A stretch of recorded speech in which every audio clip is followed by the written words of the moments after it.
ವಿಶ್ವ ಮಾನವ ಹಕ್ಕುಗಳ ಸೇವಾ ಪ್ರತಿಷ್ಠಾನ ಮಂಡ್ಯ ಶಾಖೆಯವರ ಒಂದು ಸಹಯೋಗದಲ್ಲಿ ಜನತಾ ಚಳವಳಿಯಾಗಿ ಮಾನವ ಹಕ್ಕುಗಳು ಎನ್ನುವಂಥ ವಿಷಯವನ್ನು ಇಟ್ಕೊಂಡು ಇವತ್ತು ಈ ಒಂದು ಕಾರ್ಯಕ್ರಮವಾಗಿ ಆಯೋಜನೆಗೊಂಡಿದೆ.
ಸಾಗಿ ಬರುತ್ತಿದೆ ಹಾಡು ಸಾಲು ಮರದ ನೆರಳಿಂದ ಸಾಗಿ ಬರುತ್ತಿದೆ ಹಾಡು ಸಾಲು ಮರದ ನೆರಳಿಂದ ಸಾಗಿ ಬರುತ್ತಿದೆ ಹಾಡು ಜಾತಿ ಮತಗಳ ಭೇದವಿಲ್ಲದ ಒಕ್ಕಳಿನ ಆಳದಲ್ಲಿ ಜಾತಿ ಮತಗಳ ಭೇದವಿಲ್ಲದ ಒಕ್ಕಳಿನ ಆಳದಲ್ಲಿ ತಾನಾಗಿ ಚಿಮ್ಮುತ್ತಿದೆ ಹಾಡು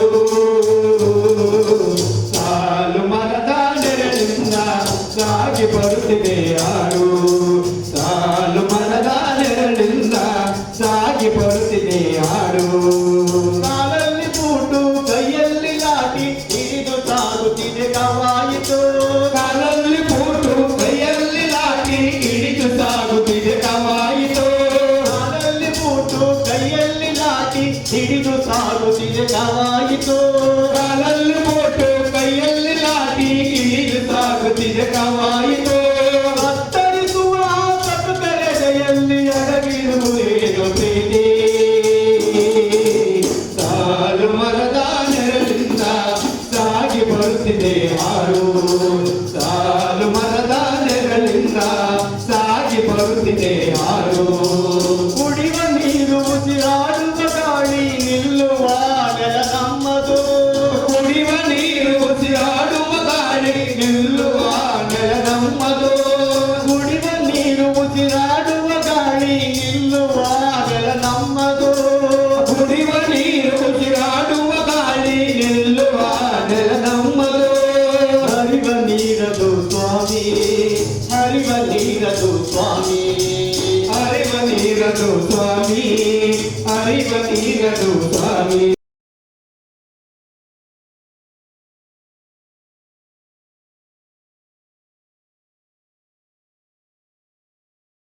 ರಾಷ್ಟ್ರೀಯ ಕಿರಣ್ ಹಾಗೂ ರಾಷ್ಟ್ರೀಯ ಜಂಟಿ ಕಾರ್ಯದರ್ಶಿಗಳು ಭಾರತ್ ಸೇವಕ್ ಸಮಾಜ್ ಭಾರತ ಸರ್ಕಾರ ಸಂಸ್ಥಾಪಕ ಅಧ್ಯಕ್ಷರು ಮತ್ತು ವಿಶ್ವ ಮಾನವ ಹಕ್ಕುಗಳ ಸೇವಾ ಪ್ರತಿಷ್ಠಾನ ಬೆಂಗಳೂರಿವರು ಸಹ ವೇದಿಕೆಯ ಮೇಲೆ ಆಗಮಿಸಬೇಕಾಗಿ ವಿನಂತಿ.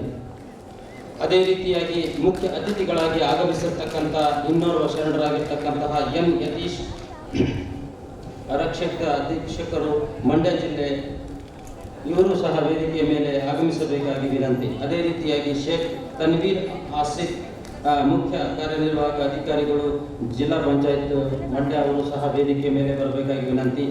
ಅದೇ ರೀತಿಯಾಗಿ ಈ ಕಾರ್ಯಕ್ರಮದ ವಿಶೇಷ ಉಪನ್ಯಾಸವನ್ನು ನೀಡಲಿರುವ ಸನ್ಮಾನ್ಯ ಶ್ರೀ ಕೆ.ಸಿ. ಮೃತ್ಯುಂಜಯ ಕವಿಗಳು ಹಾಗೂ ಚಿಂತಕರು ಮಂಡ್ಯ ಅವರು ಸಹ ವೇದಿಕೆಯ ಮೇಲೆ ಆಗಮಿಸಬೇಕಾಗಿ ವಿನಂತಿ. ಅದೇ ರೀತಿಯಾಗಿ ವಿಶೇಷ ಆಹ್ವಾನಿತರಾಗಿರ್ತಕ್ಕಂಥ ಡಾಕ್ಟರ್ ಸೋಮಶೇಖರ್ ಎಂ.ವಿ. ರಾಷ್ಟ್ರೀಯ ಅಧ್ಯಕ್ಷರು ವೈದ್ಯಕೀಯ ವಿಭಾಗ ಭಾರತ್ ಸೇವಕ್ ಸಮಾಜ್ ಭಾರತ ಸರ್ಕಾರ ಅವರು ಸಹ ವೇದಿಕೆಯ ಮೇಲೆ ಬರಬೇಕಾಗಿ ವಿನಂತಿ. ಅದೇ ರೀತಿಯಾಗಿ ಶರಣಶ್ರೀ ಪ್ರೊಫೆಸರ್ ಎಂ.ಬಿ. ಗಿರೀಶ್ ರಾಷ್ಟ್ರೀಯ ಅಧ್ಯಕ್ಷರು ಶಿಕ್ಷಣ ವಿಭಾಗ ಭಾರತ್ ಸೇವಕ್ ಸಮಾಜ್ ಭಾರತ ಸರ್ಕಾರ ಅವರು ಸಹ ವೇದಿಕೆಯ ಮೇಲೆ ಬರಬೇಕಾಗಿ ವಿನಂತಿ. ಮತ್ತು ಅದೇ ರೀತಿಯಾಗಿ ಎಂ. ಮಂಜುನಾಥ್ ಖ್ಯಾತ ವಕೀಲರು ಸುಪ್ರೀಂ ಕೋರ್ಟ್ ಅವರು ಸಹ ವೇದಿಕೆಯ ಮೇಲೆ ಬರಬೇಕಾಗಿ ವಿನಂತಿಸಿಕೊಳ್ಳುತ್ತೇನೆ. ಅದೇ ರೀತಿಯಾಗಿ ಇನ್ನೋರ್ವ ಶರಣರಾಗಿರ್ತಕ್ಕಂಥ ಡಾಕ್ಟರ್ ನೇತ್ರಾವತಿ ಕಾರ್ಯಕ್ರಮ ಸಂಯೋಜನಾಧಿಕಾರಿ NSS ಮಂಡ್ಯ ವಿಶ್ವವಿದ್ಯಾಲಯ ಅವರು ಸಹ ವೇದಿಕೆಯ ಮೇಲೆ ಆಗಮಿಸಬೇಕಾಗಿ ಅವರನ್ನು ಕೇಳಿಕೊಳ್ಳುತ್ತೇನೆ. ಅದೇ ರೀತಿಯಾಗಿ ಇನ್ನೋರ್ವ ವಿಶೇಷ ಅತಿಥಿಗಳಾಗಿರ್ತಕ್ಕಂಥ ಹರೀಶ್ ರಾಘವ್ ಭಟ್ ಹಿರಿಯ ಪತ್ರಕರ್ತರು ಟೈಮ್ಸ್ ಆಫ್ ಇಂಡಿಯಾ ಅವರು ಸಹ ವೇದಿಕೆಯ ಮೇಲೆ ಆಗಮಿಸಬೇಕಾಗಿ ಕೇಳಿಕೊಳ್ಳುತ್ತೇನೆ.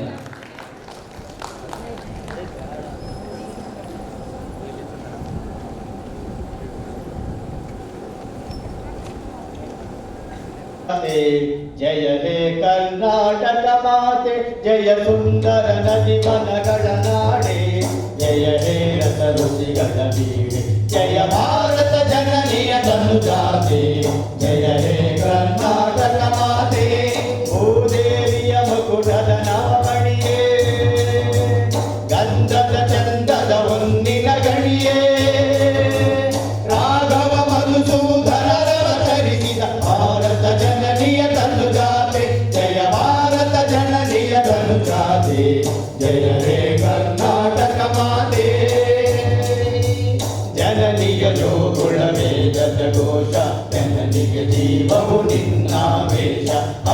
ಹಸಿರ ಗಿರಿಗಳ ಸಾಲೆ ನಿನ್ನಯ ಕೊರಳಿನ ಮಾಲೆ ಕಪಿಲ ಪತಂಜಲ ಗೌತಮ ಜಿನರುತ ಭಾರತ ಜನನಿಯ ತನುಜಾತೆ ಜಯ ಹೇ ಕರ್ನಾಟಕ ಮಾತೆ ಶಂಕರ ರಮನುಜ ವಿದ್ಯಾರಣ್ಯ ಬಸವೇಶ್ವರರಿಯ ದಿವ್ಯಾರಣ್ಯ ಗ್ರಂಥ ಷಡಕ್ಷರಿ ಪೊನ್ನ ಪಂಪಲ ಭೂಮಿಪತಿ ಜನ್ನ ಕುಮಾರವ್ಯಾಸರ ಮಂಗಳ ಕಾಮ ಕವಿ ಗೋಗಿಲೆಗಳ ಪುಣ್ಯ ರಾಮ ನಾನಕ ರಾಮಾನಂದ ಕಬೀರ ಭಾರತ ಜನನಿಯ ತನುಜಾತೆ ಜಯ ಹೇ ಕರ್ನಾಟಕ ಮಾತೆ ಜಗಡರ ನೆಚ್ಚಿನ ಬೀಡು ಕೃಷ್ಣ ಸರಾವತಿ ತುಂಗ ಕಾವೇರಿಯ ವರರಂಗ ಚೈತನ್ಯ ಪರಮಹಂಸ ವಿವೇಕರ ಭಾರತ ಜನನಿಯ ತನುಜಾತೆ ಜಯ ಹೇ ಕರ್ನಾಟಕ ಮಾತೆ ಸರ್ವ ಜನಾಂಗದ ಶಾಂತಿಯ ತೋಟ ರಸಿಕರ ಕಂಗಳ ಸೆಳೆಯುವ ನೋಟ ಹಿಂದೂ ಕ್ರೈಸ್ತ ಮುಸಲ್ಮಾನ ಪಾರಸಿಕತೆಯಿಂದ ಉದ್ಯಾನ ಜನಕದ ಓಲುವ ದೊರೆಗಳ ಧಾಮ ಗಾಯಕ ವೈಣಿಕರ ರಾಮ ಕನ್ನಡ ನುಡಿ ಕುಣಿದಾಡುವ ಗೇಯ ಕನ್ನಡ ದಾರಿಯ ಮಕ್ಕಳ ದೇಯ ಭಾರತ ಜನನಿಯ ತನುಜಾತೆ ಜಯ ಹೇ ಕರ್ನಾಟಕ ಮಾತೆ ಜಯ ಸುಂದರ ನದಿವನಗಳ ನಾಡಿ ಜಯ ಹೇ ರಸ ರುಚಿಗಳ ಬೀಡೆ ಜಯ ಭಾರತ ಜನನಿಯ ತನುಜಾತೆ ಜಯ ಹೇ ಕರ್ನಾಟಕ ಮಾತೆ ಜಯ ಹೇ ಕರ್ನಾಟಕ ಮಾತೆ ಜಯ ಹೇ ಕರ್ನಾಟಕ ಮಾತೆ ಧನ್ಯವಾದಗಳು. ಭಾಷಣವನ್ನು ಶಿವಕುಮಾರ್ ಆರಾಧ್ಯರು ಮಂಡ್ಯ ಜಿಲ್ಲಾ ಅಧ್ಯಕ್ಷರು ವಿಶ್ವ ಮಾನವ ಹಕ್ಕುಗಳ ಸೇವಾ ಪ್ರತಿಷ್ಠಾನ ಮಂಡ್ಯ ಅವರು ಸ್ವಾಗತ ಮಾಡಬೇಕಾಗಿ ವಿನಂತಿ. ಭಾರತ್ ಸೇವಕ್ ಸಮಾಜ್ ಭಾರತ ಸರ್ಕಾರ ರಾಷ್ಟ್ರೀಯ ಸೇವಾ ಯೋಜನೆ ಮಂಡ್ಯ ವಿಶ್ವವಿದ್ಯಾಲಯ ವಿಶ್ವ ಮಾನವ ಹಕ್ಕುಗಳ ಸೇವಾ ಪ್ರತಿಷ್ಠಾನ ರಿಜಿಸ್ಟರ್ ಮಂಡ್ಯ ಶಾಖೆ ಇವರುಗಳ ಸಹಯೋಗದೊಂದಿಗೆ ಇವತ್ತು ಜನತಾ ಚಳುವಳಿಯಾಗಿ ಮಾನವ ಹಕ್ಕುಗಳು ಅನ್ನೋ ಒಂದು ಕಾರ್ಯಕ್ರಮವನ್ನ ಇಂದು ನಾವು ಹಮ್ಮಿಕೊಂಡಿದ್ದೇವೆ. ಈ ಕಾರ್ಯಕ್ರಮಕ್ಕೆ ಉದ್ಘಾಟನೆಯನ್ನ ಮಾಡಲಿಕ್ಕೆ ಬಂದಿರತಕ್ಕಂತ ಪ್ರಧಾನ ಜಿಲ್ಲಾ ಮತ್ತು ಸತ್ರ ನ್ಯಾಯಾಧೀಶರು ಹಾಗೂ ಜಿಲ್ಲಾ ಕಾನೂನು ಸೇವಾ ಪ್ರಾಧಿಕಾರದ ಅಧ್ಯಕ್ಷರಾದಂತಹ ಶ್ರೀಮತಿ ಪಿ.ಜಿ. ರಮಾರವರನ್ನ ನಾನು ಈ ಕಾರ್ಯಕ್ರಮಕ್ಕೆ ನಮ್ಮೆಲ್ಲರ ಪರವಾಗಿ ಸ್ವಾಗತವನ್ನ ಕೋರ್ತೇನೆ. ಹಾಗೆ ಈ ಕಾರ್ಯಕ್ರಮದಲ್ಲಿ ಘನ ಉಪಸ್ಥಿತಿ ಇರ್ತಕ್ಕಂಥ ಹಿರಿಯ ಸಿವಿಲ್ ನ್ಯಾಯಾಧೀಶರು ಹಾಗೂ ಜಿಲ್ಲಾ ಕಾನೂನು ಸೇವೆಗಳ ಪ್ರಾಧಿಕಾರದ ಸದಸ್ಯ ಕಾರ್ಯದರ್ಶಿಗಳಾದಂತಹ ಶ್ರೀಯುತ ಆನಂದ್ ಎಂರವರಿಗೆ ನಾನು ಎಲ್ಲರ ಪರವಾಗಿ ಸ್ವಾಗತವನ್ನ ಕೋರ್ತೇನೆ. ಹಾಗೆ ಭಾರತ್ ಸೇವಕ್ ಸಮಾಜ್ ಭಾರತ ಸರ್ಕಾರದ ರಾಷ್ಟ್ರೀಯ ಜಂಟಿ ಕಾರ್ಯದರ್ಶಿಗಳಾದ ಹಾಗೂ ವಿಶ್ವ ಮಾನವ ಹಕ್ಕುಗಳ ಸೇವಾ ಪ್ರತಿಷ್ಠಾನದ ಸಂಸ್ಥಾಪಕ ಅಧ್ಯಕ್ಷರಾದಂತಹ ಶ್ರೀಯುತ ಸಿ.ಡಿ. ಕಿರಣ್ ರವರನ್ನ ನಾನು ನಮ್ಮೆಲ್ಲರ ಪರವಾಗಿ ಸ್ವಾಗತವನ್ನ ಕೋರ್ತೇನೆ. ಹಾಗೆ ಈ ಒಂದು ಕಾರ್ಯಕ್ರಮಕ್ಕೆ ಉಪನ್ಯಾಸವನ್ನ ನೀಡಲಿಕ್ಕೆ ಬಂದಿರತಕ್ಕಂತ ಕವಿಗಳು ಹಾಗೂ ಚಿಂತಕರಾದಂತ ಶ್ರೀಯುತ ಕೆ.ಪಿ. ಮೃತ್ಯುಂಜಯರವರನ್ನ ನಾನು ನಮ್ಮೆಲ್ಲ ಸಂಸ್ಥೆಗಳ ಪರವಾಗಿ ಸ್ವಾಗತವನ್ನ ಕೋರ್ತೇನೆ. ಹಾಗೆ ಭಾರತ್ ಸೇವಕ್ ಸಮಾಜ್ ಭಾರತ ಸರ್ಕಾರದ ರಾಷ್ಟ್ರೀಯ ವೈದ್ಯಕೀಯ ವಿಭಾಗದ ಅಧ್ಯಕ್ಷರಾದಂತ ಶ್ರೀಯುತ ಡಾಕ್ಟರ್ ಸೋಮಶೇಖರ್ ಎಂ.ವಿ. ರವರನ್ನ ನಾನು ಸ್ವಾಗತವನ್ನ ಕೋರ್ತೇನೆ. ಹಾಗೆ ಭಾರತ್ ಸೇವಕ್ ಸಮಾಜದ ಶಿಕ್ಷಣ ವಿಭಾಗದ ರಾಷ್ಟ್ರೀಯ ಅಧ್ಯಕ್ಷರಾದಂತ ಶ್ರೀಯುತ ಪ್ರೊಫೆಸರ್ ಎಂ.ಬಿ. ಗಿರೀಶ್ ಅವರನ್ನ ನಾನು ಸ್ವಾಗತವನ್ನ ಕೋರ್ತೇನೆ. ಹಾಗೆ ಸುಪ್ರೀಂ ಕೋರ್ಟ್ನ ಖ್ಯಾತ ವಕೀಲರಾದಂತಹ ಶ್ರೀಯುತ ಎಂ. ಮಂಜುನಾಥ್ ರವರನ್ನ ಸ್ವಾಗತವನ್ನ ಕೋರ್ತೇನೆ.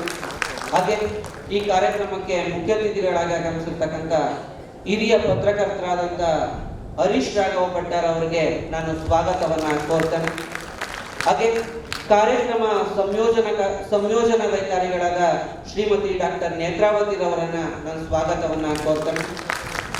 ಹಾಗೆ ಜಾನಪದ ಪರಿಷತ್ ಸದಸ್ಯರಾದಂಥ ಹಾಗೂ NSS ಅಧಿಕಾರಿಗಳಾದಂಥ ಶ್ರೀಮತಿ ಕೆಂಪಮ್ಮರವರಿಗೂ ಕೂಡ ನಾನು ಸ್ವಾಗತವನ್ನ ಕೋರ್ತೇನೆ. ಹಾಗೆ ಇಲ್ಲಿಗೆ ಆಗಮಿಸಿರ್ತಕ್ಕಂಥ ಎಲ್ಲ ಕಾಲೇಜುಗಳ NSS ಅಧಿಕಾರಿಗಳನ್ನ ಹಾಗೂ ಈ ಕಾರ್ಯಕ್ರಮಕ್ಕೆ ಆಗಮಿಸಿರ್ತಕ್ಕಂಥ ಎಲ್ಲ NSS ವಿದ್ಯಾರ್ಥಿಗಳನ್ನ ನಾನು ಪೂರ್ವಕವಾಗಿ ಸ್ವಾಗತವನ್ನು ಕೋರ್ತೇನೆ.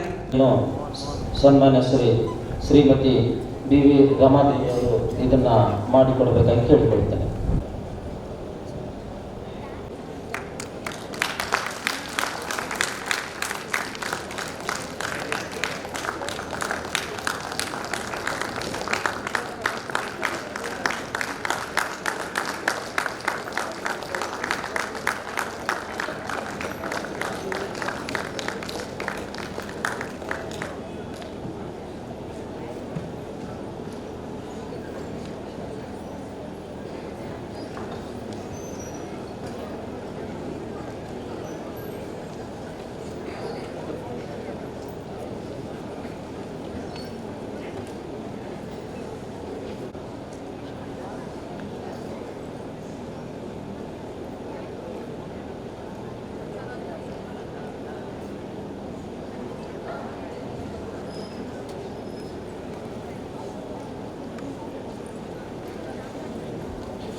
ಕಾರ್ಯಕ್ರಮದ ಉದ್ಘಾಟನೆಯನ್ನು ಮಾಡಿರ್ತಕ್ಕಂಥ ಶ್ರೀಮತಿ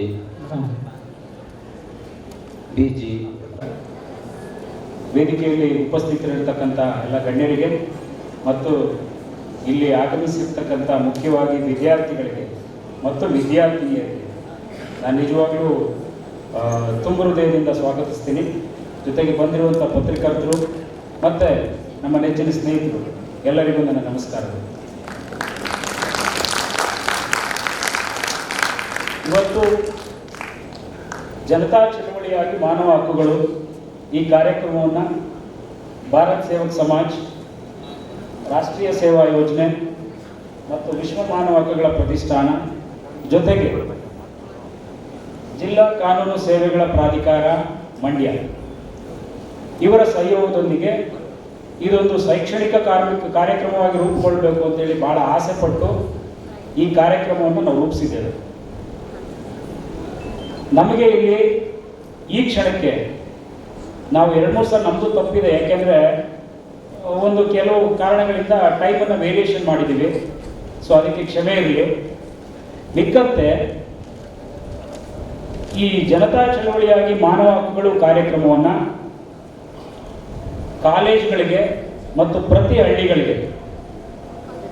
ಹಳ್ಳಿಗಳಲ್ಲಿ ವಿಲೇಜ್ ಲಾ ಅವೇರ್ನೆಸ್ ಕಮಿಟಿ ಮತ್ತು ಕಾಲೇಜುಗಳಲ್ಲಿ ಸ್ಟೂಡೆಂಟ್ ಲಾ ಅವೇರ್ನೆಸ್ ಕಮಿಟಿಗಳನ್ನ ಮಾಡಿ ಪ್ರಜಾಪ್ರಭುತ್ವ ಅಂದ್ರೇನು, ನಮ್ಮ ದೇಶದ ಸಂವಿಧಾನ ಅಂದ್ರೇನು, ಈ ಸಂವಿಧಾನಕ್ಕೆ ನಾವು ಎಷ್ಟು ಭದ್ರಾಗಿರಬೇಕು, ನಾವು ಮುಖ್ಯವಾಗಿ ತಿಳ್ಕೋಬೇಕಾಗಿರೋದೇನು, ಕರ್ತವ್ಯಗಳೇನು, ಹಕ್ಕುಗಳೇನು, ಇಂಥ ಎಲ್ಲ ಒಂದು ಸಮಗ್ರವಾದ ಚಿತ್ರಣವನ್ನು ಕಟ್ಟಿಕೊಡ್ಲಿಕ್ಕೇನೆ ಈ ಪ್ರೋಗ್ರಾಮ್ನ ನಾವು ಆಯೋಜಿಸಿರೋದು.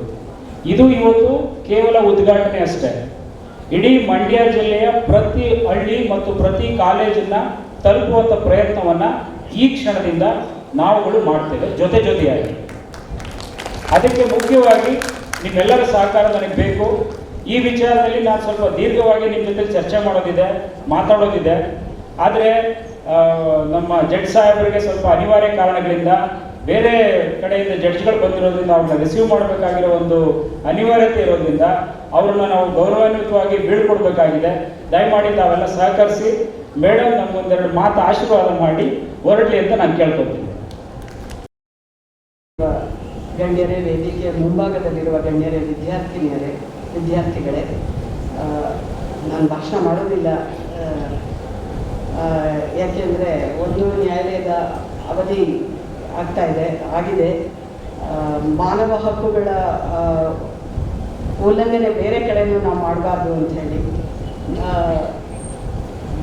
ನಾನು ಒಂದು 15 ನಿಮಿಷ ಮಾತಾಡಬೇಕು ಅಂತ ಒಂದು ತಯಾರಿಯನ್ನು ಮಾಡ್ಕೊಂಡು ಬಂದಿದ್ದೆ. ಆದರೆ ಕಾಲಾವಕಾಶದ ಕೊರತೆಯಿಂದ ನಾನು ಭಾಷಣ ಮಾಡೋದಿಲ್ಲ. ನಿಮ್ಮಲ್ಲೆಲ್ಲ ನಾನು ಕೇಳ್ಕೊಳ್ಳೋದು, ಎಲ್ಲ ಅಕಾಡೆಮಿಷಿಯನ್ಸ್ ಇದ್ದಾರೆ, ಪ್ರೊಫೆಸರ್ಸ್ ಇದ್ದಾರೆ, ಸುಪ್ರೀಂ ಕೋರ್ಟ್ ವಕೀಲರಿದ್ದಾರೆ, ಈವನ್ ನನ್ನ colleague is also an academician. Unfortunately he too has to attend a high court judge by 11:30. ನಾನು ಅಂದ್ಕೊಂಡಿದ್ದೆ ನಾನು ಕಡಿಮೆ ಮಾತಾಡಿ ನಮ್ಮ ಕೊಲೀಗ್ ಹೊಸದಾಗಿ ಬಂದಿದ್ದಾರೆ, ಅವರು ರ್ಯಾಂಕ್ ಹೋಲ್ಡರ್ ಕಾಲೇಜ್ನಲ್ಲಿ ಅಂತ ಹೇಳ್ಕೊಳೋದು ನನಗೆ ಖುಷಿ ಆಗುತ್ತೆ. ಅವರು ಚೆನ್ನಾಗಿ ಮಾತಾಡ್ತಾರೆ. ನನ್ನ ಕೆಲಸವನ್ನು ಕಡಿಮೆ ಮಾಡ್ತಾರೆ ಅಂತ ಅಂದ್ಕೊಂಡಿದ್ದೆ. ಬಟ್ ಬಹುಶಃ ನಾವಿಬ್ಬರು ಮಾತಾಡೋ ಸ್ಥಿತಿನಲ್ಲಿ ಇಲ್ಲ. ಔಪಚಾರಿಕವಾಗಿ ನಾನು ಹೇಳೋದಾದರೆ, ಈಗ ಈ ಕಾರ್ಯಕ್ರಮ ಪ್ರಾರಂಭ ಆಗೋಕ್ಕೆ ಮುಂಚೆ ನಾವು ಕೆಲವು ಹಾಡುಗಳನ್ನ ಕೇಳಿದ್ವಿ. ಅದರಲ್ಲಿ ಮರಗಿಡಗಳಿಂದ ಈ ಮಾನವೀಯತೆ ಹರಿತಾ ಇದೆ ಅಂತ ಹೇಳಿದ್ರು. ಅವುಗಳೇ ಸ್ಫೂರ್ತಿ ಅನ್ನಿಸ್ತು. ನಾವು ಆ ಹಾಡುಗಳನ್ನು ಗಮನ ಇಟ್ಟು ಕೇಳಿದರೆ ನಾವೆಲ್ಲ ಮಾತಾಡಬೇಕಾದ ವಿಚಾರಗಳೆಲ್ಲ ಅದರೊಳಗಡೆ ಇದೆ. ಮನುಷ್ಯ ಹುಟ್ಟಿದಾಗಿಂದನೂ ಅವನ ಜೊತೆಗೆ ನಮ್ಮ ಸಂವಿಧಾನದಲ್ಲಿ ಹುಟ್ಟಕ್ಕೆ ಮುಂಚೆಯಿಂದ ಕೂಡ ಅವನ ಹಕ್ಕುಗಳು ಅವನೊಳಗೆ ಅಡಕವಾಗಿ ಬರುತ್ತವೆ. ಆದರೆ ಪ್ರಶ್ನೆ ಎಲ್ಲಿ ಹಕ್ಕುಗಳಿರುತ್ತೆ ಅವನಲ್ಲಿ. ಆದರೆ ಸಮಾಜದಲ್ಲಿ ಪ್ರಶ್ನೆ ಬರೋದು, ಹಕ್ಕುಗಳ ಪ್ರಶ್ನೆ ಬರೋದು ಅದು ಉಲ್ಲಂಘನೆ ಆದಾಗ, ನಾವು ಇನ್ನೊಬ್ಬರ ಹಕ್ಕನ್ನು ಉಲ್ಲಂಘಿಸಿದಾಗ ಬೇರೆ ಬೇರೆ ನ್ಯಾಯಾಲಯ, ಬೇರೆ ಬೇರೆ ಸಂಸ್ಥೆಗಳು ಮತ್ತು ಈ ಚಳವಳಿಯ ಅವಶ್ಯಕತೆ ಇದೆ. ನಾವೆಲ್ಲರೂ ಇನ್ನೊಬ್ಬರ ಹಕ್ಕನ್ನು ಗುರುತಿಸಿದಾಗ ನಾವು ಏನು ಹಕ್ಕು, ನಮ್ಮ ಹಕ್ಕನ್ನು ನಾವು ಚಲಾವಣೆ ಮಾಡ್ಕೊಳ್ಬೇಕು ಅಂತ ಅಂದ್ಕೊಳ್ತೀವಿ, ಅದೇ ರೀತಿ ಇನ್ನೊಬ್ಬ ವ್ಯಕ್ತಿನೂ ಅಂದ್ಕೊಳ್ತಾನೆ ಅಲ್ಲ. ಹಾಗಾಗಿ ನಮ್ಮ ಎದುರಿಗಿರೋ ವ್ಯಕ್ತಿಯ ಹಕ್ಕನ್ನು ನಾವು ಗುರುತಿಸೋದು ಅಂದ್ರೇನು ಅಂದರೆ, ನೀನು ಬಾಳೋ, ಇತರರನ್ನು ಬಾಳೋದಕ್ಕೆ ಬಿಡು, ಲೀವ್ ಆ್ಯಂಡ್ ಲೆಟ್ ಲೀವ್ ಅಂತ ಹೇಳ್ತೀವಲ್ಲ, ಅಷ್ಟನ್ನು ಆ ಮಾನವೀಯತೆ ದೊಡ್ಡದು ಅಂತ ಹಾಕಿದಾರಲ್ಲ, ಆ ಮಾನವೀಯತೆಯನ್ನು ನಾವು ನೀವು ಎಲ್ಲ ಪಾಲಿಸಿದ್ರೆ ಯಾವ ಚಳುವಳಿಯ ಅಗತ್ಯನೂ ಇಲ್ಲ. ದುರದೃಷ್ಟವಶಾತ್ ನಾವೆಲ್ಲ ಭಾಷಣ ಮಾಡ್ತೀವಿ, ಕಾನೂನುಗಳನ್ನು ಮಾಡ್ಕೊಂಡಿದ್ದೇವೆ. ಕಾನೂನನ್ನು ಜಾರಿಗೊಳಿಸೋದಕ್ಕೆ ಸಂಸ್ಥೆಗಳ, ನ್ಯಾಯಾಲಯ, ಇತರೆ ಸಂಸ್ಥೆಗಳನ್ನ ಮಾಡ್ಕೊಂಡಿದ್ದೇವೆ. ಮತ್ತು ಪ್ರತಿನಿತ್ಯ ಹೊಸ ಹೊಸ ಸಂಸ್ಥೆಗಳು ಹುಟ್ಕೊಳ್ತಿವೆ. ಈ ಸಂಘಟಕರು ಹೇಳಿದಾಗೆ ಅದೆಲ್ಲದರ ಅವಶ್ಯಕತೆಯೂ ಇದೆ. ಯಾಕೆಂದರೆ ಕೆಲವು ಬಾರಿ ಮನುಷ್ಯ ತಾನೊಬ್ಬನೇ ಹೋರಾಡಲಾರ, ಹಲವಾರು ಜನರ ಜೊತೆ, ಸಂಘಟನೆ ಜೊತೆ ಸೇರಿ ಕೆಲವು ಹಕ್ಕುಗಳನ್ನು ಪ್ರತಿಪಾದಿಸಬೇಕಾಗತ್ತೆ. ಅಂಥದ್ದೆಲ್ಲ ಅವಶ್ಯಕತೆ ಬಂದಿರೋದು ಒಂದೇ ಒಂದು ಕಾರಣದಿಂದ, ಅದು ನಾವು ಇನ್ನೊಬ್ಬರ ಹಕ್ಕನ್ನು, ಇನ್ನೊಬ್ಬ ಮನುಷ್ಯನೂ ಒಬ್ಬ ಮನುಷ್ಯ ಅಂತ ನೋಡದೇ ಇರೋದ್ರಿಂದ. ಹಾಗಾಗಿ ನಾನು ವಿದ್ಯಾರ್ಥಿಗಳು ಇಲ್ಲಿದ್ದಾರೆ, ಎಲ್ಲರೂ ಅಂತಾರೆ ವಿದ್ಯಾರ್ಥಿಗಳಿಗೆ ಬೋಧನೆ ಮಾಡೋರು ಜಾಸ್ತಿ ಅಂತ. ಆದರೆ ಈಗ ನಾವು ನಮ್ಮ ವ್ಯಕ್ತಿತ್ವನ ರೂಪಿಸ್ಕೊಡೋ ಕಾಲ ಅದು. ಹಾಗಾಗಿ ನಾವು ಆಗ್ಲಿಂದ ಯಾವ ಒಂದು ವ್ಯಾಲ್ಯೂಸ್ನ ಇನ್ಕಲ್ಕೇಟ್ ಮಾಡ್ಕೊಳ್ತಾ ಹೋಗ್ತೀವಿ, ನಮ್ಮ ಜೀವನ ಆ ದಾರಿನಲ್ಲೇ ಸಾಗುತ್ತೆ. ಅದಕ್ಕಾಗಿ ವಿದ್ಯಾರ್ಥಿಗಳಿಗೆ ಹೇಳೋದು, ನೀವು ನಮ್ಮ ವಯಸ್ಸಲ್ಲಿ ಬಂದಾಗ ನೀವು ಹೇಳ್ತೀರಾ, ಹೇಳೋ ಹೊತ್ತು ನಿಮಗೂ ಬರುತ್ತೆ. ನಾನು ಅಷ್ಟೇ ಕೇಳ್ಕೊಳ್ಳೋದು, ಅದೊಂದೇ ಮಾತು ಹೇಳಬೇಕು ಅಂತಿದ್ದೆ, ಆದರೆ ಮೈಕ್ ಸಿಕ್ಕಾಗ ಎಲ್ಲರೂ ಮಾತಾಡ್ಬಿಡ್ತಾರೆ. ಅಂದರೆ ನಾವು ಎಲ್ಲರೂ ಇನ್ನೊಬ್ಬ, ನಮ್ಮ ಎದುರಿಗಿರೋ ವ್ಯಕ್ತಿನೂ ಒಬ್ಬ ಮನುಷ್ಯ ಅಂತ ಪರಿಗಣಿಸಿದಾಗ ಅಲ್ಲಿರೋಂತೆ ಜಾತಿ, ಧರ್ಮ ಇವುಗಳ ಭೇದ ಎಣಿಸದೆ, ಅದು ದುರದೃಷ್ಟವಶಾತ್ ವಿಷವಾಗಿ ಹರಡಿದೆ ಅದೆಲ್ಲ ಜಾತಿ ವಿಚಾರಗಳು. ಅದನ್ನು ಬಿಟ್ಟು ಒಬ್ಬ ಮನುಷ್ಯ ಅಂತ ಮಾತ್ರ ಪರಿಗಣಿಸಿದಾಗ ಯಾವ ಹಕ್ಕು, ಯಾವ ಮನುಷ್ಯನ ಹಕ್ಕು ಉಲ್ಲಂಘನೆ ಆಗೋದಿಲ್ಲ ಅಂತ ಹೇಳ್ತಾ, ನೀವೆಲ್ಲರೂ ಅದೊಂದನ್ನು ಪಾಲಿಸಿ, ನಾನು ನಮ್ಮ ಕೈಲಾದ ಮಟ್ಟಿಗೆ ಒಬ್ಬ ಮನುಷ್ಯರಾಗಿ, ನ್ಯಾಯಾಧೀಶಿಯಾಗಿ ಪ್ರತಿನಿತ್ಯ ನಾವು ಇನ್ನೊಬ್ಬರ ಹಕ್ಕನ್ನು ರಕ್ಷಣೆ ಮಾಡೋ ಕೆಲಸ ನಾವು ಮಾಡ್ತಾ ಇದ್ದೀವಿ, ವೈಯಕ್ತಿಕವಾಗಿ ಕೂಡ ಹಾಗೂ ನಮ್ಮ ಅಫಿಷಿಯಲಿ. ನೀವು ಎಲ್ಲರೂ ಇನ್ನೊಬ್ಬ ಮನುಷ್ಯನ, ನಿಮ್ಮ ಸಂಪರ್ಕಕ್ಕೆ ಬರುವ ಒಬ್ಬ ವ್ಯಕ್ತಿಯ ಹಕ್ಕುಗಳನ್ನು ಗುರುತಿಸಿ ಮಾನವೀಯತೆ ಮೆರೀರಿ. ಎಲ್ಲ ಮಹಾಪುರುಷರು ಅದನ್ನೇ ಹೇಳಿರೋದು, ಅದನ್ನು ಅನುಸರಿಸಿ ಅಂತ ಹೇಳ್ತಾ ಮಾತಾಡಲ್ಲ ಅಂತ ಜಾಸ್ತಿ ಮಾತಾಡಿದ್ದಕ್ಕೆ ಕ್ಷಮೆ ಕೋರಿ ನನ್ನ ಮಾತನ್ನು ಮುಗಿಸ್ತೇನೆ.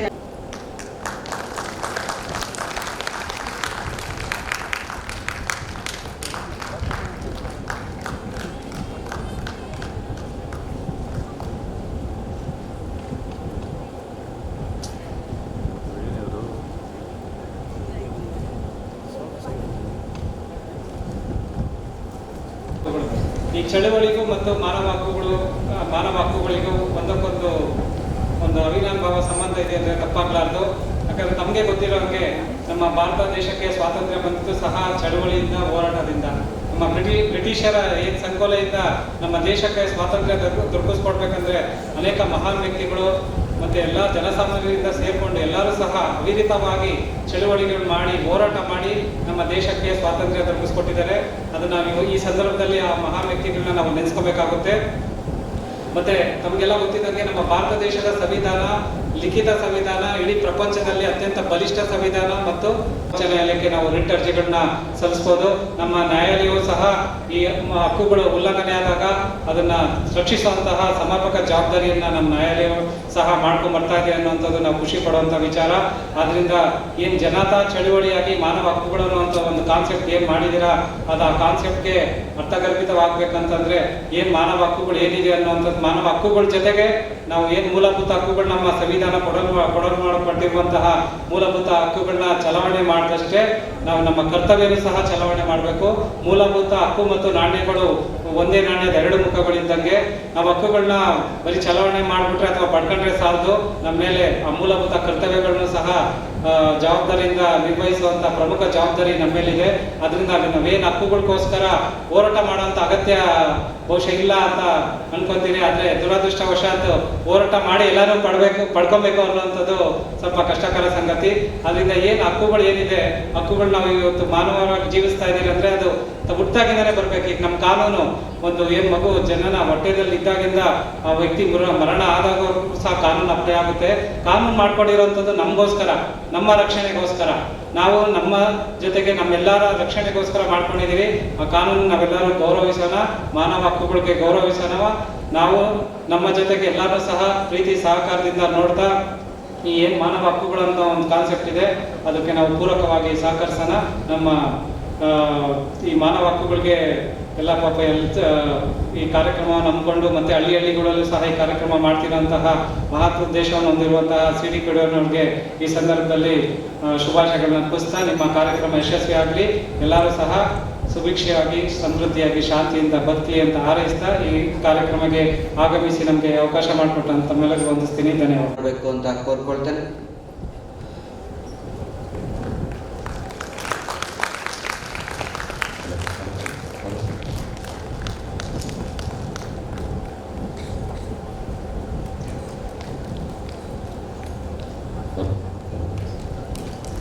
ಆಯೋಜನೆ ಮಾಡಿರೋದು ನಮಗೆ ಜಾಸ್ತಿ ಟೈಮ್ ಸಿಗಲಿಲ್ಲ. ಆದರೂ ನೀವು ಕೊಟ್ಟಿರುವಂಥ ಈ ಪ್ರತಿಕ್ರಿಯೆಗೆ ನಿಜವಾಗ್ಲೂ ನಾನು ನಮಸ್ಕರಿಸ್ತೀನಿ. ಮುಖ್ಯವಾಗಿ ನಾನು ನಿಮಗೆ ಒಂದು ಸಣ್ಣ ಕಥೆನ ಹೇಳಿ ನನ್ನ ಮಾತನ್ನು ಮುಂದುವರಿಸ್ತೀನಿ. ಒಮ್ಮೆ ನಿಮಗೆ ಅಶೋಕ ಚಕ್ರವರ್ತಿ ಎಲ್ರಿಗೂ ಗೊತ್ತಿದೆ ಅಲ್ವಾ? ಅಶೋಕ ಚಕ್ರವರ್ತಿ ಒಮ್ಮೆ ತನ್ನ ಮಂತ್ರಿ ಜೊತೆಯಲ್ಲಿ ತನ್ನ ಸಾಮ್ರಾಜ್ಯ ಹೇಗಿದೆ ಅಂತ ನೋಡ್ಕೊಂಡು ಬರಲಿಕ್ಕೆ ಹೊರಟ್ರಂತೆ. ಹೀಗೆ ಪ್ರವಾಸ ಮಾಡ್ತಾ ಇರ್ಬೇಕಂದ್ರೆ ಒಬ್ಬರು ಬೌದ್ಧ ಸನ್ಯಾಸಿ ಅವ್ರ ಎದುರುಗಡೆ ಬರ್ತಾರೆ. ಅವ್ರನ್ನ ಕಂಡು ಕೂಡಲೇ ಅಶೋಕ ಚಕ್ರವರ್ತಿಗಳು ಅವರ ಪಾದಕ್ಕೆ ತನ್ನ ಹಣೆಯನ್ನು ಮುಟ್ಟಿ ನಮಸ್ಕರಿಸ್ತಾರೆ.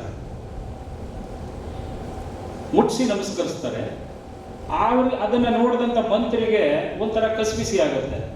ಏನು ನಮ್ಮ ಮಹಾರಾಜರು ಎಂಥ ಸಾಮ್ರಾಟರು ಹೋಗಿ ಈ ಸನ್ಯಾಸಿ ಕಾಲಿಗೆ ಈ ರೀತಿ ಪ್ರಣಾಮ ಮಾಡ್ತಾ ಇದ್ದಾರಲ್ಲ ಅಂತ. ತದನಂತರ ಅವ್ರಿಗೆ ತಡ್ಕೊಳಕ್ ಆಗ್ಲಿಲ್ಲ. ವಾಪಸ್ಸು ಆಸ್ಥಾನಕ್ಕೆ ಬಂದ್ಮೇಲೆ ಕೇಳಿಬಿಟ್ರು, ಸಾಮ್ರಾಟ್ರೆ ತಾವು ಆ ಬೌದ್ಧ ಸನ್ಯಾಸಿ ಕಾಲಿಗೆ ಬಿದ್ದಿದ್ದು ನನಗೆ ಯಾಕೋ ಸರಿ ಬರಲಿಲ್ಲ. ಅದಕ್ಕೆ ಅಶೋಕ ಚಕ್ರವರ್ತಿಗಳು ಹೇಳ್ತಾರೆ, ಸಮಯ ಬಂದಾಗ ಇದಕ್ಕೆ ಉತ್ತರ ಕೊಡ್ತೀನಿ ಅಂತ ಹೇಳಿ ಕೆಲವು ಕಾಲಗಳು ಕಳೆದ ನಂತರ ಆ ಮಂತ್ರಿಯನ್ನು ಕರೆದು ಹೋಗಿ ನನಗೆ ಒಂದು ಹುಲಿ ತಲೆ, ಒಂದು ಆಡಿನ ತಲೆ, ಇನ್ನೊಂದು ಮನುಷ್ಯನ ತಲೆ, ಇದು ಮೂರನ್ನು ತಗೊಂಡ್ ಬಾ ಅಂತ ಹೇಳ್ತಾರೆ. ಸರಿ, ಮಂತ್ರಿಗೆ ಅಧಿಕಾರ ಇರ್ತದೆ, ಪ್ರಾಣಿಗಳದ್ದು ತರ್ತಾರೆ, ಸತ್ತೋಗಿರೋ ಮನುಷ್ಯಂದು ಒಂದು ತಗೊಂಡ್ಬರ್ತಾರೆ. ತಗೊಬಂದು ಅಶೋಕ ಚಕ್ರವರ್ತಿ ಮುಂದೆ ಹೇಳ್ತಾರೆ, ಈಗ ನೀವು ಇದನ್ನು ತಗೊಂಡೋಗಿ ಮಾರ್ಕೆಟಲ್ಲಿ ಮಾರ್ಕೊ ಬನ್ನಿ ಅಂತ ಕಳಿಸ್ತಾರೆ. ಸರಿ, ಮಂತ್ರಿ ರಾಜರ ಆಜ್ಞೆ ಮಾರ್ಕೊಂಬರ್ಲಿಕ್ಕೆ ಹೋಗ್ತಾನೆ.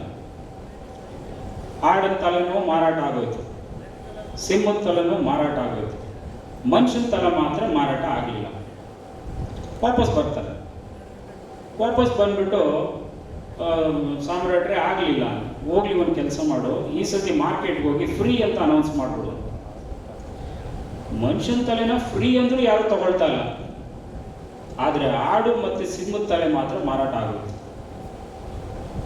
ಇದರ ಅರ್ಥ ಬದುಕಿರುವಾಗಷ್ಟೇ ಮನುಷ್ಯನ ತಲೆಗೆ ಬೆಲೆ, ಸತ್ತ ಮೇಲೆ ಆಡು ಹುಲಿ ಈ ಪ್ರಾಣಿಗಳ ತಲೆಗಿರೋ ಬೆಲೆ ಕೂಡ ಮನುಷ್ಯನಿಗಿಲ್ಲ. ಆದ್ರಿಂದ ಬದುಕಿರುವಾಗಲೇ ಏನಾದರೂ ಸಾಧಿಸೋದು, ಏನಾದರೂ ಕಲ್ತ್ಕೊಳ್ಳೋದು, ಏನಾದರೂ ಒಳ್ಳೇದು ಮಾಡೋದು, ಒಳ್ಳೆಯವ್ರನ್ನ ಗೌರವಿಸೋದು, ಈ ತಲೆ ಮಾಡಬೇಕು. ಇದು ನಿಮಗೆ ವಿದ್ಯಾರ್ಥಿ ಜೀವನದಲ್ಲೇ ಬಂದರೆ ನಿಮ್ಮ ಜೀವನ ತುಂಬ ಅದ್ಭುತವಾಗುತ್ತೆ. ಈಗ ನಾನು ಗಮನಿಸ್ತಾ ಇರ್ತೀನಿ, ಯಾರಿಗೂ ತಾಳ್ಮೆ ಇಲ್ಲ. ಫೋನ್ 24 hours ಆಮೇಲೆ ಇಟ್ಕೊಂಡಿರ್ತೀರ, ಯಾವುದೋ ಫೋನ್ ಬಂತು, SMS ಬಂತು, ತಗೊಂಡು ಆಚೆಗೆ ಹೋಗೋದು, ಒಳಗೆ ಬರೋದು. ಸೊ ನಾವು ಏನಕ್ಕೆ ಬಂದಿದ್ದೀವಿ, ಯಾವ ಕಾರ್ಯಕ್ರಮಕ್ಕೆ ಬಂದಿದ್ದೀವಿ, ಇದರ ಅರ್ಥ ಏನು, ಇದರ ರೂಪ ಏನು, ಇದರ ರೂಪರೇಷೆಗಳೇನು? ಮಂಡ್ಯ ಯೂನಿವರ್ಸಿಟಿಯಲ್ಲಿ 36 ಕಾಲೇಜ್ ಅಫಿಲಿಯೇಟ್ ಆಗಿದೆ ಅಂತ ಹೇಳಿದ್ರು ಮೇಡಮ್. ತಲಾ ಒಂದೊಂದು ಕಾಲೇಜಿಂದ 10 ಸ್ಟೂಡೆಂಟ್ ರೆಪ್ರೆಸೆಂಟ್ ಮಾಡಿದ್ರು ಈ ಹಾಲು ತುಂಬೋಗುತ್ತೆ. ಈಗ ನಾವ್ಯಾರೋ ಕಲ್ತ್ಕೊಂಡು ಏನೋ ಉದ್ಧಾರ ಆಗ್ಬೇಕಾದ ಅವಶ್ಯಕತೆ ಇಲ್ಲ. ಯಾಕೆಂದ್ರೆ ಭಗವಂತ ನಮ್ಮನ್ನು ಯಾವ ಸ್ಥಾನಕ್ಕೆ ಸೇರಿಸ್ಬೇಕೋ ಸೇರಿಸ್ಬಿಟ್ಟವ್ರೆ. ನಾನು ಇದೇ ಮಂಡ್ಯ ಜಿಲ್ಲೆಯವನು. ಕಿರ್ಗಾವಲು ಹೋಬಳಿ ಚಿಕ್ಕಮಾಳಿಗೆ ಕೊಪ್ಪಲು ನನ್ನ ಸ್ವಂತ ಗ್ರಾಮ. ನಾನು ಈ ವಿಶ್ವ ಮಾನವ ಹಕ್ಕುಗಳ ಸೇವಾ ಪ್ರತಿಷ್ಠಾನ ಕಟ್ಟಿದಾಗ ಎಲ್ಲರೂ ನಗ್ಗಿದ್ರು, ಇದರಿಂದ ಏನು ಮಾಡೋಕ್ಕಾಗಲ್ಲ ಅಂತ. ಆದರೆ ಇದು ಆಗಿದ್ದು 13 ವರ್ಷಗಳ ಹಿಂದೆ.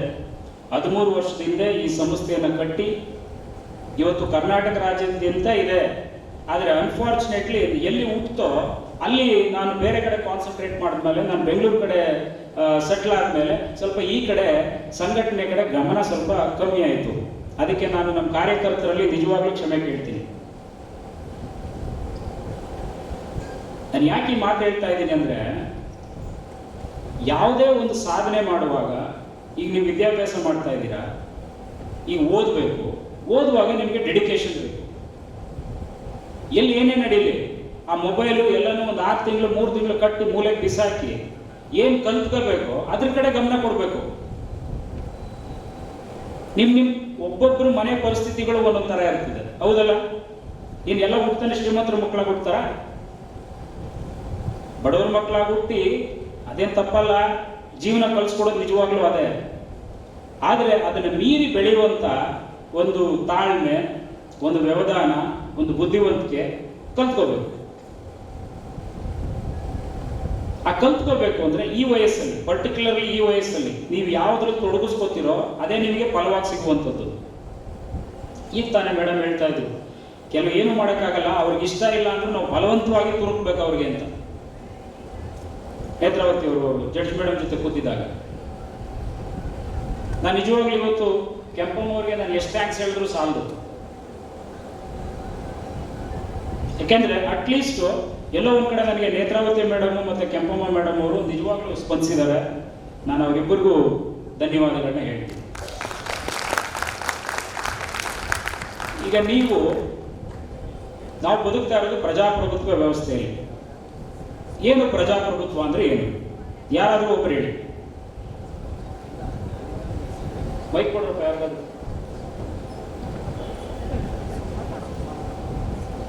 ಜನರಿಂದ ಜನರಿಗಾಗಿ ಜನರಿಗೋಸ್ಕರ ವೆರಿ ಗುಡ್. ಇನ್ನ ಹೆಸರು ಪ್ರಶಾಂತ್ ಕುಮಾರ್. ಓಕೆ ಪ್ರಶಾಂತ್. ಪ್ರಜೆಗಳಿಂದ ಪ್ರಜೆಗಳಿಗೋಸ್ಕರ, ಹೌದಲ್ವಾ? ಇದು ಪ್ರಜಾಪ್ರಭುತ್ವ. ಪ್ರಜಾಪ್ರಭುತ್ವದ ರಕ್ಷಕರು ಯಾರು? ಯಾರು ಪ್ರಜಾಪ್ರಭುತ್ವವನ್ನ ರಕ್ಷಣೆ ಯಾರು ಮಾಡ್ತಾರೆ? ಅದಕ್ಕೆ ಕಾವಲಾಗಿರೋದು ಯಾವುದು?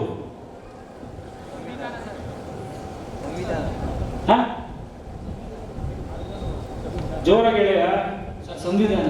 S, agree. ಸಂವಿಧಾನ. ಆಯ್ತು. ಪ್ರಜಾಪ್ರಭುತ್ವ ಅಂದ್ರೆ ಏನಂತ ಗೊತ್ತು, ಸಂವಿಧಾನ ಗೊತ್ತು. ಈಗ ಎಷ್ಟು ಜನ ಸಂವಿಧಾನದ ಪೀಠಿಕೆಯನ್ನು ಓದಿದ್ದೀರ? ಕೈ ಎತ್ತಿ.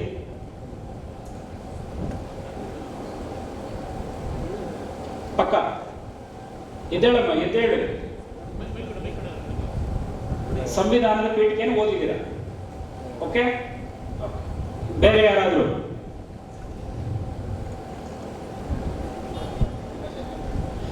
ನಾಚಿಕೆ ಪಟ್ಕೊಳ್ಳುವಂಥದ್ದು ಏನಿಲ್ಲ, ಮುಕ್ತವಾಗಿ ಹೇಳ್ಬೇಕು. ಯಾಕೆಂದ್ರೆ ಮನಸ್ಸು ಬಿಚ್ಚಿದ್ರೇನೆ ವಿಚಾರ ಆಚೆ ಬರೋದು. ಜಸ್ಟ್ ಕೈ ಎತ್ತಿ ಸಾಕು. ಯಾಕೆ ಅಂದ್ರೆ ನಾನೇನಕ್ಕೆ ಹೇಳ್ತಾ ಇದ್ದೀನಿ ಅಂದ್ರೆ, ನೀವು ಓದಿ ಲೆಕ್ಚರ್ ಆಗ್ಬೋದು, ಡಾಕ್ಟರ್ ಆಗ್ಬೋದು, ಇಂಜಿನಿಯರ್ ಆಗ್ಬೋದು, ಸೋಲ್ಜರ್ ಆಗ್ಬೋದು, ಟೀಚರ್ ಆಗ್ಬೋದು, ಏನ್ ಬೇಕಾದ್ರೂ ಬಿಸ್ನೆಸ್ ಮ್ಯಾನ್ ಆಗ್ಬೋದು, ಏನು ಬೇಡ ಅಂತ ಬಂದು ವ್ಯವಸಾಯ ಮಾಡ್ಬೋದು, ರೈತನಾಗ್ಬೋದು. ಆದ್ರೆ ಎಲ್ಲರಿಗೂ ಗೊತ್ತಿರಬೇಕಾಗಿರುವಂಥದ್ದು ಸಂವಿಧಾನದ ಅರ್ಥ. ಆ ಸಂವಿಧಾನದ ಅರ್ಥವನ್ನ ಪೀಠಿಕೆ 100ಕ್ಕೆ 100 ಭಾಗ ಸ್ಪಷ್ಟಪಡಿಸಿದೆ. ಬರೀ ಒಂದೇ ಒಂದು ಪೇಜು ಇಡೀ ಸಂವಿಧಾನವನ್ನು ಸ್ಪಷ್ಟೀಕರಿಸಿದೆ. ನಮ್ಮಲ್ಲಿ ನಾನು ಎಂತೆಂಥ ದೊಡ್ಡ ದೊಡ್ಡ ಆಫೀಸರ್ಗಳು, ವಿದ್ಯಾವಂತರುಗಳು, ಎಂತೆಂಥವ್ರನ್ನ ನಾನು ಭೇಟಿ ಮಾಡಿದ್ದೀನಿ. ಈ ನಮ್ಮ ದೇಶದ ವಿದ್ಯಾವಂತರಲ್ಲಿರೋ ಕೊರತೆ ಏನಪ್ಪಾ ಅಂದ್ರೆ ಅವ್ರಿಗೆ ಸಂವಿಧಾನದ ಪೀಠಿಕೆನೇ ಗೊತ್ತಿಲ್ಲ. ಇನ್ನು ಹಕ್ಕು ಕರ್ತವ್ಯಗಳ ಬಗ್ಗೆ ನಾವೇನಂತ ಮಾತಾಡೋದು? ಯಾಕೆ ಅಂದ್ರೆ ಸಂವಿಧಾನದ ಪೀಠಿಕೆ ಹಕ್ಕು ಮತ್ತು ಕರ್ತವ್ಯಗಳ ಸಮ್ಮಿಲನ. ಅದೆರಡನ್ನ ಕಾಂಬಿನೇಷನ್ ಮಾಡಿ ಪೀಠಿಕೆ ಮಾಡಿದ್ದಾರೆ. ಯಾಕೆಂದ್ರೆ ಎಲ್ರಿಗೂ ಇಡೀ ಸಂವಿಧಾನ ದೊಡ್ಡ ಗ್ರಂಥ, ಅದು ನಮಗೆ ಅದನ್ನೆಲ್ಲ ಓದ್ತಾ ಕೂತ್ಕೊಳ್ಳೋಕೆ ಆಗಲ್ಲ. ಅಟ್ಲೀಸ್ಟ್ ಅವೆಲ್ಲ ಓದದೇ ಇದ್ರೂ ಪರವಾಗಿಲ್ಲ. ಆ ಸಂವಿಧಾನ ಏನ್ ಹೇಳ್ತಾ ಇದೆ, ಅದರ ಉದ್ದೇಶ ಏನು ಅನ್ನೋದರಾದ್ರೂ ತಿಳ್ಕೊಬೇಕು ತಾನೆ. ಅದ್ ನಮ್ಮ ಕರ್ತವ್ಯನ ಹೌದಾ ಇಲ್ವಾ?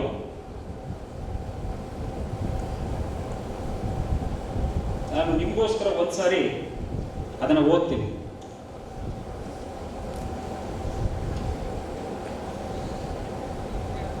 ಕೇಳಿಸ್ಕೊಳ್ಳಿ, ಅಟ್ಲೀಸ್ಟ್ ಓದಿಲ್ಲ ಅಂದ್ರೆ.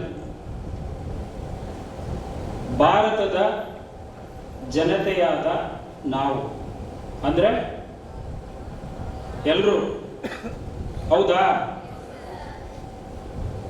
ಭಾರತವನ್ನು ಸಾರ್ವಭೌಮ, ಸಮಾಜವಾದಿ, ಧರ್ಮ ನಿರಪೇಕ್ಷ, ಪ್ರಜಾಸತ್ತಾತ್ಮಕ ಗಣರಾಜ್ಯವನ್ನಾಗಿ, ಏನಾಗಿ?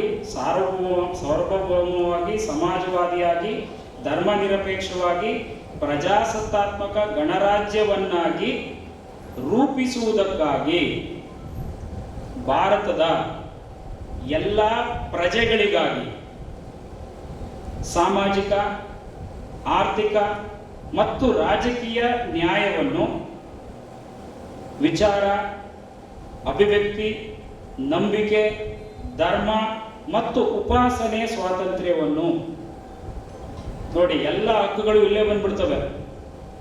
ಸಾಮಾಜಿಕವಾದಂತಹ ಹಕ್ಕು, ಆರ್ಥಿಕವಾದಂತಹ ಹಕ್ಕು, ರಾಜಕೀಯವಾದಂತಹ ಹಕ್ಕು, ನ್ಯಾಯಬದ್ಧವಾದಂತಹ ಹಕ್ಕು, ಮತ್ತೆ ವಿಚಾರ ಮಾಡುವಂತ ಹಕ್ಕು, ಆ ವಿಚಾರವನ್ನ ಅಭಿವ್ಯಕ್ತಪಡಿಸುವಂತಹ ಹಕ್ಕು, ನಂಬಿಕೆ. ಈಗ ನಾನು ಒಂದು ಕಲ್ಲು ಪೂಜೆ ಮಾಡ್ತೀನಿ, ಅದು ನನ್ನ ನಂಬಿಕೆ. ನನ್ನ ನಂಬಿಕೆನೆ ಯಾರನ್ನೋ ಇದು ತಪ್ಪು ಅಂತ ಹೇಳಂಗಿಲ್ಲ. ಅದು ನನ್ನ ನಂಬಿಕೆ. ನನ್ನ ನಂಬಿಕೆನೆ ಇನ್ನೊಬ್ಬ ಒಪ್ಪದೇ ಇದ್ರೂ ಪರವಾಗಿಲ್ಲ, ಅದನ್ನ ವಿರೋಧಿಸುವ ಹಕ್ಕು ಯಾರಿಗೂ ಇಲ್ಲ. ನಂಬಿಕೆ, ಧರ್ಮ ಮತ್ತು ಉಪಾಸನೆ. ಉಪಾಸನೆ ಅಂದ್ರೆ ಆರಾಧನೆ. ಓಕೆ?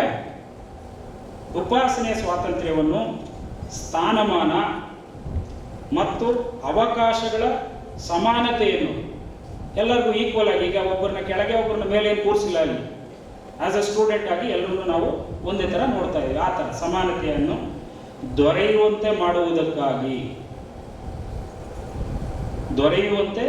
ಮಾಡುವುದಕ್ಕಾಗಿ ವ್ಯಕ್ತಿ ಗೌರವ. ಪ್ರತಿಯೊಬ್ಬ ವ್ಯಕ್ತಿಯನ್ನು ಇನ್ನೊಬ್ಬ ವ್ಯಕ್ತಿ ಗೌರವಿಸಬೇಕು.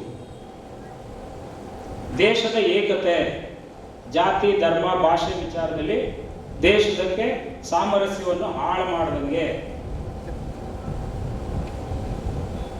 ದೇಶದ ಏಕತೆ ಮತ್ತು ಸಮಗ್ರತೆಗಾಗಿ ಎಲ್ಲರಲ್ಲಿ ಭ್ರಾತೃತ್ವ ಭಾವನೆಯನ್ನು, ಅಂದ್ರೆ ನಾವೆಲ್ಲ ಒಂದ್ ದೇಶದ ಮಕ್ಕಳು, ಅಣ್ಣ ತಮ್ಮಂದಿರಿದ್ದಂಗೆ, ಅಕ್ಕ ತಂಗಿಯರಿದ್ದಂಗೆ ಒಬ್ಬರನ್ನೊಬ್ರು ಗೌರವಿಸಬೇಕು ಅನ್ನೋ ವಿಚಾರವನ್ನ ಮೂಡಿಸುವುದಕ್ಕಾಗಿ, ಇವೆಲ್ಲ ವಿಚಾರಗಳನ್ನ ಮೂಡಿಸುವುದಕ್ಕಾಗಿ ದೃಢ ಸಂಕಲ್ಪ ಮಾಡಿ, ಅಂದ್ರೆ ಗಟ್ಟಿ ನಿರ್ಧಾರಕ್ಕೆ ಬಂದು ನಮ್ಮ ಸಂವಿಧಾನ ಸಭೆಯಲ್ಲಿ 1949 ಇಸ್ವಿಯ ನವೆಂಬರ್ ತಿಂಗಳ 26ನೇ ದಿನದಂದು ಈ ಸಂವಿಧಾನವನ್ನು ನಮಗೆ ನಾವೇ ಅರ್ಪಿಸಿಕೊಂಡು ನಾವು ಒಪ್ಪಿಕೊಂಡು ಅಂಗೀಕರಿಸಿ ಶಾಸನಬದ್ಧವಾಗಿ ವಿಧಿಸಿಕೊಂಡಿದ್ದೇವೆ.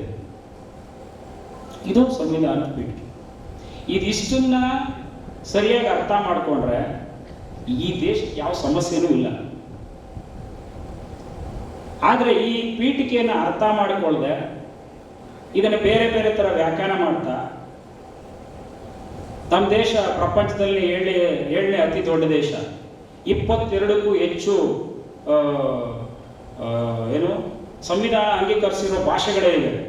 ಸಂವಿಧಾನ ಅಂಗೀಕರಿಸಿರೋ ಪ್ರಧಾನ ಭಾಷೆಗಳು, ಇನ್ನು ಉಪಭಾಷೆಗಳು ಸಾವಿರಾರಿವೆ. 8-9 ದೊಡ್ಡ ದೊಡ್ಡ ಧರ್ಮಗಳಿವೆ. 140-150 ಕೋಟಿ ಜನಸಂಖ್ಯೆ ಇರುವಂಥ ದೇಶ ಇದು. ಈ ಜಾತಿ ವ್ಯವಸ್ಥೆ ಇವೆಲ್ಲ ಏನು ಮಾಡಿವೆ ಅಂತೇಳಿದ್ರೆ ಒಬ್ಬ ಹೇಳಿದ್ದು ಇನ್ನೊಬ್ಬನಿಗೆ ಅಸಮಾಧಾನ ಕಾಣುತ್ತೆ.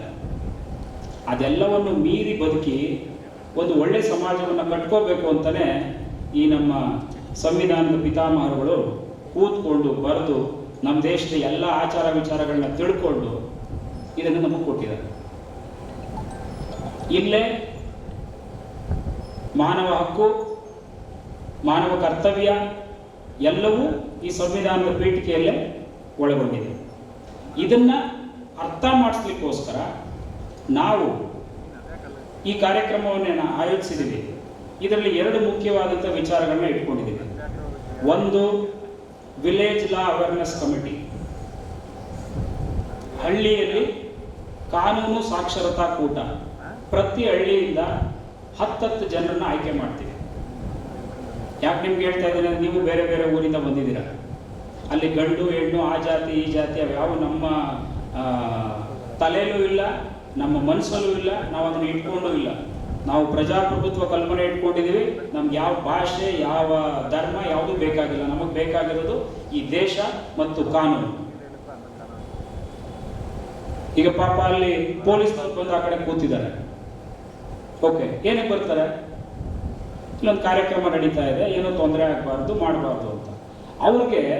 ಅವ್ರು ಬಂದು ನಮ್ಮನ್ನೆಲ್ಲ ರಕ್ಷಣೆ ಮಾಡ್ಕೊಳ್ಳೋದು ಅಥವಾ ಕಾಯ್ಕೊಳ್ಳೋದು ಒಂದು ಸಮಸ್ಯೆ ಏನು ಹಾಕ್ಬೇಕು? ನಾವೆಲ್ಲ ಎಜುಕೇಟೆಡ್ಸ್ ಅಲ್ವಾ? ನಮ್ಮಲ್ಲಿ ಅಂತ ಯಾವುದೋ ಗಲಾಟೆಗಳಾಗಲ್ಲ ಅಂತ ಅವ್ರಿಗೆ ಮನವರಿಕೆ ಆದರೆ ಅವ್ರು ಯಾಕೆ ಬಂದು ಕೂತ್ಕೋಬೇಕು? ಅವ್ರ ಪಾಡಕ್ಕೆ ಬೇರೆ ಕೆಲಸಗಳಿರ್ತವೆ, ಲಾ ಅಂಡ್ ಆರ್ಡರ್ ವಿಚಾರ ಬೇರೆ ಇರುತ್ತೆ. ಈಗ ನಾವು ಅವರು ಕೋಆಪರೇಟ್ ಮಾಡಬೇಕೋ ಬೇಡವೋ? ಕಾನೂನು ನಿರ್ವಹಣೆ ಅಂದರೆ ಬರೀ ಪೊಲೀಸರ ಕೆಲಸ ಅಲ್ಲ. ಸಾಮಾನ್ಯ ಮನುಷ್ಯ ಕೂಡ ಅವ್ರ ಜೊತೆಲಿ ಕೈ ಜೋಡಿಸಿದ್ರೇನೆ ಅವರು ಏನಾದರೂ ಒಂದು ಸಾಧನೆ ಮಾಡ್ಲಿಕ್ಕೆ ಸಾಧ್ಯ. ಹಾಗಾಗಿ ನೀವು ವಿದ್ಯಾವಂತರುಗಳಿದ್ದೀರಾ, ಕಾಲೇಜಲ್ಲೂ ಕೂಡ ನಾವು ಸ್ಟೂಡೆಂಟ್ ಲಾ ಅವೇರ್ನೆಸ್ ಕಮಿಟಿಗಳನ್ನ ಮಾಡಬೇಕಂತ ಅನ್ಕೊಂಡಿದ್ದೀವಿ. ಏನಕ್ಕೆ ಮಾಡ್ತಾ ಇದ್ದೀವಿ? ಇಂಥ ವಿಚಾರಗಳನ್ನ ಸ್ಪಷ್ಟಪಡಿಸ್ಲಿಕ್ಕೆ. ವೈಯಕ್ತಿಕವಾಗಿ ಅವ್ರದವ್ರದೇ ಆದಂಥ ಸಮಸ್ಯೆಗಳಿರ್ಬೋದು, ಅದನ್ನು ಪರಿಹರಿಸ್ಕೊಳ್ಳಿಕ್ಕೋಸ್ಕರ ಅವರು ಹೋರಾಟ ಮಾಡ್ತಾ ಇರ್ಬೋದು. ಅವ್ರಿಗೆಲ್ಲ ನೈತಿಕವಾಗಿ ನಾವು ಬೆಂಬಲ ಕೊಡಬೇಕು. ಅದಕ್ಕೊಂದು ಸಿಸ್ಟಮ್ಯಾಟಿಕ್ ಆದಂಥ ಆರ್ಗನೈಸ್ ಮಾಡಬೇಕು. ಆ ಮೂಲಕ ಅವ್ರಿಗೆ ತಿಳುವಳಿಕೆ ಹೇಳ್ಬೇಕು ಅನ್ನೋದು ನಮ್ಮ ಈ ಕಾರ್ಯಕ್ರಮದ ಉದ್ದೇಶ. ಇವತ್ತು ನಾವು ಪ್ರಾರಂಭ ಮಾಡಿದ್ದೀವಿ ಅಷ್ಟೇ. ಇದು ನಿರಂತರವಾಗಿ ಮಂಡ್ಯ ಜಿಲ್ಲೆಯ ಪ್ರತಿ ಹಳ್ಳಿ ಮತ್ತು ಪ್ರತಿ ಕಾಲೇಜಲ್ಲಿ ಇನ್ಸ್ಟಾಲ್ ಆಗೋವರೆಗೂ ನಾವು ಈ ಪ್ರಯತ್ನವನ್ನು ಕೊಡೋದಿಲ್ಲ. ಅದಕ್ಕೆ ಮುಖ್ಯವಾಗಿ ನಮಗೆ ಈಗ ನೀವೇನು ಬಂದಿದ್ದೀರಾ, ಪ್ರಾರಂಭದ ಹಂತದಲ್ಲಿ ಈಗ ನೀವೇನು ಬಂದಿದ್ದೀರಾ, ಈಗ ನಿಮ್ಮ ಹತ್ರ ನಾವೆಲ್ಲ ಒಂದು ಡೀಟೇಲ್ಸ್ ನೀವು ತಗೊಳ್ತಾ ಇದ್ದೀವಿ. ಡೀಟೇಲ್ಸ್ ತಗೊಳ್ತಿರೋ ಉದ್ದೇಶ ಏನಪ್ಪ ಅಂತಂದರೆ, ಈ ಕಾರ್ಯಕ್ರಮದಲ್ಲಿ ನೀವು ಭಾಗವಹಿಸಿದ್ದೀರಾ ಅನ್ನೋದಕ್ಕೆ ಒಂದು ಸರ್ಟಿಫಿಕೇಟ್ನ ನಮ್ಮ ಸಂಸ್ಥೆಯಿಂದ, ಅದು ನಮ್ಮ ಕಡೆಯಿಂದ ನಿಮಗೆ ತಲುಪುತ್ತೆ. ನಿಮ್ಮ ಕಾಲೇಜ್ಗಳಿಗೆ ನಾವು ತಲುಪಿಸ್ತೀವಿ. ಇಲ್ಲಿ ಬಂದಿರೋರಿಗೆ ಮಾತ್ರ ಅದನ್ನು ನಾವು ಕೊಡ್ತೀವಿ. ನೀವು ಇಂಥ ಕಾರ್ಯಕ್ರಮಗಳನ್ನೇ ಪದೇ ಪದೇ ಬಂದು, ಈಗ ನಾವೇನು ಕಾಲೇಜಲ್ಲಿ ಸ್ಟೂಡೆಂಟ್ ಲಾ ಅವೇರ್ನೆಸ್ ಕಮಿಟಿ ಅಂತ ಮಾಡಬೇಕು ಅಂದ್ಕೊಂಡಿದ್ದೀವಿ, ನೀವೇ ವಾಲಂಟಿಯರ್ ಆಗಿ ನಮ್ಮನ್ನು ಅಪ್ರೋಚ್ ಮಾಡಿದ್ರೆ ನಮಗೆ ಭಾಳ ಖುಷಿ. ನಾವು ಬಂದು ನಿಮ್ಗೆ ಹೇಳ್ಕೊಡೋದಕ್ಕಿಂತ ಸರ್ ನಮ್ಗೆ ಇದನ್ನು ಕಲಿಸ್ಕೊಡಿ ಅಂತ ಬಂದರೆ ಅದು ತುಂಬ ಖುಷಿ ಆಗುವಂಥ ವಿಚಾರ. ನೀವು ಬರಬೇಕು. ಇವತ್ತು ನಿಮ್ಮ ಸೆಕ್ಷನ್ಗಳಲ್ಲಿ 40-50 ಜನ ಸ್ಟೂಡೆಂಟ್ಸ್ ಇರ್ತೀರಾ, ಎಲ್ಲರೂ ಫಸ್ಟ್ ರ್ಯಾಂಕ್ ಬರ್ತೀರಾ? ಆದರೆ ಫಸ್ಟ್ ರ್ಯಾಂಕ್ ಬರಬೇಕು ಅಂತ ಪ್ರಯತ್ನ ಮಾಡಬೇಕೋ ಬೇಡವೋ? ಆ ಪ್ರಯತ್ನನೇ ಇದೆ. ಬಿಡಮ್ಮ ಅವಳು ಚೆನ್ನಾಗಿ ಓದ್ತಾಳೆ ಅಥವಾ ಇವನು ಚೆನ್ನಾಗಿ ಓದ್ತಾನೆ ಅಂತ ನೀವೇ ಸರ್ಟಿಫಿಕೇಟ್ ಕೊಟ್ಬಿಟ್ಟು ನಿಮ್ಮ ಪುಸ್ತಕ ನೀವು ಮುಚ್ಚಿ ಮಾಡಿಬಿಟ್ರೆ ನೀವ್ಯಾವ ವಿದ್ಯಾವಂತರಾಗ್ಲಿಕ್ಕೆ ಸಾಧ್ಯ? ಮುಖ್ಯವಾಗಿ ನೀವು ಈ ಸಮಯದಲ್ಲಿ ನೀವೇನು ಕಲಿತೀರೋ ಮುಂದೆ ಅದೇ ಬರೋದು. ಜೀವನ ಆ ಸಮಯ ಒಂದು ಹಂತದವರೆಗೆ ನಮ್ಗೆ ಅವಕಾಶ ಮಾಡಿಕೊಡ್ತದೆ. ಈಗ ನಾ ಡಿಗ್ರಿ ಕಾಲೇಜ್ಗೆ ಹೋಗ್ಬೇಕಂದ್ರೆ ಸೇರಿಸ್ಕೋತಾರ, ಕರೆಸ್ಪಾಂಡೆನ್ಸ್ ಮಾಡ್ಕೊಬೋದು, ಅದು ಬೇರೆ ವಿಚಾರ. ಯಾವಾಗ ಯಾರು ಏನು ಮಾಡಬೇಕು ಅದನ್ನು ಮಾಡಿದ್ರೇ ಅದಕ್ಕೊಂದು ಶ್ರೇಯಸ್ಸು, ಅದಕ್ಕೊಂದು ಬೆಲೆ. ಈಗ ವಿದ್ಯಾರ್ಥಿಗಳಾಗಿದ್ದೀರಾ, ಕಲಿಯುವಂಥ ವಯಸ್ಸು, ಕಲ್ತ್ಕೊಳ್ಳಿ, ತಿಳ್ಕೊಳ್ಳಿ. ಈಗ ರಮಾ ಮೇಡಮ್ ಬಂದಿದ್ರು, ಅವ್ರನ್ನ ನಾವು ಅಷ್ಟು ಗೌರವವಾಗಿ ಯಾಕೆ ಕಳಿಸ್ಕೊಟ್ಟೋ, ಏನಕ್ಕೆ ಅವ್ರನ್ನ ಕೂರಿಸಿ ಸನ್ಮಾನ ಮಾಡೋದು, ಏನಕ್ಕೆ ಮಾಡೋದು ಹೇಳಿ, ಯಾರಾದ್ರೂ ಒಬ್ರು ಹೇಳಿ, ಏನಕ್ಕೆ ಮಾಡೋದು? ಮೇಡಮ್ ಜಡ್ಜ್ ಅಂತ ತಾನೆ, ಸುಮ್ಮನೆ ಜಡ್ಜ್ ಆಗ್ಬಿಡ್ತಾರ? ಈ ದೇಶದ ರಾಷ್ಟ್ರಪತಿ ಮೊದಲನೇ ಪ್ರಜೆನೇ ಹೆಣ್ಣು. ಈಗ ನಾವಿಲ್ಲಿ ಕೂರಿಸಿ ಸನ್ಮಾನ ಮಾಡಿ ಕಳಿಸಿದವರು ಹೆಣ್ಣು. ಇವತ್ತು ಹೆಣ್ಮಕ್ಳು ಯಾರಿಗಿಂತ ಏನು ಕಮ್ಮಿ ಇಲ್ಲ, ಏನ್ ಬೇಕಾದ್ರೂ ಸಾಧಿಸ್ಕೊಂಡ್ರು.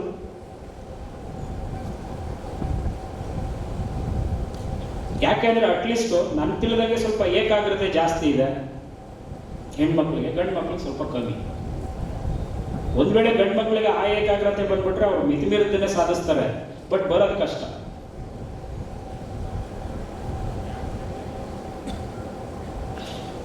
ಯಾಕೆ ಈ ಪ್ರಾಸ್ತಾವಿಕ ವಿಡಿಯೋಲಿ ಇದನ್ನು ಹೇಳ್ತಾ ಇದ್ದೀನಿ ಅಂದ್ರೆ, ಇದನ್ನ ರಿಕ್ವೆಸ್ಟ್ ಅನ್ಕೊಳ್ಳಿ, ಇಲ್ಲ ದೊಡ್ಡವರಾಗಿ ಒಬ್ಬ ಅಣ್ಣ ನಮ್ಗೆ ಹೇಳ್ತಾ ಇದ್ದಾನೆ ಅನ್ಕೊಳ್ಳಿ. ಈ ವಯಸ್ಸಲ್ಲಿ ನೀವೇನನ್ನ ಸಾಧಿಸ್ಬೇಕು ಅಂತ ಸಂಕಲ್ಪ ಮಾಡ್ಕೊಂತೀರೋ ಅದೇ ನಿಮ್ಮ ಜೀವನದಲ್ಲಿ ಆಗುವಂಥದ್ದು.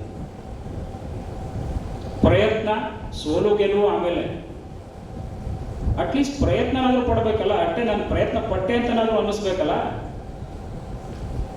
ನಾನು ಆಗ್ಲೇ ಹೇಳ್ದಂಗೆ, ನೀವು ಡಾಕ್ಟರ್ ಆಗಿ, ಇಂಜಿನಿಯರ್ ಆಗಿ, ಮೇಸ್ಟರ್ ಆಗಿ, ಏನಾದರೂ ಆಗಿ, ಈ ಸಂವಿಧಾನ ಏನು ಹೇಳಿದೆ ಅದಕ್ಕೆ ಭದ್ರ. ಇದಕ್ಕೆ ಭದ್ರ ಆಗಿಲ್ಲ ಅಂದ್ರೆ, ಈಗ ಬೇರೆ ಬೇರೆ ದೇಶಗಳಲ್ಲಿ ಏನು ನಡೀತಾ ಇದೆ, ಕಮ್ಯುನಲ್ ಕ್ಲಾಶಸ್, ಕೋಮು ಗಲಭೆಗಳು, ಅದೆಲ್ಲ ದೂರದ ಮಾತಲ್ಲ. ನಮಗೆ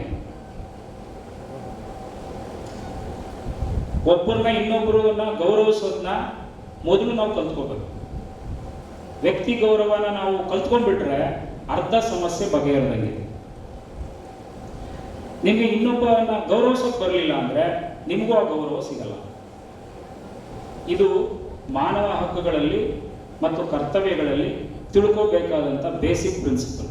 ಆಮೇಲೆ ಅನುಚ್ಛೇದ, ಪರಿಚ್ಛೇದ, ಸಂವಿಧಾನದ ಯಾವ ಸೆಕ್ಷನ್ ಏನು ಹೇಳ್ತಾ ಇದೆ, ಕ್ರಿಮಿನಲ್ ಲಾ ಏನು ಹೇಳುತ್ತೆ, ಸಿವಿಲ್ ಲಾ ಏನು ಹೇಳುತ್ತೆ, ಅದೆಲ್ಲ ಆಮೇಲೆ ಪರ್ಟಿಕ್ಯುಲರ್ ಆಗಿ ಬಂದಾಗ. ಆದರೆ ಜನರಲ್ ಆಗಿ ತಿಳ್ಕೊಬೇಕಾಗಿರೋದನ್ನು ಮೊದಲು ತಿಳ್ಕೋಬೇಕು. ವರ್ಣಮಾಲೆನೇ ಗೊತ್ತಿಲ್ಲದೆ ಕನ್ನಡದ ಬರಿ ಅಂದ್ರೆ ಯಾರ ಕೈಲಾದ್ರೂ ಬರೆಯೋಕ್ಕಾಗತ್ತಾ? ಮೊದಲು ಕಾಗುಣಿತಾಕ್ಷರಗಳನ್ನ ಕಲಿಬೇಕು, ಆಮೇಲೆ ಪದಗಳು, ಆಮೇಲೆ ವಾಕ್ಯಗಳು. ಅದೇ ರೀತಿ ಇದು ಕೂಡ ಬೇಸಿಕ್ ನಾಲೆಡ್ಜ್ ಬಹಳ ಬಹಳ ಇಂಪಾರ್ಟೆಂಟ್. ನಂತರ ನಮ್ಮ ಯಾರು ಮಾತಾಡ್ತಾರೆ, ನಮ್ಮ ಮುಖ್ಯ ಅತಿಥಿಗಳು ಮಾತಾಡಿದ ನಂತರ ದಯಮಾಡಿ ಇದು ನನ್ನ ರಿಕ್ವೆಸ್ಟು, ನೀವುಗಳಲ್ಲಿ ಒಂದು 10 ಜನನಾದರೂ ಮಾತಾಡಬೇಕು. ಈಗಲೇ ಮೆಂಟಲಿ ಪ್ರಿಪೇರ್ ಆಗ್ಬಿಡಿ. ಯಾರು ಮಾತಾಡಬೇಕು, ನಾನು ಮಾತಾಡ್ತೀನಿ, ಇಷ್ಟೇ ಇವತ್ತಿನ ವ್ಯವಸ್ಥೆಯಲ್ಲಿ. ಯಾಕೆಂದರೆ ನನಗೆ ನನ್ನ ಡೇಟ್ ಆಫ್ ಬರ್ತ್ 75, ಆಯಿತಾ? ನಿಮ್ಮದು ಈ 80, 90 ಈ ಆಸ್ಪಾಸ್ಗಳಲ್ಲಿ, ಅಥವಾ 2000 ಈ ಥರ ಇರ್ತದೆ. ಈಗ ನಾನು ಆ 2000 ಇಸ್ವಿಯಲ್ಲಿ ಹುಟ್ಟಿದಂಥ ಮಗು ಥರ ಯೋಚನೆ ಮಾಡೋಕ್ಕೆ ಈಗ ನನಗೆ ಸ್ವಲ್ಪ ಕಷ್ಟ ಆಗುತ್ತೆ. ಓಕೆ, ಸೊ ಈಗ 2024 ಅಂದರೆ ಆಲ್ಮೋಸ್ಟ್ 2000 ಈಚೆಗೆ ಇರ್ತೀರಿ ಎಲ್ಲರೂ, ಅಲ್ವಾ? ಸೊ ನಿಮ್ಮ ದೃಷ್ಟಿಕೋನದಲ್ಲಿ ಇವತ್ತೇನು ಮಾಡಿದ್ರೆ ಸರಿ, ಅಥವಾ ಏನು ಮಾಡಬೇಕು, ಅಟ್ಲೀಸ್ಟ್ ಈ ಚಿಂತನೆ ಇವತ್ತು ನಿಮಗೆ ಬರಲಿಲ್ಲ ಅಂದರೆ ಏನು ಸಾಧಿಸಲಿಕ್ಕಾಗಲಿಲ್ಲ. ಸಾಧಿಸ್ಬೇಕಾ? ಈಗಿಂದ ಚಿಂತೆ ಮಾಡಿ. ನಮ್ಮವ್ರದ್ದು ಮಾತು ಮುಗಿದ ಮೇಲೆ ಒಂದು 10 ಜನನಾದ್ರೂ, ನೀವು 20 ಜನ ಮಾತಾಡೋ ನನಗೆ ಭಾಳ ಸಂತೋಷ. ಅಟ್ಲೀಸ್ಟ್ ಒಂದು 10 ಜನನಾದ್ರೂ ಜನರಲ್ ಆಗಿ ಇವತ್ತಿನ ಸಮಾಜ, ಇವತ್ತು ನೀವು ಫೇಸ್ ಮಾಡ್ತಾ ಇರುವಂಥ ಯಾವುದಾದ್ರೂ ಸಮಸ್ಯೆ ಏನಾದರೂ, ಯಾಕೆಂದರೆ ನಾಳೆ ನಾವು ಸ್ಟೂಡೆಂಟ್ ಲಾ ಅವೇರ್ನೆಸ್ ಕಮಿಟಿ ಅಂತ ಮಾಡುವಾಗ ಇವತ್ತಿನ ವಿದ್ಯಾರ್ಥಿಗಳ ತಲೆ ಒಳಗೆ ಏನು ಓಡ್ತಾ ಇದೆ ಅಂತ ನಮಗೆ ಗೊತ್ತಾಗದೆ ಹೋದರೆ ನಾವು ಏನು ಮಾಡೀವಿ ವೇಸ್ಟ್ ಆಗುತ್ತೆ. ಹೌದಲ್ವಾ? ಮಾತಾಡ್ತೀರಲ್ವಾ? ಕೇಳಿಸ್ಕೊತೀನಿ, ದಯಮಾಡಿ ಮಾತಾಡಿ. ಸದ್ಯಕ್ಕೆ ನನ್ನ ಈ ಪ್ರಾಸ್ತಾವಿಕ ನುಡಿಯನ್ನು ಮುಗಿಸ್ತಾ ಇದ್ದೀನಿ. ನಮಸ್ಕಾರ. 1945ರಲ್ಲಿ ವಿಶ್ವಸಂಸ್ಥೆ ಹುಟ್ಟುಕೊಡುತ್ತೆ. ಜಗತ್ತಿನ ಎಲ್ಲ ರಾಷ್ಟ್ರಗಳು ಶಾಂತಿಯನ್ನು ಬಯಸಬೇಕು, ಶಾಂತಿಯನ್ನು ಮರುಸ್ಥಾಪನೆ ಮಾಡ್ಕೋಬೇಕು, ನೆಮ್ಮದಿಯ ಬಾಳ್ವೆಯನ್ನು ನಮಗೂ ಮತ್ತು ನಮ್ಮ ಮುಂದಿನ ಜನಾಂಗಕ್ಕೂ ಕೂಡ ಉಳಿಸ್ಕೋಬೇಕು ಅನ್ನುವ ನಿಟ್ಟಿನಲ್ಲಿ ವಿಶ್ವಸಂಸ್ಥೆ ರೂಪುಗೊಂಡು ಅದು 1948ರಲ್ಲಿ ಇಡೀ ಜಗತ್ತಿನ ಶಾಂತಿ ಮತ್ತು ನೆಮ್ಮದಿಗೋಸ್ಕರ ಮತ್ತು ಮನುಕುಲದ ಉಳಿವಿಗೋಸ್ಕರ ಮಾನವ ಹಕ್ಕುಗಳನ್ನು ಅದು ರೂಪಿಸಿತು. ಅಂತ ನಾನು ಮಂಡ್ಯ ಯೂನಿವರ್ಸಿಟಿಯಲ್ಲಿ ಫೈನಲ್ ಡೇ ಓದ್ತೀನಿ, ಎಕನಾಮಿಕ್ ಸ್ಟೂಡೆಂಟ್ಸು. ಸೊ ಈ ಕಾರ್ಯಕ್ರಮ ತುಂಬ ಚೆನ್ನಾಗಿದೆ. ಇದ್ರ ಉದ್ದೇಶ ಏನಪ್ಪ ಅಂದರೆ ಜನರ ಚಳವಳಿ ಹಾಗೂ ಮಾನವ ಹಕ್ಕುಗಳನ್ನು ಕುರಿತು ಹಲವಾರು ವಿಷಯಗಳ ಬಗ್ಗೆ ಸರಿಯಾಗಿ ಮಾತಾಡಿದ್ರು. ಇವಾಗ ಇದರ ಬಗ್ಗೆ ನಾನು ಸ್ವಲ್ಪ ಮಾತಾಡೋಕ್ಕೆ ಬರ್ಕೊಂಡಿದ್ದೀನಿ, ದಯವಿಟ್ಟು ಎಲ್ಲ ಕೇಳಿಸಬೇಕಾಗಿ ವಿನಂತಿ. ಜನತಾ ಚಳವಳಿಯಾಗಿ ಮಾನವ ಹಕ್ಕುಗಳು ಎಂಬುದು ಒಂದು ಪ್ರಮುಖ ಮತ್ತು ಪ್ರಭಾವಶೀಲ ಅಭಿಯಾನವಾಗಿದ್ದು, ಇದು ಒಬ್ಬ ವ್ಯಕ್ತಿ ಮತ್ತು ಮಾನವೀಯ ಹಕ್ಕುಗಳನ್ನು ಸುಧಾರಿಸಲು ಮತ್ತು ರಕ್ಷಿಸಲು ಉದ್ದೇಶವಾಗಿದೆ. ಈ ಚಳವಳಿ ಜನಸಾಮಾನ್ಯರಿಂದ ಮತ್ತು ಪ್ರಾರಂಭವಾಗಿ ವಿವಿಧ ಸಾಮಾಜಿಕ, ಆರ್ಥಿಕ ಮತ್ತು ರಾಜಕೀಯ ಸಮಸ್ಯೆಗಳನ್ನು ವಿರುದ್ಧ ಹೋರಾಟ ನಡೆಸಿದೆ. ಮಾನವ ಹಕ್ಕುಗಳು ಪ್ರತಿಯೊಬ್ಬ ವ್ಯಕ್ತಿಯ ಆದ್ಯತೆ ಮತ್ತು ಹಕ್ಕುಗಳು ಮತ್ತು ಮುಕ್ತಿಗಳನ್ನು ಏಕೀಕೃತವಾಗಿ ಒದಗಿಸಿಕೊಳ್ಳುವ ಹಕ್ಕುಗಳಾಗಿವೆ. ಈ ಹಕ್ಕುಗಳನ್ನು ಮಾನವೀಯತೆ ನಿಟ್ಟಿನಲ್ಲಿ ಮೂಲಭೂತ ಮತ್ತು ಅನವಶ್ಯಕವಾಗಿದೆ. ಇದರ ಉದ್ದೇಶಗಳೇನಪ್ಪ ಅಂದರೆ ಸಾಮಾಜಿಕ ನ್ಯಾಯ, ಜಾತಿ, ಧರ್ಮ, ವರ್ಣ, ಲಿಂಗ ಇತ್ಯಾದಿ ಆಧಾರದ ಮೇಲೆ ಕಿರುಕುಳಗಳನ್ನು ತಡೆಯುವುದು ಮತ್ತು ಆರ್ಥಿಕ ಸಮಸ್ಯೆಗಳು, ಬಡತನ ನಿವಾರಣೆ ಮತ್ತು ಸಮಾನ ವೇತನ ಮತ್ತು ಉತ್ತಮ ಜೀವನ ಮಟ್ಟಕ್ಕಾಗಿ ಇದರ ಬಗ್ಗೆ ಇದು ಸಂಸ್ಥೆಯಿಂದ ಹೋರಾಟ ಮಾಡುವುದು ಮತ್ತು ರಾಜಕೀಯ ಹಕ್ಕುಗಳು, ಸ್ವಾತಂತ್ರ್ಯ, ಅಭಿವೃದ್ಧಿ ಮತ್ತು ಸ್ವಾತಂತ್ರ್ಯ ಮತ್ತು ಸಮಾನ ಹಕ್ಕುಗಳನ್ನು ಅನುಕೂಲತೆಗಳು. ಮಾನವ ಹಕ್ಕುಗಳ ತತ್ವಗಳು, ಅಮೂಲ್ಯತೆ ತತ್ವ. ಪ್ರತಿಯೊಬ್ಬ ವ್ಯಕ್ತಿಯು ತನ್ನ ಮಾನವೀಯತೆಯಿಂದಲೇ ಅಮೂಲ್ಯವಾಗಿರುತ್ತಾನೆ. ಯಾರಾದರೂ ಮಾನವೀಯ ಹಕ್ಕುಗಳನ್ನು ಮೀರಿಸುವಂತೆ ನಡೆದುಕೊಳ್ಳುವುದನ್ನು ತಡೆಯುವುದು ಮುಖ್ಯ ಉದ್ದೇಶವಾಗಿದೆ. ಸಮಾನತೆ ತತ್ವ. ಎಲ್ಲ ಜನರು ಸಮಾನರು, ತಾತ್ಕಾಲಿಕವಾಗಿ ಅಥವಾ ಕಾಯಮವಾಗಿ ಯಾರಿಂದಾದರೂ ಹಕ್ಕುಗಳನ್ನು ಕಿತ್ತುಕೊಳ್ಳುವಂತಿಲ್ಲ. ಸ್ವಾತಂತ್ರ್ಯ ತತ್ವ. ಪ್ರತಿಯೊಬ್ಬ ವ್ಯಕ್ತಿಯು ಸ್ವಾತಂತ್ರ್ಯ ಮತ್ತು ಅಭಿವ್ಯಕ್ತಿ ಮತ್ತು ಅಭಿಪ್ರಾಯ ಸ್ವಾತಂತ್ರ್ಯವನ್ನು ಹೊಂದಿರುತ್ತಾನೆ. ಜನತಾ ಚಳವಳಿ ಮತ್ತು ಮಾನವ ಹಕ್ಕುಗಳ ಮಧ್ಯ ಸಂಬಂಧ. ನೀತಿ ಸಾಧನೆ. ಕಾನೂನು ಬಾಹ್ಯ ಸಾಮಾಜಿಕ ಮತ್ತು ಆರ್ಥಿಕ ಸಮಸ್ಯೆಗಳನ್ನು ಒದಗಿಸುವುದು. ಅಂದರೆ ಈ ಉದ್ದೇಶ ಏನಪ್ಪ ಅಂದರೆ ಕಾನೂನು ಬಾಹ್ಯ ಮತ್ತು ಸಾಮಾಜಿಕವಾಗಿ ಆರ್ಥಿಕ ಸಮಸ್ಯೆಗಳನ್ನು ಯಾರ ಶೋಷಣೆಯನ್ನು ಹೊಂದಿದರೆ ಈ ಸಂಸ್ಥೆಯಿಂದ ಅವರಿಗೆ ನ್ಯಾಯವನ್ನು ಕೊಡಿಸಲು ಹೊರಡುತ್ತೆ. ಮತ್ತು ಜಾಗೃತಿಗೆ ಸೃಷ್ಟಿ. ಜನಸಾಮಾನ್ಯರಲ್ಲಿ ಮಾನವ ಹಕ್ಕುಗಳ ಬಗ್ಗೆ ಅರಿವು ಮೂಡಿಸುವುದು.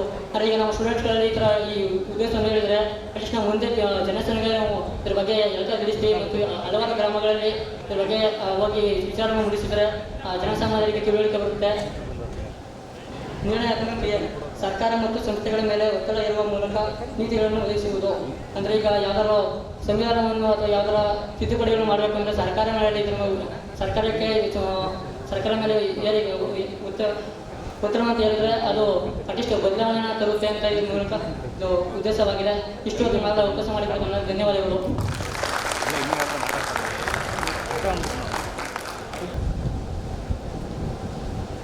ಇಷ್ಟು ಕಡಿಮೆ ಸಮಯದಲ್ಲಿ ಮನೋಜ್ ಬೀರ್ ಅವರು ಒಂದಷ್ಟು ಏನು ಪಾಯಿಂಟ್ಗಳನ್ನ ಹಾಕೊಂಡು ಎಷ್ಟು ಸಾಧ್ಯನೋ ಅಷ್ಟು ತುಂಬ ಚೆನ್ನಾಗಿ ಅದನ್ನ ಪ್ರಸ್ತುತಪಡಿಸಿದ್ರು. ಅವ್ರಿಗೆ ನಮ್ಮ ಎಲ್ಲ ಸಂಸ್ಥೆಗಳ ಪರವಾಗಿ ಧನ್ಯವಾದಗಳನ್ನು ಸಲ್ಲಿಸ್ತೇನೆ. ಅವರಿಂದ ಪ್ರೇರಿತಗೊಂಡು ಯಾರಾದರೂ ಮಾತಾಡ್ತೀರಾ? ಹ್ಯಾಂಡ್ ರೈಸ್ ಮಾಡಿ. ಅವ್ರಿಗೆ ಚಪ್ಪಾಳೆಯ ಮೂಲಕ ಸ್ವಾಗತವನ್ನ ಕೋರೋಣ.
12ನೇ ಶತಮಾನದಿಂದಲೂ ಈ ವಚನಕಾರಾಗಲಿ ಎಲ್ಲರೂ ಈ ಜಾತಿ ಭೇದ ಮಾಡಬಾರ್ದು, ಎಲ್ಲರೂ ಸಮಾನವಾಗಿರ್ಬೇಕು ಅಂತಾನೆ ಅಂದ್ಕೊಂಡು ಬಂದಿರೋದು. ಬಟ್ ಇವತ್ತಿನ ಪ್ರಸ್ತುತ ಕಾಲದಲ್ಲೂ ಜಾತಿ ಅಂತಾನೆ ಇದು ಮಾಡ್ತಾರೆ.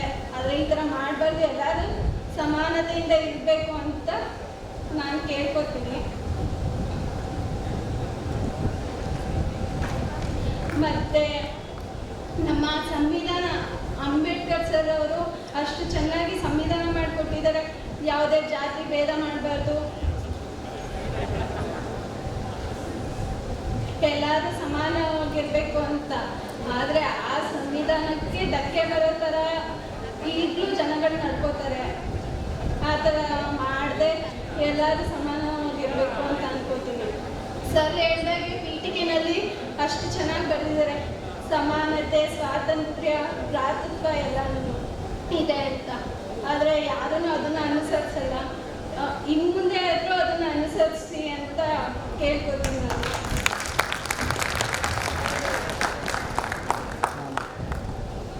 ಸಂವಿಧಾನದಲ್ಲಿ ಇರೋ ಥರ ಮಾನವ ಹಕ್ಕುಗಳೈತೆ.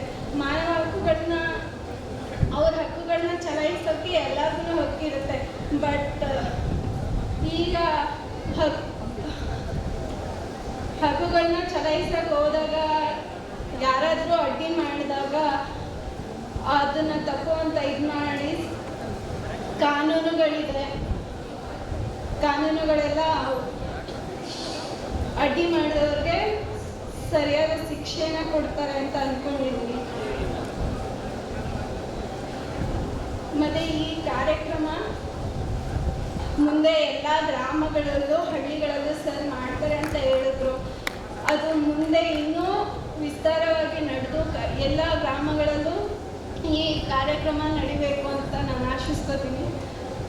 ಈ ಕಾರ್ಯಕ್ರಮ ಮುಂದುವರಲಿ ಅಂತ ಹೇಳ್ತಾ ನೋಡಿ, ಸುಚಿತ್ರ ಆಗ್ಬೋದು, ಮೊದಲು ಮಾತಾಡಿದ್ರಲ್ಲ ಮನೋಜ್, ಇಲ್ಲಿ ಏನಾಗುತ್ತೆ, ಪ್ರತಿಯೊಬ್ಬರಿಗೂ ಅವ್ರ ಅಭಿಪ್ರಾಯ ಇರ್ತದೆ, ಆದರೆ ಅದನ್ನ ವ್ಯಕ್ತಪಡಿಸ್ಲಿಕ್ಕೆ ಭಯ ಪಡ್ತಾರೆ. ಆ ಸ್ಟೇಜ್ ಫಿಯರ್ ಹೋಗ್ಬೇಕು ಅಂತಲೇ ನಿಮ್ಮನ್ನು ಕರೀತಾ ಇರೋದು. ಯಾಕೆಂದ್ರೆ 4 ಜನಗಳ ಮಧ್ಯೆ ಅಥವಾ ಅವ್ರನ್ನ ಮುಂದೆ ನಿಂತು ನೀವು ಗಟ್ಟಿ ಧ್ವನಿಯಲ್ಲಿ ಮಾತಾಡ್ಬೇಕಂದ್ರೆ ನಿಮ್ಮ ಆಲೋಚನಾ ಕ್ರಮಗಳು ಕರೆಕ್ಟ್ ಆಗಿರ್ಬೇಕು, ಓದ್ಕೊಂಡಿರ್ಬೇಕು, ವಿಚಾರವಂತಿಕೆ ಇರಬೇಕು. ಇದು ಸೆಕ್ಷನ್ಗಳ ವಿಚಾರ ಅಲ್ಲ. ನಿಮ್ಮ ಕಾಲೇಜಿಗೆ ಬರ್ತೀವಿ, ಮಹಿಳಾ ಕಾಲೇಜ್ ಅವರಲ್ಲ, ಸೊ ಅಲ್ಲಿ ಸ್ಟೂಡೆಂಟ್ ಲಾ ಅವೇರ್ನೆಸ್ ಕಮಿಟಿ ಮಾಡ್ತೀವಿ. ನೀವು ನಿಮ್ಮಿಂದ ಇವಾಗ ನೀವು ಅಪ್ಲಿಕೇಶನ್ ಕೊಟ್ವಲ್ಲ, ಹಾಗೆ ನಿಮ್ಗೊಂದು ಪೇಪರ್ ಕೊಡ್ತೀವಿ. ನಿಮ್ಗೆ ಯಾವ ಸೆಕ್ಷನ್ ಬೇಕು, ನಿಮ್ಗೆ ಯಾವ ಅಪರಾಧಕ್ಕೆ ಯಾವ ಸೆಕ್ಷನ್ ಇದೆ, ನಾವು ಹೆಂಗೆ ಈಗ ಪೊಲೀಸ್ ಅಧಿಕಾರಿಗಳು ಒಂದು ತನಿಖೆಗೆ ಬಂದಾಗ ಹೇಗೆ ಸಹಕರಿಸಬೇಕು, ಅಥವಾ ಅವರು ಪೊಲೀಸ್ ಮ್ಯಾನ್ಯುವಲ್ಗಳನ್ನ ಹೆಂಗೆ ಸರಿಯಾದ ರೀತಿಯಲ್ಲಿ ನಿರ್ವಹಣೆ ಮಾಡಬೇಕು. ಯಾಕೆ ನಾವು ಅದನ್ನ ಮಾಡ್ತಾ ಇದ್ದೀವಿ ಅಂದ್ರೆ, ಈಗ ಒಬ್ಬ ಆರೋಗ್ಯ ಅಧಿಕಾರಿ, ಒಬ್ಬ ಠಾಣಾ ಅಧಿಕಾರಿ, ಒಬ್ಬ ಶಾಲಾ ಪ್ರಾಂಶುಪಾಲರು, ಯಾರೇ ಇರಲಿ, ಗ್ರಾಮ ಪಂಚಾಯತಿ ಸದಸ್ಯರು, ಗ್ರಾಮ ಪಂಚಾಯತಿ ಅಧ್ಯಕ್ಷರು, PDOಗಳು, ನಮಗೆ ಮುಖ್ಯವಾಗಿ ಸಮಸ್ಯೆ ಇರೋದು ಯಾರಿಗೆ ಎಷ್ಟು ಅಧಿಕಾರ ವ್ಯಾಪ್ತಿ ಇದೆ ಅನ್ನೋದು ನಮಗೆ ಗೊತ್ತಿಲ್ಲ. ಯಾರಿಂದ ಯಾವ ಕೆಲಸ ಮಾಡಿಸ್ಕೋಬೇಕು ಅನ್ನೋದು ನಮಗೆ ಗೊತ್ತಿಲ್ಲ. ಎಲ್ಲಿ ಅರ್ಜಿ ಹಾಕ್ಬೇಕು ಅಂತ ಗೊತ್ತಿಲ್ಲ, ಅರ್ಜಿ ಹೆಂಗ್ ಬರೆಯೋದು ಅಂತ ಗೊತ್ತಿಲ್ಲ. ಅರ್ಥ ಆಯ್ತಪ್ಪ? ನಾನು ಹೇಳ್ತಾ ಇರೋದು, ನೀವು ಸ್ವಲ್ಪ ವ್ಯವಧಾನದಿಂದ ನಮಗೆ ಕೋಆಪರೇಟ್ ಮಾಡಿದ್ರೆ, ಈಗ ನಿಮ್ಮ ಮಹಿಳಾ ಕಾಲೇಜಿಂದಾನೇ ಅದು ಶುರುವಾಗಲಿ. ನಿಮ್ಮಲ್ಲಿ ಎಷ್ಟು ಜನ ಸ್ಟೂಡೆಂಟ್ಸ್ ಸಾಮಾನ್ಯವಾಗಿ ನಿಮ್ಮ ಕಾಲೇಜಲ್ಲಿ ಇರ್ಬೋದು? 2000 ಅಲ್ಲಿ ಅಟ್ಲೀಸ್ಟ್ ನಮ್ಗೊಂದು 200 ಜನ ಸ್ಪಂದನೆ ಕೊಟ್ಟರು. ನೀವು ಬೇರೆ ಬೇರೆ ಹಳ್ಳಿಗಳಿಂದ ಬಂದಿರ್ತೀರ, ಬೇರೆ ಬೇರೆ ಕುಟುಂಬದ ಹಿನ್ನೆಲೆ ಇರ್ತದೆ. ನಮ್ಮ ಉದ್ದೇಶ ಇಷ್ಟೇ, ನಿಮ್ಮನ್ನ ಈಗ ಹೆಂಗೆ ನೀವು ಕಾಲೇಜಿಗೆ ಬಂದು ಡಿಗ್ರಿ ತಗೋಬೇಕು ಅನ್ಕೊಂಡಿದ್ದೀರಿ, ಅಕ್ಷರಸ್ಥರಾಗಬೇಕು ಅಂತ ಏನು ಆಸೆ ಪಡ್ತಾ ಇದ್ದೀರಾ, ಅದೇ ತರ ನಾವು ಮಾಡ್ತಾ ಇರೋದು ಕಾನೂನು ಸಾಕ್ಷರತಾ ಕೂಟ. ನಾವು ಡೈಲಿ ರೊಟೀನಲ್ಲಿ ನಿಮ್ಮ ದಿನನಿತ್ಯದ ಜೀವನದಲ್ಲಿ ನಿಮಗೆ ಯಾವ್ಯಾವ ಕಾನೂನುಗಳ ಬಗ್ಗೆ ಅರಿವಿರಬೇಕು. ಓಕೆ, ಒಬ್ರು ಯಾರೋ ಪೊಲೀಸ್ ಅಧಿಕಾರಿ ಬಂದಾಗ ಅವ್ರ ಜೊತೆ ಹೆಂಗ್ ವ್ಯವಹಾರ ಮಾಡಬೇಕು, ಒಂದು PDO ಹತ್ರ ಹೋದಾಗ ಹೆಂಗ್ ವ್ಯವಹಾರ ಮಾಡಬೇಕು, ಒಂದು ರೆವಿನ್ಯೂ ಅಧಿಕಾರಿ ಹತ್ರ ಹೋದಾಗ ಹೆಂಗ್ ವ್ಯವಹಾರ ಮಾಡಬೇಕು, ಕಾಲೇಜಿನ ನಿಮ್ಮ ನೀವು ಯಾವ ಕಾಲೇಜಲ್ಲಿ ಓದ್ತಾ ಇರ್ತೀರಾ ಆ ಕಾಲೇಜಿನಲ್ಲಿ ನಿಮ್ಗೇನಾದ್ರೂ ಸಮಸ್ಯೆ ಆದರೆ ಅದನ್ನ ಹೇಗೆ ಫೇಸ್ ಮಾಡಬೇಕು. ಸೊ ಈ ರೀತಿ ಒಂದು ಏನೋ ಒಂದು ವ್ಯಕ್ತಿತ್ವ ಅನ್ಕೋಬಹುದು, ಅಥವಾ ಒಂದು ವ್ಯವಸ್ಥೆ ಅನ್ಕೋಬಹುದು. ಅದನ್ನ ಕಟ್ಕೊಡ್ಲಿಕ್ಕೇನೆ ನಾವು ಪ್ರಯತ್ನ ಮಾಡ್ತಾ ಇರೋದು. ಇದಕ್ಕೆ ನಿಮ್ಮ ಸಹಕಾರ ಸಿಕ್ಕಿದ್ರೆ ಈಗ 3 ಜನ ಮಾತಾಡಿದ್ರಿ, ನೀವು 3 ಜನ ಇನ್ನು 6 ಜನಕ್ಕೆ ಸ್ಫೂರ್ತಿ ಆಗ್ತೀರಾ. ಇವಳೇ ಮಾತಾಡೋದಂತೆ ನಂದೇನು ಅಂತ ಅವ್ರು ಯಾರು ಬರ್ತಾರೆ, ಇವನೇ ಮಾತಾಡೋದಂತೆ ಅಂತ ಇನ್ನೊಬ್ಬ ಬರ್ತಾರೆ. ಹೌದಲ್ಲ? ಯಾವತ್ತೂ ಅಷ್ಟೇ, ಯಾರಾದರೂ ಒಬ್ರು ಮುಂದೆ ಬರೋವರೆಗೆ ಅಷ್ಟೇ. ಆಮೇಲೆ ನಾನು ಕೆಲವರು ಬರ್ತಾರೆ. ಆದ್ರೆ ಮುಂದೆ ಬರ್ತಾನಲ್ಲ, ಅವನಲ್ಲಿ ಏನೋ ಒಂದು ಸ್ಪೆಷಾಲಿಟಿ ಇರುತ್ತೆ. ಎಲ್ಲರೂ ಸುಮ್ಮನೆ ಇದ್ದಾಗ ನಾನು ಅಂತ ಕೈ ಎತ್ತಾನಲ್ಲ, ಅವನೊಳಗೆ ಏನೋ ಡಿಫ್ರೆಂಟ್ ಇರುತ್ತೆ. ಈಗ ಅವನು ಇಲ್ಲೇ ಕೂತ್ಕೊಂಡು ಅದು ಸುಮಾರು ಒಂದು 10-15 ಲೈನ್ ಬರ್ದವನು ಅವನು. ಓಕೆ, ಸಾಮಾನ್ಯವಾಗಿ ಅಂದರೆ ನಾವೇನು ಮಾತಾಡ್ತಾ ಇದ್ದೀವಿ ಅದನ್ನ ಅವನು ಕೇಳಿಸ್ಕೊತಾ ಇದ್ದಾನೆ, ಅದನ್ನ ಅವನು ಶಾರ್ಟಾಗಿ ಬರಿತಾ ಇದ್ದಾನೆ. ಅದು ಬೇಕು. ನೀವು ಯಾವ ಜಾಗಕ್ಕೆ ಹೋಗಿ, ದೇವಸ್ಥಾನಕ್ಕೆ ಹೋದರೆ ದೇವಸ್ಥಾನಕ್ಕೆ ಹೋಗಿರ್ತೀವಿ, ನಿಮ್ಮ ಭಕ್ತಿನಲ್ಲಿ ವ್ಯಕ್ತಪಡಿಸ್ಬೇಕು, ಮಾಡಿ. ಕಾಲೇಜ್ಗೆ ಹೋದಾಗ ಪಾಠ ಕೇಳಬೇಕು, ಪಾಠ ಕೇಳಿ. ಮನೇಲಿದ್ದಾಗ ಮನೆಯವ್ರ ಜೊತೆ ಖುಷಿಯಾಗಿರ್ಬೇಕು, ಮನೆಯವ್ರ ಜೊತೆ ಖುಷಿಯಾಗಿರಿ, ಸ್ನೇಹಿತರ ಜೊತೆ ಖುಷಿಯಾಗಿರಿ. ಯಾವ ಪರ್ಟಿಕ್ಯುಲರ್ ಟೈಮಲ್ಲಿ ನೀವೆಲ್ಲಿರ್ತೀರೋ ಆ ಜಾಗದಲ್ಲಿ ಇರಬೇಕು. ಇಲ್ಲಿ ಕೂತ್ಕೊಂಡು ಇನ್ನೇನೋ ಯೋಚನೆ ಮಾಡೋದಲ್ಲ. ಇಲ್ಲಿದ್ದ ಮೇಲೆ ನೀವು ಇಲ್ಲಿಯವರಾಗೆ ಇರಬೇಕು. ಆವಾಗಲೇ ಇವನು ಬರ್ದಂಗೆ ಒಂದು 10 ಲೈನ್ ಇಲ್ಲೇ ಕೂತ್ಕೊಂಡು ಬರೆಯೋಕ್ಕೆ ಸಾಧ್ಯ. ಇಲ್ಲ ಅಂದ್ರೆ ಆಗೋಲ್ಲ. ಅರ್ಥ ಆಯ್ತಪ್ಪ? ನಿಮ್ಮ ಎಲ್ಲ ಪ್ರಶ್ನೆಗಳಿಗೂ ಎಲ್ಲ ರೀತಿಯಾದಂಥ ಕಾನೂನಿನ ನೆರವನ್ನು ಮತ್ತು ನೈತಿಕವಾದಂಥ ಬೆಂಬಲವನ್ನು ನಾವು ಯಾವತ್ತೂ ನಮ್ಮ ಸಂಸ್ಥೆಯಿಂದ ನಾವು ಕೊಡ್ತೀವಿ. ಅದಕ್ಕೆ ಇವತ್ತು ಮುನ್ನುಡಿ ಬರಿತಾ ಇದ್ದೀವಿ. ದಯಮಾಡಿ ನಿಮ್ಮ ಸಹಕಾರ ನಮಗೆ ಬೇಕು. ನಾನು ಈಗಾಗಲೇ ಹೇಳ್ದಂಗೆ ಪಾಪ ಸುಚಿತ್ರ ಹೇಳಿದ್ದು, ಅವ್ರು ಆಸೆ ಪಟ್ಟಂಗೆ ಇಡೀ ಮಂಡ್ಯ ಜಿಲ್ಲೆಯಲ್ಲಿ ಗ್ರಾಮಗಳ ಮಟ್ಟದಲ್ಲಿ ಅದನ್ನು ಮಾಡಲಿ ಅಂತ. ನಿಜವಾಗ್ಲೂ ಒಂದು ಹೆಣ್ಮಗು ನಮಗೆ ಆ ರೀತಿ ಒಂದು ಆತ್ಮವಿಶ್ವಾಸ ಸುರಿತಾ ಇದೆ ಅಂದರೆ 100% ನಾನು ಮಾಡೇ ತೋರಿಸ್ತೀನಿ. ಇದಕ್ಕೆ ಇಡೀ ನಮ್ಮ ಸಂಸ್ಥೆ ಸಾಕಷ್ಟು ಸದಸ್ಯರಿದ್ದಾರೆ. ನಾನು ಆಲ್ಮೋಸ್ಟ್ ಒಂದು 13 ವರ್ಷ ಆಗಿತ್ತು ನಾವು ಮಾಡಿ. 13 ವರ್ಷದ ನಂತರ ನಾವು ಮಂಡ್ಯದಲ್ಲಿ ಮಾಡ್ತಾ ಇರೋದು. ಓಕೆ, 13 ವರ್ಷದ ಹಿಂದೆ ಮಾಡಿದ್ದು.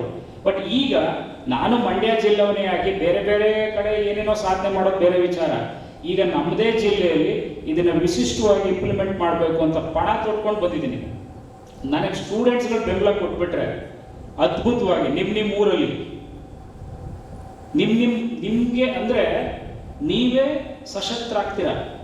ನಿಮ್ಮ ಸಮಸ್ಯೆನ ನೀವೇ ಬಗೆಹರಿಸ್ಕೋಬೇಕು. ಬೇರೆ ಇನ್ನೊಬ್ರು ಬಂದು ಬಗೆಹರಿಸ್ತಾರೆ ಅಂತ ಯಾವತ್ತೂ ಕಾಯ್ಕೋಬಾರ್ದು. ಆ ಶಕ್ತಿನ ನೀವು ಬೆಳೆಸ್ಕೋಬೇಕು. ಆ ಬೆಳೆಸ್ಕೊಳ್ಳೋಕ್ಕೆ ನಾವು ನೈತಿಕವಾದಂಥ ಬೆಂಬಲ ಕೊಟ್ಟು ನಿಮ್ಮ ಜೊತೆಲಿ ಇರ್ತೀವಿ. ಅರ್ಥ ಆಯ್ತಾ? ಇದಕ್ಕೆ ನಿಮ್ಮ ಕೋಆಪರೇಷನ್ ಬೇಕು. ಇನ್ಯಾರಾದರೂ ಒಂದಿಬ್ಬರು ನಂತರ ಮಾತಾಡಿ. ಈಗ ನಮ್ಮ ಡಾಕ್ಟರ್ ಸೋಮಶೇಖರ್ ಅವರು ಒಂದಷ್ಟು, ಅವರು ನಮ್ಮ all India medical chairman wing Bharat Sevak Samaj ಅವರು ಒಳ್ಳೆ ವ್ಯಕ್ತಿ, ಒಂದೆರಡು ಮಾತಾಡಿದ. ಕಾರ್ಯದರ್ಶಿ ಭಾರತ್ ಸೇವಕ್ ಸಮಾಜ್, ಭಾರತ ಸರ್ಕಾರ ಮತ್ತು ವಿಶ್ವ ಮಾನವ ಹಕ್ಕುಗಳ ಸೇವಾ ಪ್ರತಿಷ್ಠಾನ ಅಧ್ಯಕ್ಷರಾಗಿರ್ತಕ್ಕಂಥ CD ಕಿರಣ್ ಸರ್ ಅವರೇ, ಹಾಗೆ ನಮ್ಮ ಎಜುಕೇಷನ್ ವಿಂಗ್ ಭಾರತ್ ಸೇವಕ್ ಸಮಾಜದ ರಾಷ್ಟ್ರೀಯ ಅಧ್ಯಕ್ಷರಾಗಿರ್ತಕ್ಕಂಥ ಪ್ರೊಫೆಸರ್ ಗಿರೀಶ್ ರವರೇ, ಹಾಗೆ ಉಪನ್ಯಾಸರಾಗಿರ್ತಕ್ಕಂಥ ಮೃತ್ಯುಂಜಯರವರೇ, ಹಾಗೆ ನಮ್ಮ ಸುಪ್ರೀಂ ಕೋರ್ಟ್ ಖ್ಯಾತ ವಕೀಲರಾಗಿರ್ತಕ್ಕಂಥ ಮಂಜುನಾಥ್ ರವರೇ, ಹಾಗೆ ಶ್ರೀಮತಿ ಡಾಕ್ಟರ್ ನೇತ್ರಾವತಿ, ಕಾರ್ಯಕ್ರಮದ ಆಯೋಜಕರಾಗಿರ್ತಕ್ಕಂಥ ನೇತ್ರಾವತಿಯವರೇ, ಹಾಗೆ ನಮ್ಮ Times of India retail marketing head ಆಗಿರ್ತಕ್ಕಂಥ ನಮ್ಮ ಸತೀಶ್ ಭಟ್ರವರೇ. ಇವತ್ತು purpose is more important than need ಅಂತ ಹೇಳ್ತಾರೆ. ಓಕೆ, ಯಾವತ್ತು ಅವಶ್ಯಕತೆಗೆ ಉದ್ದೇಶ ಮುಖ್ಯವಾಗಿರಬೇಕು. ಅವಶ್ಯಕತೆಗಿಂತ ಯಾವ ಉದ್ದೇಶ ಮುಖ್ಯವಾಗಿರುತ್ತೋ ಆವತ್ತು ನಮ್ಮ ಇವತ್ತು ಏನು ಒಂದು ಒಳ್ಳೆ ಉದ್ದೇಶ ಇಟ್ಕೊಂಡು ಈ ಕಾರ್ಯಕ್ರಮ ಕಿರಣ್ ಸರ್ ಮಾಡಿದ್ದಾರೆ, ಇಟ್ ಈಸ್ ಗುಡ್ ಪರ್ಪಸ್. ಅದಕ್ಕೋಸ್ಕರ ಈ ಕಾರ್ಯಕ್ರಮಕ್ಕೆ ಸಾರ್ಥಕತೆ ಮೆರೆದಿರ್ತಕ್ಕಂಥ ನೀವೆಲ್ಲ ಏನು ಸ್ಟೂಡೆಂಟ್ಸ್ ಬಂದಿದ್ದೀರಿ, ರಿಯಲಿ ನಿಮಗೆ ಒಂದು ಸ್ಪೆಷಲ್ ಥ್ಯಾಂಕ್ಸ್ ಹೇಳಬೇಕು. ಏನಕ್ಕೆ ಅಂತ ಹೇಳಿದ್ರೆ ನೀವು ನಿಮಗೆ ಮತ್ತು ನಿಮ್ಮ ಕಾಲೇಜ್ ಮ್ಯಾನೇಜ್ಮೆಂಟ್ಗೆ, ನಿಮ್ಮ ಟೀಚರ್ಸ್ಗೆ ಎಲ್ರಿಗೂ ಸ್ಪೆಷಲ್ ಥ್ಯಾಂಕ್ಸ್ ಹೇಳಬೇಕು. ಯಾಕೆಂದರೆ ಈ ಜವಾಬ್ದಾರಿಯನ್ನು ಅರ್ಥಕೊಂಡು ನೀವು ಬಂದಿದ್ದೀರಲ್ಲ, ಈ ಮಾನವ ಹಕ್ಕುಗಳ ಬಗ್ಗೆ ತಿಳ್ಕೊಳ್ಳಿಕ್ಕೆ ನಿಮ್ಗೆ ಇಷ್ಟೊಂದು ಆಸಕ್ತಿ ಇರೋದ್ರಿಂದ ನೀವು ಅಲ್ಲಿ ಬಂದಿದ್ದೀರಾ. ಮತ್ತು ಅದರಲ್ಲಿ ಹೆಚ್ಚಾಗಿ ವಿದ್ಯಾರ್ಥಿನಿಯರು ಬಂದಿದ್ದೀರಾ. ನಾವೆಲ್ಲ ಚಿಕ್ಕವರಿದ್ದಾಗ ಈಗಲೂ ನೋಡ್ತೇವೆ, ಏನು ಹೆಣ್ಣೊಂದು ಕಲಿತಾರೆ ಶಾಲೆಯೊಂದು ತೆರೆದಂತೆ ಅಂತೇಳಿ. ಅದನ್ನು ನೀವು ಪ್ರೂವ್ ಮಾಡಿದ್ದೀರಾ ಮಕ್ಕಳ. ಓಕೆ, ಸೊ ಹಾಗಾಗಿ ನಿಮಗೆ ಮತ್ತೊಮ್ಮೆ ನಾನು ಸ್ಪೆಷಲ್ ಥ್ಯಾಂಕ್ಸ್ ಹೇಳ್ತೇನೆ. ಮತ್ತು ನಮ್ಮಲ್ಲಿ ಇವತ್ತು ನಾವು ಶಿಕ್ಷಣದಲ್ಲಿ ನಮ್ಮ ದೇಶಕ್ಕೆ ಇವತ್ತು ಹಾನಿ ಆಗ್ತಿರೋದು ಅನಕ್ಷರಸ್ಥರಿಂದ ಅಲ್ಲ, ಓಕೆ, ಅಕ್ಷರಸ್ಥ ಅಪ್ರಾಮಾಣಿಕರಿಂದ, ಇಂಟೆಲೆಕ್ಚುವಲ್ ಡಿಸ್ಆನೆಸ್ಟಿ ಅಂತ ಹೇಳ್ತೇವೆ ನಾವು. ಎಜುಕೇಶನ್ ಜೊತೆ ಏನ್ ಮಾಡ್ತಾ ಇದ್ದೇವೆ, ಮೌಲ್ಯಗಳನ್ನ ನಾವು ಕಲ್ತ್ಕೊಳ್ತಾ ಇಲ್ಲ. ಓಕೆ, ಮೌಲ್ಯಗಳನ್ನ ಯಾಕೆ ನಾವು ಕಲ್ತ್ಕೊಳ್ತಾ ಅಂದರೆ ನಮ್ಮ ಪೂರ್ವಜರು ನಾವು ಉಡಾಫೆಯಾಗಿ ತಗೊಂಡಿದ್ದೇವೆ. ಹಾಗಾಗಿ ಇವತ್ತು ನಾವೆಲ್ಲ ಹೇಳ್ತೇವೆ ನಮ್ಗೆ ಆದರ್ಶ ಯಾರೀಗ? ಈಗ ನಿಮ್ಮನ್ನು ಯಾರಾದ್ರೂ ಕೇಳಿದ್ರೆ ನಮ್ಗೆ ಆದರ್ಶ ಯಾರಂತ ಹೇಳ್ತೀರಾ ನೀವು? Okay, so film actress, ultimately ಈಗ ಯಂಗ್ಸ್ಟರ್ಸ್ ಎಲ್ಲ ಹೇಳೋದು ನಮಗೆ ಆದರ್ಶ ಯಾರಂದ್ರೆ ನಮ್ಮ ಹೀರೋ ಯಾವ್ದೋ ಫಿಲ್ಮ್ ಆಕ್ಟರ್ಸ್ ಹೆಸರು ಹೇಳ್ತೀರಾ? ಓಕೆ, ಬಿಸ್ನೆಸ್ ಮನ್ಸ್. ನಮ್ಗೆ ಆದರ್ಶ ಅಂತೇಳಿ ನಾವು ಯಾರನ್ನು ತಗೊಂಡಿದ್ದೇವೆ? ಎಲ್ಲ ಕಮರ್ಷಿಯಲ್ ಆಗಿ ನಾವು ಆದರ್ಶ, ಏನು ಕಮರ್ಷಿಯಲಿ ಥಿಂಕ್ ಮಾಡೋರು ನಾವೆಲ್ಲ ಆದರ್ಶ ತಗೊಂಡಿದ್ದೇವೆ. ಸಕ್ಸಸ್ ಅಂದ್ರೆ ಏನು? ಸಕ್ಸಸ್ ಅಂದ್ರೆ ಟೇಕಿಂಗ್ ಬಿಗ್ ಮನಿ, ಒಂದು ಒಳ್ಳೆ ಕಾರ್ ತಗೊಳ್ಳೋದು, ಒಂದು ಒಳ್ಳೆ ಮನೆ ಕಟ್ಟೋದು, ಇದೆಲ್ಲ ಸಕ್ಸಸ್ಸಾ? No, never. ಇವತ್ತು ನಾವು ಸಾಮಾಜಿಕ ಜವಾಬ್ದಾರಿ ಏನು, ಸೋಷಿಯಲ್ ರೆಸ್ಪಾನ್ಸಿಬಿಲಿಟಿ ಏನಿದೆ, ಓಕೆ, ಇವತ್ತು ನಾವು ಬಸವಣ್ಣ ಆಗಲಿ, ಬುದ್ಧ ಆಗಲಿ, ಅಂಬೇಡ್ಕರ್ ಆಗಲಿ, ನಾವು ಯಾಕೆ ನೆನೆಸ್ಕೊಳ್ತಾ ಇದ್ದೇವೆ ಅವರನ್ನು? ಅವರು ಬೇರೆಯವರಿಗೋಸ್ಕರ ಬದುಕಿದ್ರು. ಓಕೆ, ಅವ್ರಿಗೋಸ್ಕರ ಅವರು ಬದುಕಲಿಲ್ಲ, ಬೇರೆಯವರಿಗೋಸ್ಕರ ಅವರು ಬದುಕಿದ್ರು. ಹಾಗಾಗಿ ನಾವು ಇವತ್ತು ಸಾವಿರಾರು ವರ್ಷ ಹೋದ್ರು ಸಹ ಈಗ ನಮ್ಮ ಮಕ್ಕಳು, ನಮ್ಮ ಮೊಮ್ಮಕ್ಕಳು ಯಾರೇ ಹೋಗ್ಲಿ ಅವ್ರ ಹೆಸರು ಅಜರಾಮರವಾಗಿರುತ್ತೆ. ಯಾಕೆ? ಬಿಕಾಸ್ ಆಫ್ ಅವರ ಸೋಷಿಯಲ್ ರೆಸ್ಪಾನ್ಸಿಬಿಲಿಟಿ. ಓಕೆ, ನಾವು ಇವತ್ತು ನೋಡಿ, ನಾವು ಡಿಗ್ರಿ ಮಾಡಿರ್ತೇವೆ, ಮಾಸ್ಟರ್ ಡಿಗ್ರಿ ಮಾಡಿರ್ತೇವೆ, ನಮ್ಮಲ್ಲಿ ಕೇಳಿರ್ಮೆ ಕಾಣುತ್ತೆ. ಏನಕ್ಕೆ? ಓ, ನನಗೆ ಜಾಬ್ ಸಿಗ್ತಾ ಇಲ್ಲ, ಓ ನನ್ನ ಜೀವನ ಹೇಗೆ ನೆಕ್ಸ್ಟ್, ನಾನು ಡಿಗ್ರಿ ಪಾಸ್ ಮಾಡಿದೆ, ಓಕೆ, ನನ್ನ ಜೀವನ ಹೇಗೆ ನೆಕ್ಸ್ಟ್ ಅಂತೇಳಿ ನಾವೇ ವರಿ ಮಾಡ್ಲಿಕ್ಕೆ ಸ್ಟಾರ್ಟ್ ಮಾಡ್ತೇವೆ. ಇವತ್ತು ಒಂದು ಮನೆ ಕೆಲಸ ಮಾಡೋರಿಗೆ ಆ ಟೆನ್ಷನ್ ಇರೋದಿಲ್ಲ. ಓಕೆ, ಒಬ್ಬ ಕಾರ್ಪೊರೇಟರ್ಗೆ ಆ ಟೆನ್ಷನ್ ಇರೋದಿಲ್ಲ. ಏನಕ್ಕೆ ಹೇಳಿ? ಇವತ್ತು ಮನೆ ಕೆಲಸ, ಇವತ್ತು ಈ ಮನೆ ನಾವು ಬರಬೇಡಮ್ಮ ಇವತ್ತು ಕೆಲಸಕ್ಕೆ ಅಂತ ಹೇಳಿದ್ರೆ ನಾಳೆ ಇನ್ನೊಂದು ಮನೆ ಸಿಗುತ್ತೆ. ಅವರು ವಿದ್ಯೆ ಕಲ್ತಿರೋದಿಲ್ಲ, ಆದ್ರೂ ಅವರಿಗೆ ಕಾನ್ಫಿಡೆನ್ಸ್ ಇರುತ್ತೆ. ನಮ್ಮಲ್ಲಿ ಏನಾಗ್ತದೆ, ವಿದ್ಯೆ ಶಿಕ್ಷಣದ ಜೊತೆ ನಾವು ಕಾನ್ಫಿಡೆನ್ಸ್ ಅನ್ನು ಬೆಳೆಸ್ಕೊಳ್ತಾ ಇಲ್ಲ. ಓಕೆ, ಸೊ ಹಾಗಾಗಿ ನಾನು ಫೈನಲಿ ನಿಮ್ಗೊಂದು ಹೇಳ್ತೇನೆ,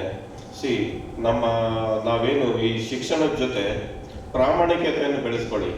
ಓಕೆ, ಈಗ ಎಕ್ಸಾಂಪಲ್ ನಾವೇ ತಗೊಳ್ತೇವೆ. ಈಗ ನಾವು ವೈದ್ಯರಿದ್ದೇವೆ, ವೈದ್ಯರಲ್ಲಿ ಒಬ್ಬ ಪೇಷಂಟಿಗೆ ಗೊತ್ತಿರುತ್ತೆ ಈ ಟೆಸ್ಟ್ ಬೇಡ ಅಂತೇಳಿ, ಆದ್ರೂ ನಾವು ಬರೀತೇವೆ. ಇದು ಇಂಟೆಲೆಕ್ಚುವಲ್ ಡಿಸಾನೆಸ್ಟಿ ಅಲ್ವಾ? ಓಕೆ, ಈ ಅಪ್ರಾಮಾಣಿಕತೆ, ನಾವು ಈ ಅಪ್ರಾಮಾಣಿಕತೆನ ನಾವು ಆದಷ್ಟು ನೀವು ಈಗಲೇ ಅಳವಡಿಸ್ಕೊಳ್ಬೇಕು. ಅವಾಗ ಮಾತ್ರ ನೀವು ಸಮಾಜಕ್ಕೆ ಒಂದು ಒಳ್ಳೆ ವ್ಯಕ್ತಿಗಳಾಗಿ ಬೆಳಿಲಿಕ್ಕೆ ಸಾಧ್ಯ ಆಗುತ್ತೆ ಹೊರತು ಇಲ್ಲ ಅಂತ ಹೇಳಿದ್ರೆ ಆಗೋದಿಲ್ಲ. ಓಕೆ, ಇವತ್ತು ನಮ್ಮ ಸಮಾಜಕ್ಕೆ, ನಮ್ಮ ದೇಶಕ್ಕೆ ಮಾರಕ ಯಾರಂತಂದ್ರೆ ಅಲ್ಟಿಮೇಟ್ಲಿ ಇಂಟೆಲೆಕ್ಚುವಲ್ ಡಿಸ್ಆನೆಸ್ಟಿ, ವಿದ್ಯಾವಂತ ಅಪ್ರಾಮಾಣಿಕರು. ಓಕೆ, ಇದನ್ನು ನಾವು ಯಾವತ್ತೂ ನೀವು ನಿಮ್ಮ ಫ್ರೆಂಡ್ಸು, ನಾನು ಒಂದು 400 ಮಕ್ಕಳಿಗೆ ಓದಿಸ್ತೇನೆ ನಾನು ಫ್ರೀಯಾಗಿ, ಒಂದು 8 ಇಯರ್ಸ್, ಇದು 8 ಇಯರ್ ಇಂದ. ಓಕೆ, ಚಾಮರಾಜನಗರ ಹತ್ರ ಒಂದು 2 ಸ್ಕೂಲ್ ದತ್ತು ತಗೊಂಡಿದ್ದೇನೆ. ಅಲ್ಲಿ ಮಕ್ಕಳಿಗೆ ಈ ಲಾಸ್ಟ್ ಸಂಡೇ ನಾನು ಬುಕ್ಸ್ ಕೊಡ್ಬೇಕಿತ್ತು, ನೋಟ್ ಬುಕ್ಸ್ ಎಲ್ಲ ಕೊಡ್ಬೇಕಿತ್ತು. ಈಗ ಅಕಾಡೆಮಿಕ್ ಇಯರ್ ಸ್ಟಾರ್ಟ್ ಆಗ್ತಾ ಇದೆ. ನಾನೇನ್ ಮಾಡಿದೆ, ಬೇಕಂತಲೇ ನಾನು ಸಂಡೇ ಬರ್ಲಿಕ್ಕೆ ಹೇಳಿದೆ ಮಕ್ಕಳಿಗೆ. ಅಲ್ಲಿ 275 ಮಕ್ಕಳಿದ್ದಾರೆ, ಅದರಲ್ಲಿ 150 ಮಕ್ಕಳು ಸಂಡೇ ಬಂದಿದ್ದಾರೆ. ಓಕೆ, ಯಾಕೆಂತ ಹೇಳಿದ್ರೆ they are very keen about there education. Okay, they are very keen about there ವ್ಯಕ್ತಿತ್ವ. ಓಕೆ, ಹಾಗಾಗಿ ಇವತ್ತಲ್ಲಿ ನಾನು ಒಂದು ಕಲ್ಚರ್ ಅಡಾಪ್ಟ್ ಮಾಡಿದ್ದೆ ನಮ್ಮ ಮಕ್ಕಳಲ್ಲಿ. ಏನ್ ಕಲ್ಚರ್ ಅಂತ ಹೇಳಿದ್ರೆ, ಇವತ್ತು ಎಕ್ಸಾಂಪಲ್ ಒಂದು 5th ಸ್ಟ್ಯಾಂಡರ್ಡ್ ಮಗು 1 to 7 ತನಕ ಇದೆ ಅಲ್ಲಿ ಸ್ಕೂಲು, ಸಿದ್ದಯ್ಯನಪುರ ಅಂತೇಳಿ. ಸೊ ಇವತ್ತು 5th ಸ್ಟ್ಯಾಂಡರ್ಡ್ ಮಗು ಇವತ್ತು ಸ್ಕೂಲಿಗೆ ಬರಲಿಲ್ಲ ಅಂದ್ರೆ ಆ ಎಂಟೈರ್ 5th ಸ್ಟ್ಯಾಂಡರ್ಡ್ ಅಲ್ಲಿ ಎಷ್ಟು ಜನ ಇದ್ದಾರೋ ಅವರೆಲ್ಲರೂ ಈವ್ನಿಂಗ್ ಆ ಮಗು ಮನೆಗೆ ಹೋಗ್ಬೇಕು, ಆ ಸ್ಟೂಡೆಂಟ್ ಮನೆಗೆ ಹೋಗಿ ಏನಾಗಿದೆ ಪ್ರಾಬ್ಲಮ್ ಕೇಳಬೇಕು, ಅವರೇ ಸಾಲ್ವ್ ಮಾಡಬೇಕು. ಓಕೆ, ಅಲ್ಲಿ ಅದು ಆಗ್ತಾ ಇದೆ. ಓಕೆ, ನೀವು ನಿಮ್ಮ ಕೈಲಾದಷ್ಟು ನಿಮ್ಮ ಫ್ರೆಂಡ್ಸು ಇಲ್ಲಿ ಯಾರು, ನಾವು ಬಡವ ಶ್ರೀಮಂತ ಮತ್ತೆ ದೊಡ್ಡವರು ಚಿಕ್ಕವರು ಅನ್ನೋದು ಬಿಡಿ. ಓಕೆ, ಇವತ್ತು ಎಲ್ಲರಲ್ಲೂ ನಿಮ್ಮಲ್ಲಿ ಹೆಲ್ಪ್ ಮಾಡೋ ಗುಣ ಇದೆ, ಬಟ್ ಅದನ್ನ ನಾವೇನ್ ಮಾಡ್ತಿದ್ದೇವೆ, ತೋರಿಸ್ಕೊಳ್ತಾ ಇಲ್ಲ ಅಷ್ಟೇ. ಓಕೆ, ನೀವು ಅದನ್ನ ಹೊರಗಡೆ ತರಬೇಕು ಆ ಗುಣನ. ನಿಮ್ ಕೈಲಾದಷ್ಟು ನೀವು ಹೆಲ್ಪ್ ಮಾಡಿ. ನೀವು ಆರ್ಥಿಕವಾಗಿ ಅಂತಲ್ಲ, ಬೇರೆಯವರಿಗೆ ಮನೋಬಲ ತುಂಬೋದು, ಇದೆಲ್ಲ ಹೆಲ್ಪೇ. ಓಕೆ, ನಿಮ್ಮ ಕೊಲೀಗ್ಗಳಿಗಾಗ್ಲಿ, ನಿಮ್ಮ ಫ್ರೆಂಡ್ಸ್ಗಾಗ್ಲಿ ನಿಮ್ಮ ಕೈಲಾದಷ್ಟು ಹೆಲ್ಪ್ ಮಾಡಿ. ಓಕೆ, ಅದೇನಾಗುತ್ತೆ, ಅದು ನಾವು ಮಾಡ್ತಾ ಮಾಡ್ತಾ ರೂಢಿ ಆಗುತ್ತೆ ಅಂತ ಹೇಳಿ. ಓಕೆ, ಅದು ರೂಢಿ ಆಗುತ್ತೆ. ಆಗ ನೀವು ಈ ಸೊಸೈಟಿಗೆ ಒಂದೊಳ್ಳೆ ಜವಾಬ್ದಾರಿ ಪ್ರಜೆ ಆಗ್ತೀರಾ. ಓಕೆ, ಸೊ ಇದನ್ನ ನೀವು ಯಾವತ್ತು ಒಂದು ಫೈನಲಿ ಒಂದು ಇದನ್ನ ನೆನ್ಪಿಟ್ಕೊಳ್ಳಿ. C, everybody is important, everybody is not compulsory. Okay, ಎಲ್ಲರೂ ಇಂಪಾರ್ಟೆಂಟ್ ಆಗಿದ್ದೀರಲ್ಲಿ, ಎಲ್ಲರೂ ಕಂಪಲ್ಸರಿ, ಎಲ್ಲರೂ ಕಡ್ಡಾಯವಾಗಬೇಕು. ಏನಕ್ಕಂದ್ರೆ ಅದು ಯಾವಾಗ ಎವ್ರಿಬಡಿ ಈಸ್ ಕಂಪಲ್ಸರಿ ಯಾವಾಗ ಆಗುತ್ತಂದ್ರೆ ನಾವು ಆ ಗುಣ ಬೆಳೆಸ್ಕೊಂಡಾಗ ಮಾತ್ರ. ಓಕೆ, ಹಾಗಾಗಿ ಒನ್ಸ್ ಅಗೇನ್ ನಾನು ಹೇಳ್ತೇನೆ, ಈ ಶಿಕ್ಷಣದ ಜೊತೆ ನೀವು ಏನು ಈಗ ಓದ್ತಾ ಇದ್ರ ಜೊತೆ ಪ್ರಾಮಾಣಿಕತೆಯನ್ನು ಬೆಳೆಸ್ಕೊಳ್ಳಿ, ಮತ್ತೆ ಅಗೇನ್ ಕಾನ್ಫಿಡೆನ್ಸ್ ಬೆಳೆಸ್ಕೊಳ್ಳಿ. ಓಕೆ, ಯಾವ ಟೈಮಲ್ಲಿ ನನಗೆ ಕೆಲಸ ಸಿಗಲಿಲ್ವ, ನಾನು ಬೇರೆ ಏನಾದರೂ ಒಂದು ಮಾಡ್ತೇನೆ ಅಂತೇಳಿ ಆ ಕಾನ್ಫಿಡೆನ್ಸ್ ಬೆಳೆಸ್ಕೊಳ್ಳಿ. ಈಗ ಗೌರ್ಮೆಂಟೇ ನಿಮಗೆ ಏನು ಉದ್ಯೋಗ ಕೊಡ್ಬೇಕಂತೇನಿಲ್ಲ, ಈಗ ಉದ್ಯೋಗ ಮಾಡಲಿಕ್ಕೆ ತುಂಬಾ ದಾರಿಗಳಿದೆ. ಓಕೆ, ಆದ್ರೆ ನಮ್ಮಲ್ಲಿ ನಮ್ಮ ಸ್ಟೂಡೆಂಟ್ಗಳಲ್ಲಿ ಏನಾಗಿದೆ, ಇತ್ತೀಚಿನ ಸ್ಟೂಡೆಂಟ್ಗಳಲ್ಲಿ ಓಕೆ ಆ ಕಾನ್ಫಿಡೆನ್ಸ್ ಇಲ್ಲ. ಹಾಗಾಗಿ ಆ ಕಾನ್ಫಿಡೆನ್ಸ್ ಬೆಳೆಸ್ಕೊಳ್ಳಿ. ಸೊ ನಿಮಗೆ ನೀವೇನು ಅಂದ್ಕೊಂಡಿದ್ದೀರಿ ಅದನ್ನೆಲ್ಲ ಸಾಧಿಸುವಾಗೆ ನಿಮಗೆ ಶಕ್ತಿ ಮತ್ತೆ ಧೈರ್ಯ, ಕಾನ್ಫಿಡೆನ್ಸ್ ಎಲ್ಲ ಸಿಗ್ಲಿ ಅಂತ ಹೇಳ್ಬಿಟ್ಟು ನಾನು ಹಾರೈಸ್ತಾ ನನ್ನ ಭಾಷಣ ಮುಗಿಸ್ತೇನೆ. Thank you. ಕುಳಿತಿರ್ತಕ್ಕಂಥ ಎಲ್ಲ ಮಹನೀಯ ಮಹಿಳೆಯರಿಗೆ ನನ್ನ ವಂದನೆಗಳು. ಇವತ್ತಿನ ದಿವಸ ನಮ್ಮ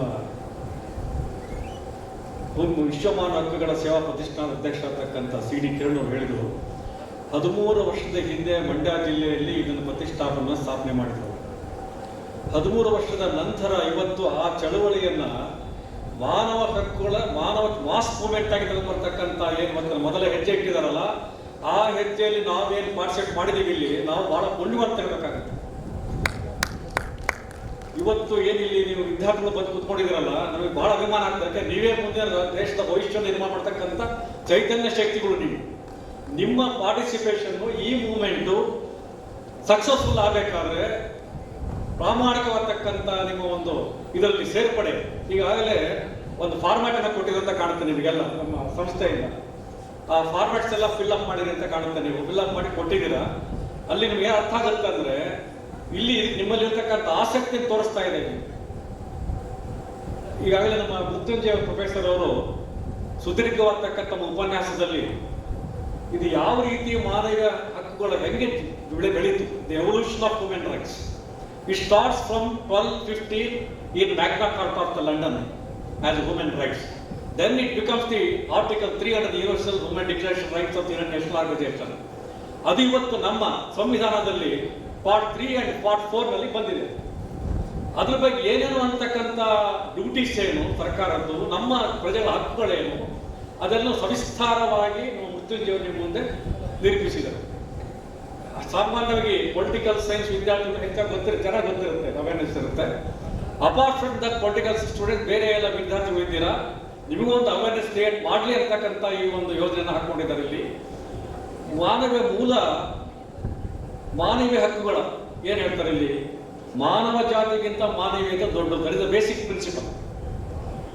ಸೊ ಹ್ಯೂಮನ್ ರೈಟ್ಸ್ ಕಾನ್ಸೆಪ್ಟ್ ಏನಪ್ಪ ಅಂತಂದ್ರೆ ಇಲ್ಲಿ a liberty to life, right to live, right of life and dignity of life.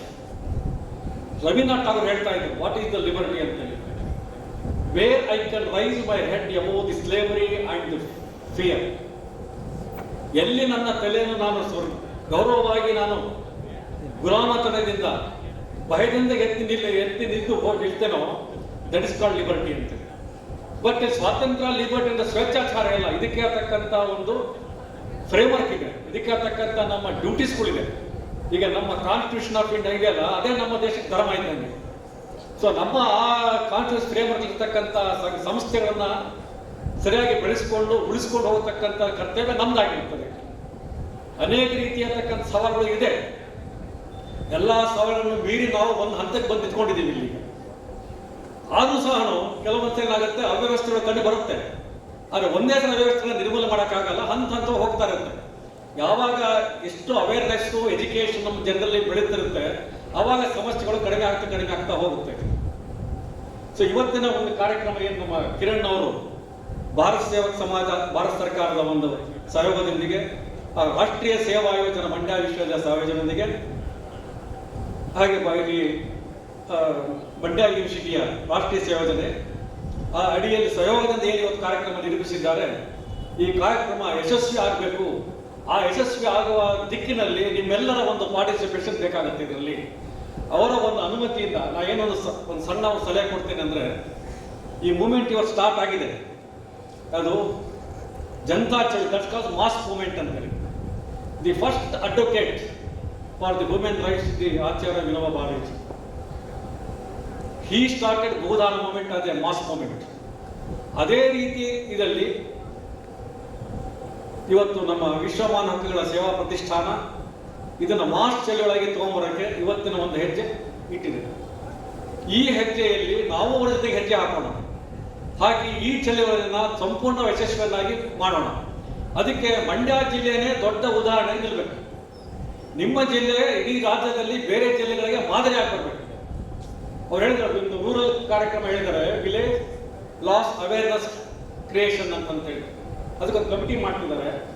So ನೀವೆಲ್ಲ ಅದರಲ್ಲಿ ಭಾಗವಹಿಸ್ರಿ, ಹೆಚ್ಚಿನ ಕಾರ್ಯಕ್ರಮ ಮುಂದುವರಿಸಿಕೊಂಡು ಹೋಗ್ಲಿಕ್ಕೆಲ್ಲ ಅನುಕೂಲ ಆಗುತ್ತೆ. ಸೊ ನಿಮ್ಮ ಆಸ್ಪಿರೇಷನ್ಸ್ ಏನಿದೆ ಅದಕ್ಕೆ ನಮ್ಮ ಸಂಘ, ನಮ್ಮ ವಿಶ್ವಮಾನ ಹಕ್ಕುಗಳ ಸೇವಾ ಪ್ರತಿಷ್ಠಾನ, it like work like a inspiration to achieve your aspirations. ನಿಮ್ಮ ಶೈಕ್ಷಣಿಕ ಜೊತೆಗೆ ಈ ರೀತಿಯ ಚಟುವಟಿಕೆ ಬೆಳೆಸ್ಕೊಂಡು ಹೋದ್ರೆ, ಇಲ್ಲೇನು ಇಷ್ಟು ಜನ ಬಂದಿದ್ದೀರಲ್ಲ, ನಮ್ಗೆ ಇಷ್ಟು ಸಾಕು. ನಿಮ್ಮಿಂದ ಒಬ್ಬೊಬ್ಬ ವಿದ್ಯಾರ್ಥಿ, 100 ವಿದ್ಯಾರ್ಥಿಗಳು ಇದ್ರ ಬಗ್ಗೆ ಒಂದು ಅರಿವನ್ನ ಮೂಡಿಸ್ಕೊಂತ ಹೋಗಿ. ಎಲ್ಲ ಕಾಲೇಜಲ್ಲಿ ಬರಬೇಕು ಅಂತೇನಿಲ್ಲ. ಇವತ್ತೆಲ್ಲ ಸೆಲೆಬ್ರಿಟಿ ಬರ್ತಾರೆ ಅಂದ್ರೆ ಇದು ಆಯುಧ ಸಾಕಾಗ್ತಿಲ್ಲ ಅನ್ಸುತ್ತೆ. ನಮಗೆ ಸೆಲೆಬ್ರಿಟಿಗಳು ಬೇಕಾಗಿಲ್ಲ. You are your celebrities, you are our celebrities for this moment.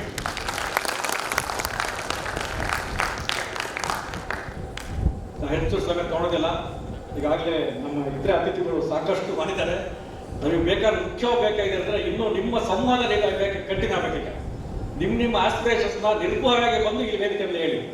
ನಿಮ್ಮ ಅಭಿಪ್ರಾಯಗಳೇ ನಮಗೆ ಒಂದರ ಸೋರ್ಸ್. ಮುಂದೆ ಯಾವ ರೀತಿ ನಾವು ಕಾರ್ಯಕ್ರಮ ಮಾಡ್ಕೋಬೇಕು ಅಂತೇಳಿ ಒಂದು ಅವರ ಅನುಮತಿಯ ಸಲಹೆಗೆ ಅಂತ ಹೇಳ್ತೀನಿ. ನೆಕ್ಸ್ಟ್ ಮುಂದೆ ಹೋಗತಕ್ಕಂಥ ಏನು ಕಾರ್ಯಕ್ರಮ ಮುಂದೆಸ್ಕೊಂಡು ಹೋಗೋಕ್ಕಿಂತ ಮೊದಲೇ ಒಂದು ವರ್ಕ್ಶಾಪ್ ಮಾಡಬೇಕು ಅಂತ ಕೇಳ್ತೀನಿ. ನಮ್ಮ ಪ್ರೊಫೆಸರ್ ಮುತ್ತುಂಜಿ ಅವರಿಗೆ ಹೇಳಿದೆ, ವರ್ಕ್ಶಾಪ್ ಇಸ್ ಎಸೆನ್ಷಿಯಲ್. ಬೇಗ ಎಲ್ಲಿ ಬೇಡ, ನಿಮ್ಮ ಕಾಲೇಜಿನಲ್ಲಿ ಒಂದಿನ ಅಷ್ಟೇ, ಒಂದು ಹಾಫ್ ಡೇ ಬಿಟ್ಟಿಗೆ ಒಂದು ವರ್ಕ್ಶಾಪ್, 1 hour 2 hours ವರ್ಕ್ಶಾಪ್. ಅಂದರೆ ಏನು ವರ್ಕ್ಶಾಪ್ ಅಂದರೆ how to execute, how to carry out this women rights as a mass movement. ಅದಕ್ಕೆ ಅನೇಕ ಇಲ್ಲಿ ಮಂಡ್ಯದಲ್ಲೇ ಅನೇಕ ವಿದ್ವಾಂಸರಿದ್ದಾರೆ, ಪಂಡಿತರಿದ್ದಾರೆ. ಅವರ ಮಾರ್ಗದರ್ಶನದಲ್ಲಿ ನಾವು ಇದು ತಗೊಂಡು ಹೋಗೋಣ. ಇದು ಒಳ್ಳೆ ಚಳವಳಿ ಮುಂದೆ ಬೆಳೆಯುತ್ತೆ. ಯಾಕೆ ಈಗ ನೋಡ್ತಿದ್ರಿ, ಈಗ ದೇಶದಲ್ಲಿ, ದೇಶ ಅಂತಲ್ಲ ಪ್ರಪಂಚದಲ್ಲಿ ಎಷ್ಟು ರೀತಿ ವುಮೆನ್ ರೈಟ್ಸ್ ವಾಲೇಷನ್ ಆಗ್ತಾ ಇದೆ. ನೀವು ಯಾರೊಬ್ರು ಕೇಳಿದ್ರು ಆಗಲಿ, ಈ ಕಾನೂನು ಕ್ರಮ ಏನು, ಯಾವ ಕಾನೂನು ಇದೆ ಅಂತ ಕೇಳಿದ್ರೆ ಅದೆಲ್ಲ ವರ್ಕ್ಶಾಪ್ನ ಹೇಳ್ತೀವಿ ನಾವೆಲ್ಲ. ಯಾಕೆ ಸುಮಾರು ಕಾನೂನು ಇದೆ. ಅದು ಇಲ್ಲಿ ಸಮಯ ಇಲ್ಲ ಅಂತ ಹೇಳೋದಕ್ಕೆ. ಅದನ್ನ ಆ ವರ್ಕ್ಶಾಪ್ ಮಾಡಿದಾಗ ಆ ಯಾವ್ಯಾವ ಕಾನೂನು ಏನೇನು ಬರುತ್ತೆ, how your rights are protected, children rights, women rights are protected, ಅದನ್ನು ಅಲ್ಲಿನ ವರ್ಕ್ಶಾಪ್ನಲ್ಲಿ ಹೇಳ್ತೀವಿ. ಅದನ್ನ ಇಂಥ ಒಂದು ಸುಸಮಯ ಸಂದರ್ಭವನ್ನು ವಹಿಸಿಕೊಟ್ಟಿದ್ದೀನಿ ನನಗೆ, ನಿಮಗೆಲ್ಲರಿಗೂ ಹಾಗೂ ನಮ್ಮ ವಿಶ್ವಮಾನ ಹಕ್ಕುಗಳ ಸೇವಾ ಪ್ರತಿಷ್ಠಾನ ಸಂಘದ ಅಧ್ಯಕ್ಷರಾಗತಕ್ಕಂಥ ಕಿರಣ್ ಗೌಡ್ರವರಿಗೂ ಹಾಗೂ ರಾಷ್ಟ್ರೀಯ ಸೇವಾ ಯೋಜನೆಯ ಮಂಡ್ಯ ವಿಶ್ವವಿದ್ಯಾಲಯದ ಡಾಕ್ಟರ್ ನೇತ್ರಾವತಿ ಅವರಿಗೂ ನಮ್ಮ ಅಭಿನಂದನೆ.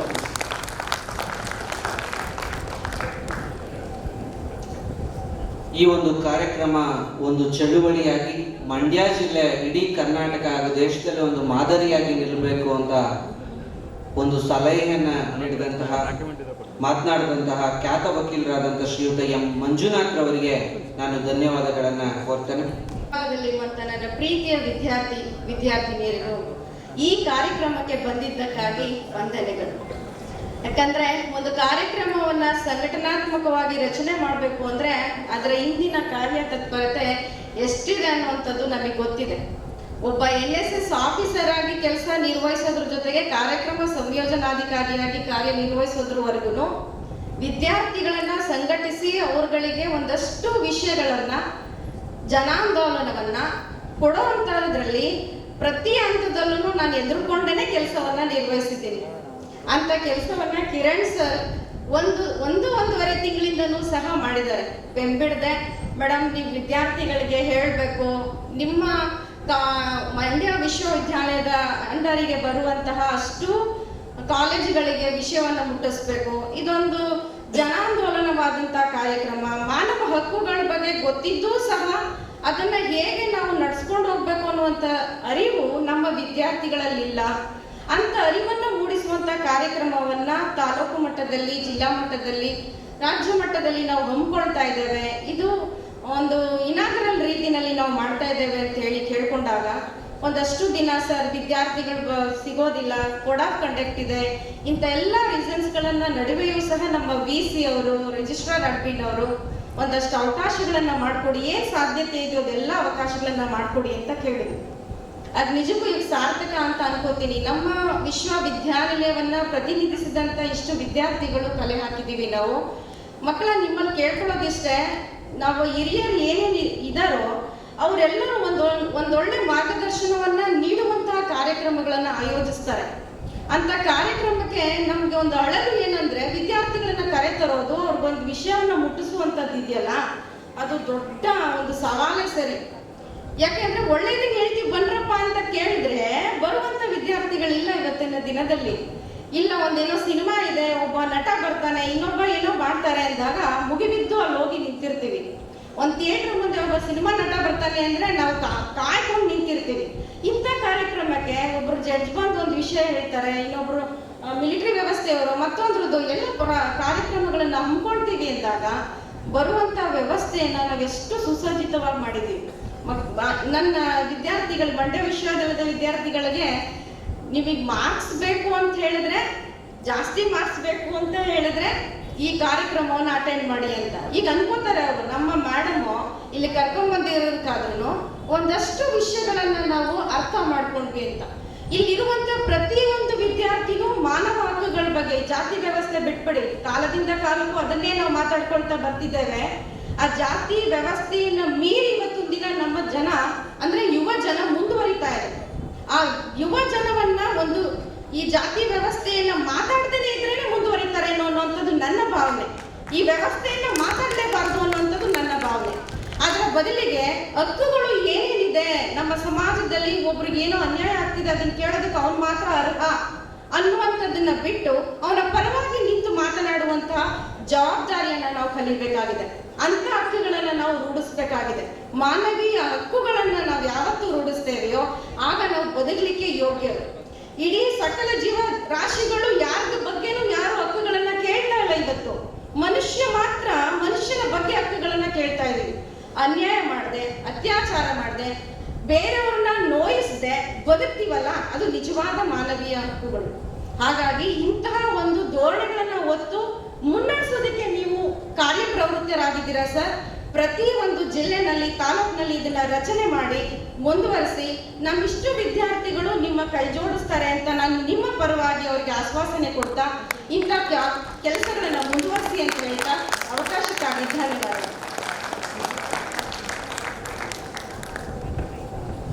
ಈ ಕಾರ್ಯಕ್ರಮವನ್ನು ಕುರಿತು ಮಾತನಾಡಿದಂತಹ ಶ್ರೀಮತಿ ಡಾಕ್ಟರ್ ನೇತ್ರಾವತಿರವರಿಗೆ ಧನ್ಯವಾದಗಳನ್ನು ಸಲ್ಲಿಸ್ತೇನೆ. ಈ ಕಾರ್ಯಕ್ರಮದ ಅಧ್ಯಕ್ಷತೆಯನ್ನು ವಹಿಸಿಕೊಂಡಿರ್ತಕ್ಕಂಥ ಭಾರತ್ ಸೇವಕ್ ಸಮಾಜದ ರಾಷ್ಟ್ರೀಯ ಜಂಟಿ ಕಾರ್ಯದರ್ಶಿಗಳಾದ ಶ್ರೀಯುತ ಶ್ರೀ ಡಿ ಕಿರಣ್ ರವರು ಅಧ್ಯಕ್ಷೀಯ ನುಡಿಗಳನ್ನ ಆಡಬೇಕು ಅಂತ ಕೋರ್ಕೊಳ್ತಾರೆ. ಕಾಲ ಎಲ್ಲರೂ, ನಾನಂತೂ ನಿಮ್ಮನ್ನು ನೋಡಿ ಇಷ್ಟೇ ಅನ್ಕೊಂಡಿರೋದು, ನಮ್ಮಲ್ಲೊಂದು ಗಾದೆ ಇದೆ, 10 ಕಟ್ಟೋ ಜಾಗದಲ್ಲಿ ಒಂದು ಮುತ್ತು ಕಟ್ಟು ಅಂತ. ಸಂಖ್ಯೆಗಿನ್ನ ಗುಣ ಮುಖ್ಯ, ಕೆಪಾಸಿಟಿ ಮುಖ್ಯ. ನಾನಾದರೂ ಅದನ್ನು ಭಾಳ ನಂಬ್ತೀನಿ. ಈಗ ಈ ಮಾನವ ಹಕ್ಕುಗಳನ್ನು ಒಂದು ಚಳುವಳಿಯಾಗಿ ರೂಪಿಸುವಂಥ ಒಂದು ಅನಿವಾರ್ಯತೆ ನಮಗೆ ಬಂದಿದೆ. ಈ ಸಭೆಯ ಅಧ್ಯಕ್ಷತೆ ವಹಿಸ್ತಾ ನಾನಾದರೂ ಇಲ್ಲಿ ನಮ್ಮ ಈಗ ತಾನೇ ಮಾತಾಡಿದಂಥ ನಮ್ಮ ನೇತ್ರಾವತಿ ಮೇಡಮ್ ಅವರು ನಿಜವಾಗ್ಲೂ ತುಂಬ ಸ್ಪೋರ್ಟಿವ್ ಆಗಿ ಮಾತಾಡೋರು. ಆ ಉತ್ಸಾಹ ಬೇಕು, ಆ ಸ್ಪೋರ್ಟಿವ್ನೆಸ್ ಬೇಕು. ಆದರೆ ಒಂದು ಕ್ಲೂ ಕೊಟ್ಟರು, ಮಾರ್ಕ್ಸ್ ಒಂದೆರಡು ಜಾಸ್ತಿ ಕೊಡ್ತೀವಿ ಬನ್ನಿ ಅಂತೇಳಿ ನಿಮ್ಮನ್ನು ಕರ್ಕೊಬೋದ್ರಂತ. ಅದು ಗುರುಗಳಾಗಿ ಕೆಲವು ಸತಿ ಇಂಥ ಉಪಾಯಗಳನ್ನ ಮಾಡಬೇಕಾಗತ್ತೆ. ಯಾಕೆಂದ್ರೆ ಅವ್ರಿಗೆ ನಿಮ್ಗೇನೋ ಕಲಿಸ್ಬೇಕು ಅನ್ನೋ ಉದ್ದೇಶ ಇದೆಯೇ ಹೊರತು ಬೇರೆ ಇನ್ನೇನೂ ಇಲ್ಲ. ಆದರೆ ಇವತ್ತಿನ ಸ್ಟೂಡೆಂಟ್ ಮನೋಭಾವನೆ ಹೇಗಿದೆ ಅಂದರೆ, ನಾನು ಎಲ್ಲೋ ಪೇಪರ್ಗಳಲ್ಲೆಲ್ಲ ಓದಿದ್ದೀವಿ, ಮೊಬೈಲ್ ತಗೊಟ್ಟಿಲ್ಲ ಅಂತ, ಮೊಬೈಲ್ ಒಡೆದೋಯ್ತು ಅಂತ, ಸಣ್ಣ ಪುಟ್ಟ ವಿಚಾರಗಳಿಗೆ ಪರೀಕ್ಷೆಯಲ್ಲಿ ಮಾರ್ಕ್ಸ್ ಕಮ್ಮಿ ಬಂತು ಅಂತ ಆತ್ಮಹತ್ಯೆ ಮಾಡ್ಕೊಳ್ಳೋದು ಅಥವಾ ಇನ್ನೇನೋ ಡಿಪ್ರೆಷನ್ಗೆ ಹೋಗೋದು. ಇದಕ್ಕಿಂತ ಏಡಿತನ ಇನ್ಯಾವುದೂ ಇಲ್ಲ. ಕತ್ತಲೆ ಆದ್ಮೇಲೆ ಬೆಳಕು, ಬೆಳಕಾದ್ಮೇಲೆ ಕತ್ತಲೆ, ಇದು ಜೀವನದ ಸಹಜ ಪ್ರಕ್ರಿಯೆ. 10 ವರ್ಷದಲ್ಲಿದ್ದಾಗ ನಾವು 20 ವರ್ಷಕ್ಕಿರಲ್ಲ, 20 ವರ್ಷಕ್ಕಿದ್ದಾಗ 40 ವರ್ಷಕ್ಕಿರಲ್ಲ. ಮೊದಲು ವಿದ್ಯಾರ್ಥಿಗಳು ಇವತ್ತಿನ ಯುವ ಸಮುದಾಯ ಕಲ್ತ್ಕೋಬೇಕಾಗಿರೋದು ಮೊದಲು ತಾಳ್ಮೆ. ನಿಮಗೆ ತಾಳ್ಮೆ ಒಂದಿದ್ರೆ ಏನ್ ಬೇಕಾದ್ರೂ ಜಯಿಸ್ಬೋದು. ಯಾರು ಏನಾದ್ರೂ ಅನ್ಲಿ, ಏನಾದ್ರೂ ಕಮೆಂಟ್ಸ್ ಮಾಡ್ಕೊಳ್ಳಿ, ಬೇಕಾಗಿರೋದು ತಾಳ್ಮೆ.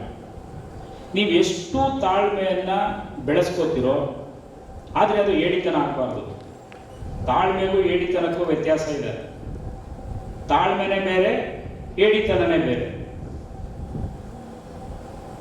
ಇದರ ಒಂದು ಸೂಕ್ಷ್ಮತೆಯನ್ನು ಅರ್ಥ ಮಾಡ್ಕೊಂಡ್ಬಿಡ್ಬೇಕಷ್ಟೇ.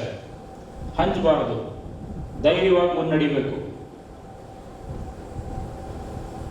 ಇವತ್ತು ಆಲ್ಮೋಸ್ಟ್ ಮೇಡಮ್ ಅವರು ಎಲ್ಲ ಕಾಲೇಜ್ಗಳಿಗೂ ಸುತ್ತೋಲೆ ಕಳಿಸಿದ್ರು, ಅಟ್ಲೀಸ್ಟ್ 10 ಜನ ಸ್ಟೂಡೆಂಟ್ಸ್ ಆದರೂ ಪಾರ್ಟಿಸಿಪೇಟ್ ಮಾಡಲಿ ಅಂತ. ನನಗೊಂದು ನಂಬಿಕೆ ನಿಜವಾಗ್ಲೂ ಈಗ ಬಂದಿದೆ. 10 ನೆಕ್ಸ್ಟು ಇನ್ನೂ ಒಂದು ಪ್ರೋಗ್ರಾಮ್ನ ಇನ್ನು ಕೆಲವೇ ದಿವಸಗಳಲ್ಲಿ ಇದೇ ವೇದಿಕೆಯಲ್ಲಿ ಇಲ್ಲೇ ಮಾಡ್ತೀವಿ. ಯಾಕೆಂದ್ರೆ ನಮಗೆ ಎಲ್ಲಿ ಏನು ಬೇಕೋ, ನಾವು ಅನ್ಕೊಂಡಾಗ ಏನು ಸಿಕ್ಕಿಲ್ಲ ಅಂದರೆ ಅಲ್ಲೇ ಹುಡುಕ್ಬೇಕು, ಅದನ್ನ ಇನ್ನೊಂದು ಜಾಗಕ್ಕೆ ಹೋಗಿ ಹುಡುಕ್ಬಾರ್ದು.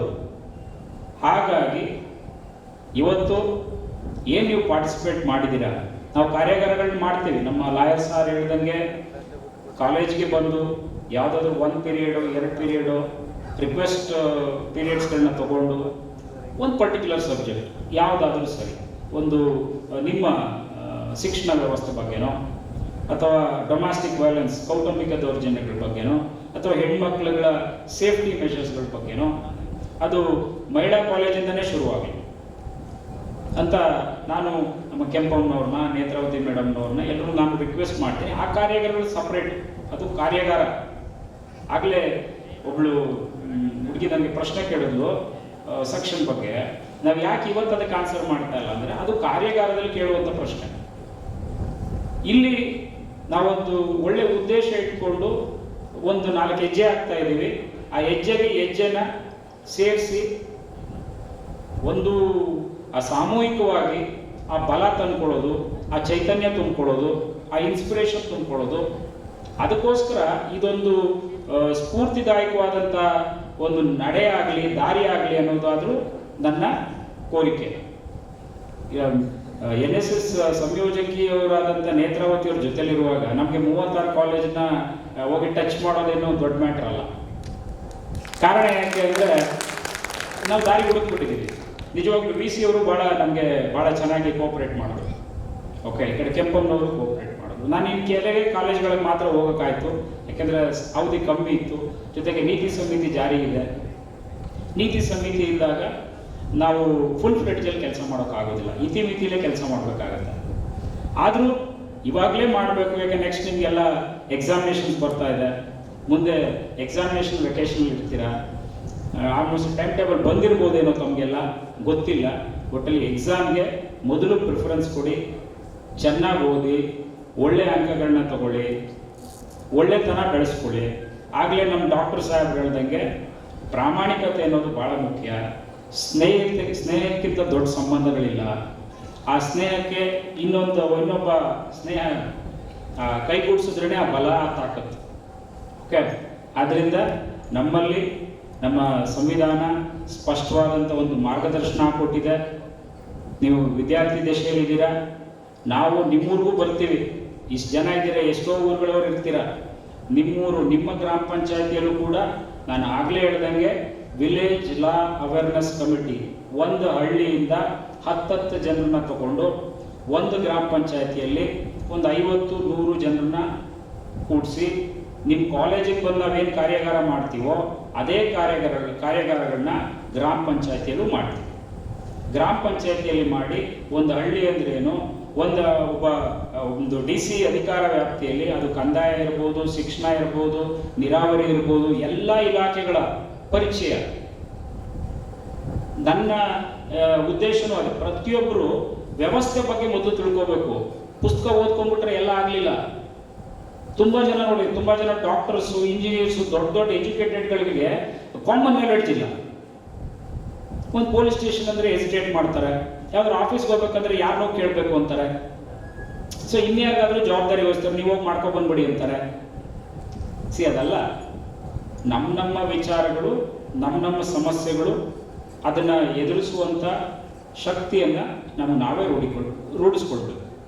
ಅದಕ್ಕೆ ಬೇಕಾಗಿರೋದು ಶಿಕ್ಷಣ. Knowledge is power. ತಾವು ಕೇಳಿರ್ಬೇಕು, ಅಬ್ದುಲ್ ಕಲಾಂ ಅವರು 2020 ವಿಷನ್ ಅಂತ ಒಂದು ಪುಸ್ತಕ ಬರೆದಿದ್ದಾರೆ. ಯಾರಾದರೂ ಕೇಳಿದ್ದೀರಾ? ಯಾರು ಇಲ್ಲ. 2020 ಅಂದ್ರೆ 2020ಕ್ಕೆ ಅವರು ಭಾರತ ಒಂದು ಪ್ರಪಂಚದಲ್ಲಿ ಶಕ್ತಿಶಾಲಿ ರಾಷ್ಟ್ರ ಆಗತ್ತೆ ಅಂತೇಳಿ ಕನಸ್ಕೊಂಡಿದ್ರು. ಯಾಕೆ ಅಂದ್ರೆ ಪ್ರಪಂಚದ ಒಟ್ಟು ಯೂತ್ಸ್ ಏನಿದಾರಲ್ಲ, ಸಪೋಸ್ ಇಡೀ ಪ್ರಪಂಚದಲ್ಲಿ 100 ಜನ ಯೂತ್ಸ್ ಇದ್ದಾರೆ, ಇಡೀ ಪ್ರಪಂಚದಲ್ಲಿ ಎಲ್ಲಾ ದೇಶಗಳನ್ನು ಸೇರಿಸಿ, ಅದರಲ್ಲಿ 50 ಜನ ಭಾರತೀಯರು. ಅಂದ್ರೆ 50% ಆಫ್ ವರ್ಲ್ಡ್ ಪಾಪ್ಯುಲೇಷನ್ ಯೂತ್ಸ್ ಅಲ್ಲಿ 50% ಯುವಕರು ಭಾರತ ದೇಶದಲ್ಲೇ ಇದ್ದಾರೆ. ಅಂದ್ರೆ ಯುವಕರಲ್ಲಿ ತಾನೇ ಎಲ್ಲ ಶಕ್ತಿ ಇರೋದು. ಅವ್ರು ತಾನೇ ದೇಶವನ್ನು ಹೆಂಗ್ ಕಟ್ಟಬೇಕು, ಹೆಂಗ್ ಬಳಸಬೇಕು ಅಂತ ಇರೋರು. ಅಷ್ಟು 50% ಯೂತ್ ನಮ್ಮಲ್ಲಿ ಬಂದಾಗ ಈ ದೇಶವನ್ನ ನಾವು ಹೆಂಗ್ ಕಟ್ಟಬಹುದು ಅನ್ನೋ ಆ ಕಲ್ಪನೆಯಲ್ಲಿ ವಿಶ್ವದಲ್ಲೇ ಪ್ರಬಲವಾದಂತ ರಾಷ್ಟ್ರ ಆಗುತ್ತೆ ಅಂತ ಕನಸ್ಕೊಂಡ್ರು. ಆದ್ರೆ ನನಗೂ ಹೇಳಲಿಕ್ಕೆ ಬೇಸರ ಆಗ್ತಾ ಇದೆ, ನಾವು ಅನ್ಕೊಂಡಂಗೆ ಇವತ್ತಿನ ಯುವಜನತೆ ಸಾಗ್ತಾ ಇಲ್ಲ. ಹಂಗಂತ ಅವರೇನು ಕೆಟ್ಟೋಗಿದ್ದಾರೆ ಅಂತ ನಾನು ಹೇಳ್ತಾ ಇಲ್ಲ. ಎಲ್ಲಕ್ಕಿಂತ ಹೆಚ್ಚಾಗಿ ಅವರಲ್ಲಿ ಆತ್ಮಸ್ಥೈರ್ಯ ಇಲ್ಲ, ಕಾನ್ಫಿಡೆನ್ಸ್ ಇಲ್ಲ. ಸಣ್ಣ ಪುಟ್ಟ ವಿಚಾರಗಳಿಗೇನೆ ಮನಸ್ಸು ಕೆಡಿಸ್ಕೊಂಡ್ಬಿಡೋದು, ಸಣ್ಣ ಪುಟ್ಟ ವಿಚಾರಗಳಿಗೇನೆ ಡಿಪ್ರೆಷನ್ಗೆ ಹೋಗ್ಬಿಡೋದು, ಈ ಮನೋಭಾವನೆಗಳು ಜಾಸ್ತಿ ಆಗ್ತಾ ಇದೆ. ಆಮೇಲೆ ಸೂಸೈಡ್ ಅಟೆಂಪ್ಟ್ಸ್ ಅಂತೂ ಇತ್ತೀಚೆಗೆ ಮುಂದೆ ಯಾರೋ ಒಬ್ರು ಚಿಂತಕರು ಹೇಳಿದ್ದಾರೆ, ಈಗ ಹೆಂಗೆ ಪ್ಯಾಂಡಮಿಕ್ ಡಿಸೀಸ್ ಬಂತಲ್ಲ, ಈ ಕೊರೋನಾ, ಇದೇ ತರ ನೆಕ್ಸ್ಟ್ ವೀಕ್ ಆಗ್ತಾ ಇರೋದು ನಮ್ಮ ಬ್ರೈನ್. ಮುಂದೆ ಆತ್ಮಹತ್ಯೆ ಪ್ರಕ್ರಿಯೆಗಳು ಜಾಸ್ತಿ ಆಗ್ತವೆ ದೇಶದಲ್ಲಿ ಅಂತ. ಮೊನ್ನೆ ಒಬ್ರು ಹೈದರಾಬಾದಲ್ಲಿ ಒಂದು ಲೇಡಿ ಬಿಲ್ಡಿಂಗ್ ಇಂದ ಬಿದ್ದು ಸತ್ತೋದ್ರು. ಓಕೆ, ಒಂದು ಟಿವಿ ಚಾನೆಲ್ ನಿರ್ವಹಣೆ ಮಾಡ್ತಿದ್ದಂತೆ ಇವರು. ಎಂತ ಎಜುಕೇಟೆಡ್ ಇರಬೇಕು. ಏನಂತ ಬರೆದಿದ್ದಾರೆ ಡೆತ್ ಅಲ್ಲಿ? ನನ್ನ ಸಾವಿಗೆ ಯಾರೂ ಕಾರಣ ಅಲ್ಲ, ನನ್ನ ಮೆದುಳೇ ಕಾರಣ ಅಂತ, ನಾನು ಯೋಚನೆ ಮಾಡೋ ರೀತಿನೇ ಕಾರಣ ಅಂತ. ಯಾವುದು ನಿಮಗೆ ಸಪೋರ್ಟಿವ್ ಆಗಿರ್ಬೇಕು, ಬ್ರೈನು ನಿಮ್ಮನ್ನ ಉದ್ಧಾರ ಮಾಡಬೇಕು, ಆ ಬ್ರೈನೇ ನಿಮ್ಮನ್ನ ಹಾಳು ಮಾಡ್ತಾ ಇದೆ ಅಂದ್ರೆ ನೀವು ಅದನ್ನ ಹೆಂಗ್ ಬೆಳೆಸ್ತಾ ಇದ್ದೀರಿ? ಇಲ್ಲಿ ಯೋಚನೆ ಮಾಡುವಂತ ಸೂಕ್ಷ್ಮವಾದಂತ ವಿಚಾರ ಇರೋದು. ಆದ್ರಿಂದ ಎಲ್ಲರಿಗೂ ಮತ್ತೊಮ್ಮೆ ನಿಮ್ಮ ಪರೀಕ್ಷೆಯಲ್ಲಿ ಒಳ್ಳೆ ಮಾರ್ಕ್ಸ್ ಬರಲಿ, ಯಶಸ್ಸು ಸಿಗಲಿ. ಮತ್ತೆ ನೆಕ್ಸ್ಟ್ ಇದೇ ಸ್ಟೇಜಲ್ಲಿ ನಾವು ಕಾರ್ಯಕ್ರಮ ಮಾಡಿದಾಗ ನೀವು ಇಷ್ಟು ಜನ ಬರೋದ್ರ ಜೊತೆಗೆ ನಿಮ್ಮ ಸ್ನೇಹಿತರನ್ನು ಕರ್ಕೊಬಂದು ಒಂದು ಸ್ಫೂರ್ತಿದಾಯಕವಾದಂಥ ವಾತಾವರಣನ ನೀವು ನಮಗೆ ಕಟ್ಟಿಕೊಡ್ತೀರಾ ಅನ್ನೋ ಭರವಸೆಯಲ್ಲಿ 3 ವರ್ಷದಿಂದ ನಮ್ಮ ಸಂಸ್ಥೆ ಏನು ಹುಟ್ಟಿತು ಅಂತ ಹೇಳಿದ್ನಲ್ಲ, ಸೊ ಅವಾಗಿಂದ ಅದಕ್ಕೆ ಕಾರಣಕರ್ತರಾದಂಥ, ನನಗೆ ಬೆನ್ನೆಲುಬಾಗಿ ನಿಂತಂಥ ಕೆಲವರು ಇಲ್ಲಿ ಎಲ್ಲರೂ ಇದ್ದಾರೆ. ಮುಖ್ಯವಾಗಿ ನಮ್ಮ ಶಿವಾನಂದ್ ಅಂತೇಳಿ, ಅವರು ಮೂಲತಃ ಮಂಡ್ಯದವರೇ, ಕೆ ಶಿವಾನಂದ್ ಅಂತ. ಅವರು ನಾವು ಈ ಸಂಸ್ಥೆ ಕಟ್ಟಿದಾಗ ಈಗಲೂ ಕೂಡ ನನ್ನ ಜೊತೆಲಿದ್ದಾರೆ, ಸ್ಫೂರ್ತಿದಾಯಕವಾಗಿದ್ದಾರೆ. ಹಾಗೆ ನಮ್ಮ ನಾಗಮಂಗಲದ ನಾಗೇಂದ್ರ ಅಂತೇಳಿ ಅವ್ರನ್ನ ತಾಲೂಕು ಅಧ್ಯಕ್ಷರು ಮಾಡಿದ್ದೀವಿ. ಸಂಘಟನೆ ಸ್ವಲ್ಪ ವ್ಯವಸ್ಥಿತವಾಗಿದೆ, ಬಟ್ ಮಧ್ಯದಲ್ಲಿ ಸ್ವಲ್ಪ ಅದು ನಮ್ಮ ಸ್ವಯಂಕೃತ ಅಪರಾಧವೋ ಅಥವಾ ನಮಗೆ ಸಮಯ ಸ್ಪಂದಿಸ್ಲಿಲ್ವೋ ಗೊತ್ತಿಲ್ಲ. ನಾನು ಮಂಡ್ಯ ಬಿಟ್ಟು ಬೆಂಗಳೂರಿಗೆ ಸೇರಿದ ಮೇಲೆ ಇಲ್ಲಿ ಸಂಘಟನೆ ಬೇಕಾಯ್ತು ಅಷ್ಟೇ. ಈಗ ನಾನು ಮತ್ತೆ ವಾಪಸ್ ಮಂಡ್ಯದ ಕಡೆ ಮುಖ ಮಾಡಿದ್ದೀನಿ. ನಮ್ಮ ಎಲ್ಲ ಕಾರ್ಯಕರ್ತರುಗಳಿಗೂ ನಾನು ಆ ಭರವಸೆ ಕೊಡ್ತಾ ಇದ್ದೀನಿ, ಯಾರು ವಿಚಲಿತರಾಗದೆ ಇನ್ನು ಮುಂದೆ ಇವಾಗ ಏನು ಕೆಲಸ ಮಾಡಿದ್ವೋ ಇದಕ್ಕಿಂತ 10 ಅಲ್ಲ 100 ಪಟ್ಟು ನಾವು ಏನು ರೂಪರೇಷೆ ಹಾಕೊಂಡಿದ್ದೀವಿ ಅದಕ್ಕಿಂತನೂ ಕಮ್ಮಿ ಅವಧಿಯಲ್ಲಿ ಅತಿ ಹೆಚ್ಚು ಕೆಲಸ ಮಾಡಿ ಗೆಲ್ಲುವಂಥ ಪ್ರಯತ್ನ ಮಾಡುವ ನಿಮ್ಮ ಎಲ್ಲರ ಸಹಕಾರ ನಮಗೆ ಬೇಕು ಅಂತ ಮತ್ತೊಮ್ಮೆ ನನ್ನ ವಿಶ್ವ ಮಾನವ ಹಕ್ಕುಗಳ ಸೇವಾ ಪ್ರತಿಷ್ಠಾನದ ಸದಸ್ಯರುಗಳಿಗೆ ಮತ್ತು ಕಾರ್ಯಕರ್ತರಿಗೆ ನಾನು ತುಂಬ ಹೃದಯದ ಧನ್ಯವಾದಗಳನ್ನು ಅರ್ಪಿಸ್ತೇನೆ. ವಿಕಸನವನ್ನ ಮಾಡಿಕೊಳ್ಳಲಿಕ್ಕೆ ಸಹಾಯಕವಾಗುವಂಥದ್ದು ಈ ಮಾನವ ಹಕ್ಕುಗಳು. ಹುಟ್ಟಿದ ಸೂರ್ಯ ಮುಳುಗಲೇಬೇಕು. ಹಾಗೆ ಯಾವುದೇ ಒಂದು ಕಾರ್ಯಕ್ರಮ ಪ್ರಾರಂಭವಾದರೆ ಅದು ಅಂತ್ಯವಾಗಬೇಕು. ಹಾಗಾಗಿ ಈ ವಂದನಾರ್ಪಣೆ ಭಾಷಣವನ್ನು ಶುರು ಮಾಡ್ತಿದ್ದೀನಿ. ಭಾರತ್ ಸೇವಕ್ ಸಮಾಜ್ ಭಾರತ ಸರ್ಕಾರ ಹಾಗೂ ರಾಷ್ಟ್ರೀಯ ಸೇವಾ ಯೋಜನೆ ಮಂಡ್ಯ ವಿಶ್ವವಿದ್ಯಾಲಯ ಮತ್ತು ವಿಶ್ವ ಮಾನವ ಹಕ್ಕುಗಳ ಸೇವಾ ಪ್ರತಿಷ್ಠಾನ ಮಂಡ್ಯ ಶಾಖೆ ಇವರುಗಳ ಸಹಯೋಗದೊಂದಿಗೆ ಶುರುವಾದಂತಹ ಜನತಾ ಚಳವಳಿಯಾಗಿ ಮಾನವ ಹಕ್ಕುಗಳು ಕಾರ್ಯಕ್ರಮ ಇಂದು ಯಶಸ್ವಿಯಾಗಿ ಮುಕ್ತಾಯವಾಗುತ್ತಿದೆ. ಈ ಒಂದು ಕಾರ್ಯಕ್ರಮಕ್ಕೆ ಆಗಮಿಸಿ ಉದ್ಘಾಟನೆಯನ್ನ ನೆರವೇರಿಸಿದಂತಹ ಶ್ರೀಮತಿ ಬಿ.ಜಿ. ರಮಾರವರು ಅವರು ಕೆಲಸದ ನಿಮಿತ್ತ ನಿರ್ಗಮಿಸಿದ್ದಾರೆ. ಅವರಿಗೆ ಅವರ ಅನುಪಸ್ಥಿತಿಯಲ್ಲಿ ತುಂಬು ಹೃದಯದ ವಂದನೆಗಳನ್ನ ಸಲ್ಲಿಸುತ್ತಿದ್ದೇನೆ. ಹಾಗೂ ಘನ ಉಪಸ್ಥಿತಿ ಶ್ರೀ ಆನಂದ್ ಎಂಬವರು, ಇವರು ಕೂಡ ಹಿರಿಯ ಸಿವಿಲ್ ನ್ಯಾಯಾಧೀಶರು ಹಾಗೂ ಸದಸ್ಯ ಕಾರ್ಯದರ್ಶಿಗಳು, ಜಿಲ್ಲಾ ಕಾನೂನು ಸೇವೆಗಳ ಪ್ರಾಧಿಕಾರ ಮಂಡ್ಯ, ಇವರು ಕೂಡ ಕೆಲಸದ ನಿಮಿತ್ತ ನಿರ್ಗಮಿಸಿದ್ದಾರೆ. ಇವರ ಅನುಪಸ್ಥಿತಿಯಲ್ಲಿ ನಮ್ಮ ಸಂಸ್ಥೆಯ ಪರವಾಗಿ ಇವರಿಗೂ ಕೂಡ ತುಂಬು ಹೃದಯದ ವಂದನೆಗಳನ್ನ ಅರ್ಪಿಸುತ್ತಿದ್ದೇನೆ. ಹಾಗೂ ಈ ಕಾರ್ಯಕ್ರಮದ ಅಧ್ಯಕ್ಷತೆಯನ್ನ ವಹಿಸಿರುವಂತಹ ಶ್ರೀ ಸಿ.ಡಿ. ಕಿರಣ್ ರವರು, ರಾಷ್ಟ್ರೀಯ ಜಂಟಿ ಕಾರ್ಯದರ್ಶಿಗಳು, ಭಾರತ್ ಸೇವಕ್ ಸಮಾಜ್ ಭಾರತ ಸರ್ಕಾರ ಸಂಸ್ಥಾಪಕ ಅಧ್ಯಕ್ಷರು, ವಿಶ್ವ ಮಾನವ ಹಕ್ಕುಗಳ ಸೇವಾ ಪ್ರತಿಷ್ಠಾನ, ಇವರಿಗೂ ಕೂಡ ತುಂಬು ಹೃದಯದ ವಂದನೆಗಳನ್ನ ಅರ್ಪಿಸುತ್ತಿದ್ದೇನೆ. ಈ ಕಾರ್ಯಕ್ರಮಕ್ಕೆ ಮುಖ್ಯ ಅತಿಥಿಗಳಾಗಿ ಆಗಮಿಸಿದಂತಹ ಶ್ರೀ ಎನ್ ಯತೀಶ್ ರವರು, ಆರಕ್ಷಕ ಅಧೀಕ್ಷಕರು, ಮಂಡ್ಯ ಜಿಲ್ಲೆ ಮಂಡ್ಯ, ಇವರು ಈ ಕಾರ್ಯಕ್ರಮಕ್ಕೆ ಕಾರಣಾಂತರಗಳಿಂದ ಆಗಮಿಸಿಲ್ಲ, ಆದರೂ ಕೂಡ ಇವರಿಗೂ ಕೂಡ ಈ ಕಾರ್ಯಕ್ರಮದ ಪರವಾಗಿ ಹೃತ್ಪೂರ್ವಕ ವಂದನೆಗಳನ್ನ ಸಲ್ಲಿಸುತ್ತಿದ್ದೇನೆ. ಶ್ರೀ ಶೇಖ್ ತನ್ವೀರ್ ಆಸಿಫ್ ರವರು, ಮುಖ್ಯ ಕಾರ್ಯನಿರ್ವಾಹಕ ಅಧಿಕಾರಿಗಳು, ಜಿಲ್ಲಾ ಪಂಚಾಯತ್ ಮಂಡ್ಯ ಜಿಲ್ಲೆ, ಇವರು ಕೂಡ ಈ ಕಾರ್ಯಕ್ರಮಕ್ಕೆ ಆಗಮಿಸಿಲ್ಲ, ಇವರಿಗೂ ಕೂಡ ಈ ಕಾರ್ಯಕ್ರಮದ ಪರವಾಗಿ ತುಂಬು ಹೃದಯದ ವಂದನೆಗಳನ್ನ ಅರ್ಪಿಸುತ್ತಿದ್ದೇನೆ. ಮತ್ತೆ ಈ ಕಾರ್ಯಕ್ರಮಕ್ಕೆ ಆಗಮಿಸಿ ಉಪನ್ಯಾಸವನ್ನ ನೆರವೇರಿಸಿಕೊಟ್ಟಂತಹ ಶ್ರೀ ಕೆ.ಪಿ. ಮೃತ್ಯುಂಜಯ, ಕವಿಗಳು ಹಾಗೂ ಚಿಂತಕರು ಮಂಡ್ಯ, ಇವರಿಗೂ ಕೂಡ ಈ ಕಾರ್ಯಕ್ರಮದ ಪರವಾಗಿ ಹಾಗೂ ನಮ್ಮ ಸಂಸ್ಥೆಯ ಪರವಾಗಿ ತುಂಬು ಹೃದಯದ ವಂದನೆಗಳನ್ನ ಸಲ್ಲಿಸುತ್ತಿದ್ದೇನೆ. ಶ್ರೀಯುತರು ಗೌರವ ಸಮರ್ಪಣೆಯನ್ನ ಸ್ವೀಕರಿಸಬೇಕು.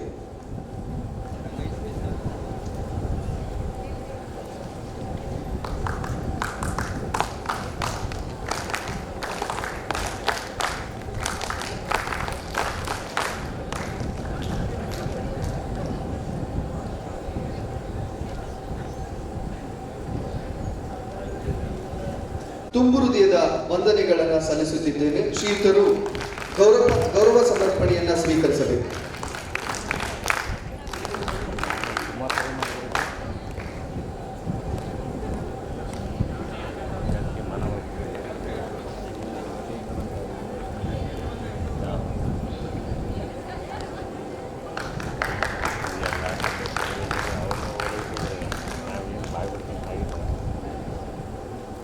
ಹಾಗೂ ನಮ್ಮ ಸಂಸ್ಥೆಯ ಪರವಾಗಿ ವಂದನೆಗಳನ್ನ ಸಲ್ಲಿಸುತ್ತೇನೆ. ಶ್ರೀಯುತರು ಕೂಡ ಗೌರವ ಸಮರ್ಪಣೆಯನ್ನ ಸ್ವೀಕರಿಸಬೇಕು.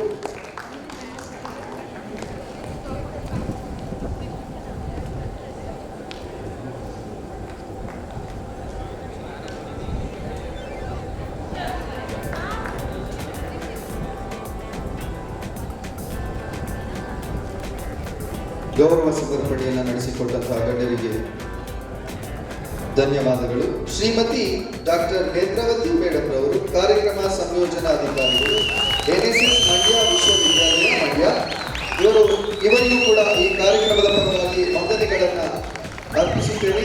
ಹಾಗೂ ಇವರು ಸಹ ಗೌರವ ಸಮರ್ಪಣೆಯನ್ನ ಸ್ವೀಕರಿಸಬೇಕು. ನಿಮ್ಮೆಲ್ಲರ ನೆಚ್ಚಿನ ಡಾಕ್ಟರ್ ನೇತ್ರಾವತಿ ಮೇಡಮ್ ಅವರು, ಇವರು ನಮ್ಮ ವಿಶ್ವವಿದ್ಯಾಲಯದಲ್ಲಿ ಸಮರ್ಥವಾಗಿ ಎನ್ಎಸ್ಎಸ್ ಸಂಯೋಜನಾಧಿಕಾರಿಗಳಾಗಿ ಕಾರ್ಯವನ್ನು ನಿರ್ವಹಿಸಿದ್ದಾರೆ. ಶ್ರೀಯುತರಿಗೆ ಧನ್ಯವಾದಗಳು. ಹಾಗೂ ಹರೀಶ್ ರಾಘವ್ ಭಟ್, ಹಿರಿಯ ಪತ್ರಕರ್ತರು, ಟೈಮ್ಸ್ ಆಫ್ ಇಂಡಿಯಾ, ಇವರು ಕೂಡ ಈ ಕಾರ್ಯಕ್ರಮಕ್ಕೆ ಆಗಮಿಸಿದ್ದಾರೆ. ಆಗಮಿಸಿ ಕಾರ್ಯಕ್ರಮವನ್ನು ಯಶಸ್ವಿಗೊಳಿಸಿದ್ದಾರೆ. ಇವರಿಗೂ ಕೂಡ ಈ ಕಾರ್ಯಕ್ರಮದ ಪರವಾಗಿ ತುಂಬು ಹೃದಯದ ವಂದನೆಗಳನ್ನು ಸಲ್ಲಿಸುತ್ತಾ ಶ್ರೀಯುತರು ಗೌರವ ಸಮರ್ಪಣೆಯನ್ನ ಸ್ವೀಕರಿಸಬೇಕು.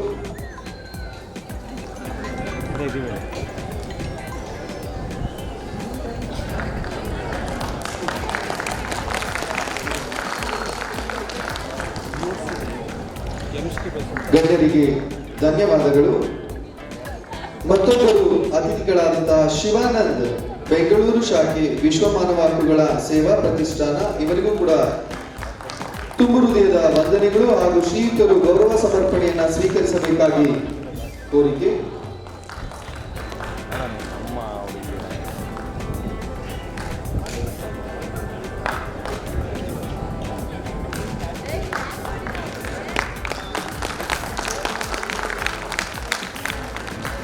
ಗೌರವ ಸಮರ್ಪಣೆಯನ್ನ ನಡೆಸಿಕೊಟ್ಟಂತಹ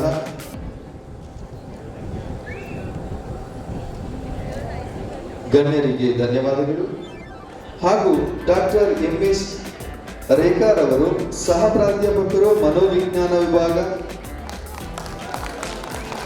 ರೇಂಜರ್ ಲೀಡರ್ ಮಹಿಳಾ ಸರ್ಕಾರಿ ಕಾಲೇಜು ಮಂಡ್ಯ, ಇವರ ಅನುಪಸ್ಥಿತಿಯಲ್ಲಿ ಇವರಿಗೂ ಕೂಡ ಈ ಕಾರ್ಯಕ್ರಮದ ಪರವಾಗಿ ಹಾಗೂ ನಮ್ಮ ಸಂಸ್ಥೆಯ ಪರವಾಗಿ ವಂದನೆಗಳನ್ನ ಅರ್ಪಿಸುತ್ತಿದ್ದೇನೆ.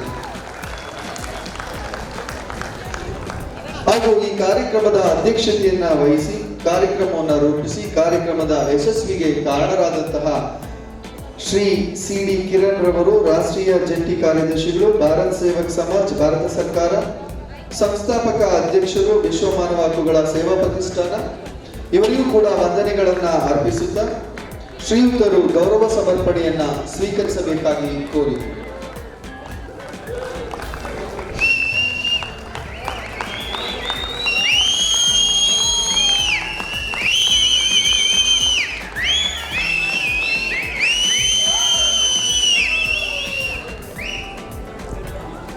ಕಿರಣ್ ಸರ್ ಅವರಿಗೆ ಕುಮಾರ್ ಅವರು ಕೂಡ ಗೌರವ ಸಮರ್ಪಣೆಯನ್ನ ಸಲ್ಲಿಸುತ್ತಿದ್ದಾರೆ.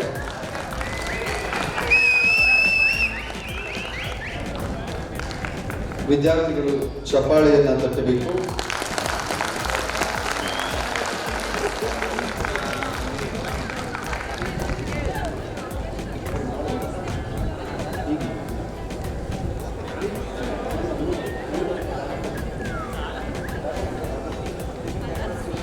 ಹರೀಶ್ ರಾಘವ್ ಭಟ್,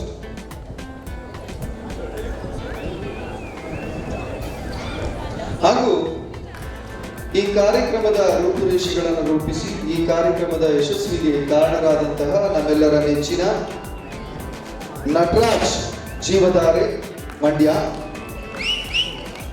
ಇವರು ಕೂಡ ವೇದಿಕೆ ಮೇಲೆ ಬರಬೇಕು.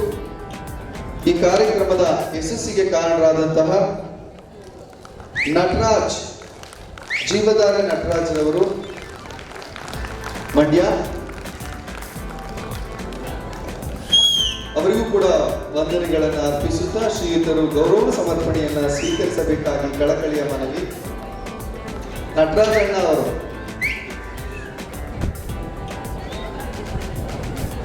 ಮಕ್ಕಳು ಮಂಡ್ಯದಲ್ಲಿ ಬ್ಲಡ್ ಕ್ಯಾಂಪ್ಗಳನ್ನು ಆರ್ಗನೈಸ್ ಮಾಡ್ತಾರೆ. ನಿಮ್ಮೆಲ್ಲರ ಗಮನಕ್ಕೆ. ನಟರಾಜ್ ಸರ್ ಬನ್ನಿ ಪ್ಲೀಸ್. ಮಕ್ಕಳ ಇವ್ರ ಬಗ್ಗೆ ನಿಮ್ಗೆ ಗೊತ್ತಿದೆಯೋ ನನಗೆ ಗೊತ್ತಿಲ್ಲ. ಮಂಡ್ಯದಲ್ಲಿ ಜೀವಧಾರೆ ಟ್ರಸ್ಟ್ ಇದೆ ಅಂತ ಗೊತ್ತಾ? ಬ್ಲಡ್ ಕ್ಯಾಂಪನ್ನು ಸಾವಿರಾರು ಸಂಖ್ಯೆಯಲ್ಲಿ ಆಯೋಜನೆ ಮಾಡಿ ಸಾವಿರಾರು ಲಕ್ಷಾಂತರ ಜನಕ್ಕೆ ಅವಶ್ಯಕತೆ ಬಿದ್ದಾಗ ಬ್ಲಡ್ಡನ್ನು ಕೊಡಿಸ್ಕೊಡ್ತಾರೆ. ಇವತ್ತು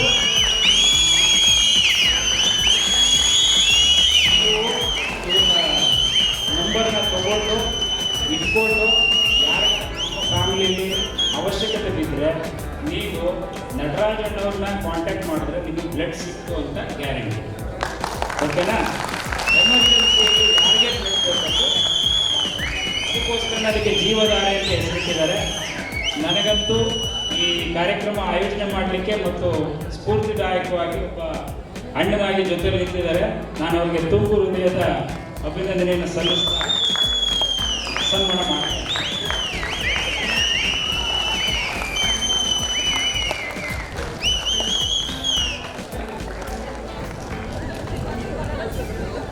ಗೌರವ ಸಮರ್ಪಣೆಯನ್ನ ನಡೆಸಿಕೊಟ್ಟಂತಹ ಎಲ್ಲ ಗಣ್ಯರಿಗೆ ಧನ್ಯವಾದಗಳು.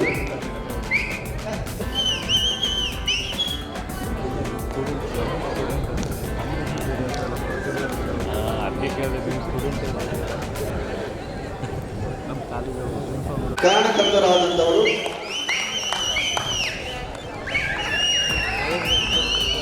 ಶ್ರೀಯುತರಿಗೆ ತುಂಬು ಹೃದಯದ ಅಭಿನಂದನೆಗಳು ಹಾಗೂ ಗೌರವ ಸಮರ್ಪಣೆಯನ್ನು ನಡೆಸಿಕೊಟ್ಟಂತಹ ಗಣ್ಯರಿಗೆ ಧನ್ಯವಾದಗಳು.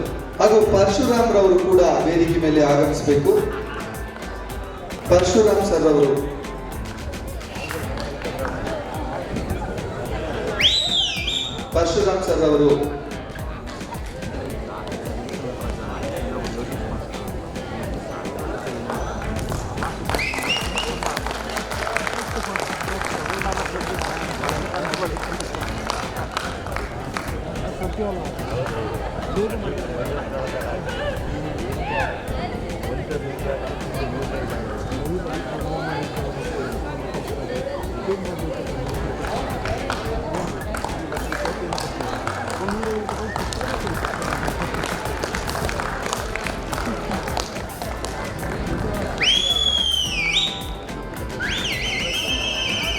ಹಾಗೂ ಗೌರವ ಸಮರ್ಪಣೆಯನ್ನು ನಡೆಸಿಕೊಟ್ಟಂತಹ ಗಣ್ಯರಿಗೆ ಧನ್ಯವಾದಗಳು. ಹಾಗೂ ಕುಮಾರ್ ಸರ್ ಅವರು ಅಲ್ಲೇ ಕೂರ್ಬೇಕು.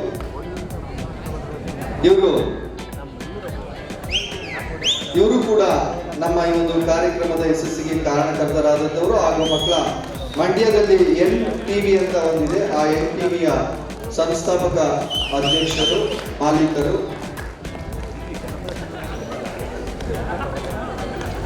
ಜೋರಾದ ಚಪ್ಪಾಳೆ.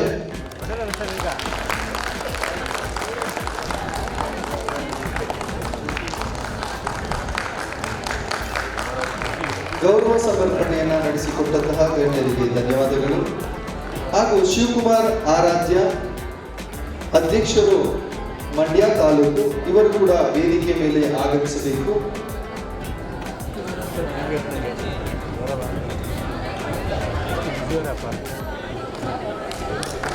ಚಪ್ಪಾಳೆ. ಈ ಕಾರ್ಯಕ್ರಮದ ಯಶಸ್ಸಿಗೆ ಕಾರಣರಾದಂಥವರು ಶ್ರೀ ಶಿವಕುಮಾರ್ ಆರಾಧ್ಯ, ಇವರಿಗೂ ಕೂಡ ಅಭಿನಂದನೆಗಳು. ಹಾಗೂ ಈ ಒಂದು ಕಾರ್ಯಕ್ರಮವನ್ನ ಯಶಸ್ವಿಯಾಗಿ ನಡೆಸಿಕೊಟ್ಟಂತವರಲ್ಲಿ ಇವರು ಕೂಡ ಒಬ್ಬರು. ಗೌರವ ಸಮರ್ಪಣೆಯನ್ನು ನಡೆಸಿಕೊಟ್ಟವರಿಗೆ ಧನ್ಯವಾದಗಳು. ನಾಗಮಂಗಲದ ಅಧ್ಯಕ್ಷರಾದಂತಹ ನಾಗೇಂದ್ರರವರು ಕೂಡ ವೇದಿಕೆ ಮೇಲೆ ಆಗಮಿಸಬೇಕು. ನಾಗೇಂದ್ರ ಹಾಗೂ ಅನಿಲ್ ಕುಮಾರ್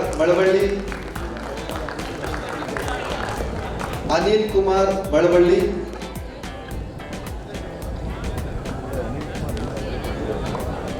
ಉಮೇಶ್ ದೊಡ್ಡಿ, ಮದ್ದೂರು ತಾಲೂಕು ಅಧ್ಯಕ್ಷರು. ಉಮೇಶ್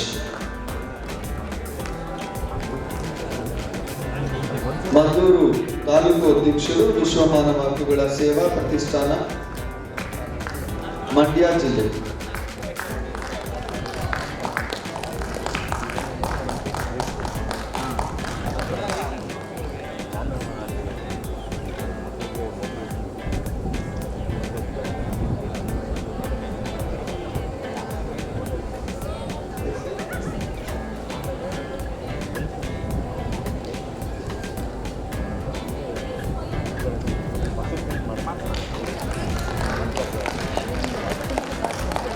ಹಾಗೂ ನಮ್ಮ ಸಂಸ್ಥೆಯ ವಕೀಲರಾದಂತಹ ಸುಧರ್ಮ ಸರ್ ಅವರು ಕೂಡ ಗೌರವ ಸಮರ್ಪಣೆಯನ್ನ ಸ್ವೀಕರಿಸಬೇಕು ಅಂತ ಹೇಳಿ ಕೇಳ್ಕೊಳ್ತಿದ್ದೇವೆ.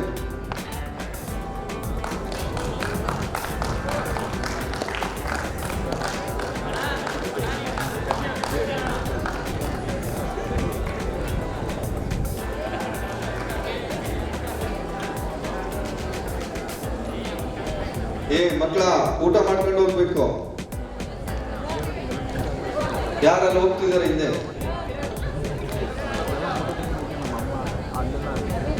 ಹಾಗೆ ಈ ಕಾರ್ಯಕ್ರಮಕ್ಕೆ ಆಗಮಿಸಿರ್ತಕ್ಕಂಥ ಪತ್ರಕರ್ತರಾದಂತಹ ಜಲಾಲುದ್ದೀನ್ ಸರ್ ಅವರು ಕೂಡ ಗೌರವವನ್ನು ಸ್ವೀಕರಿಸಬೇಕು ಅಂತ ಕೋರ್ಕೊಳ್ತೇನೆ. ಜಲಾಲುದ್ದೀನ್ ಸರ್.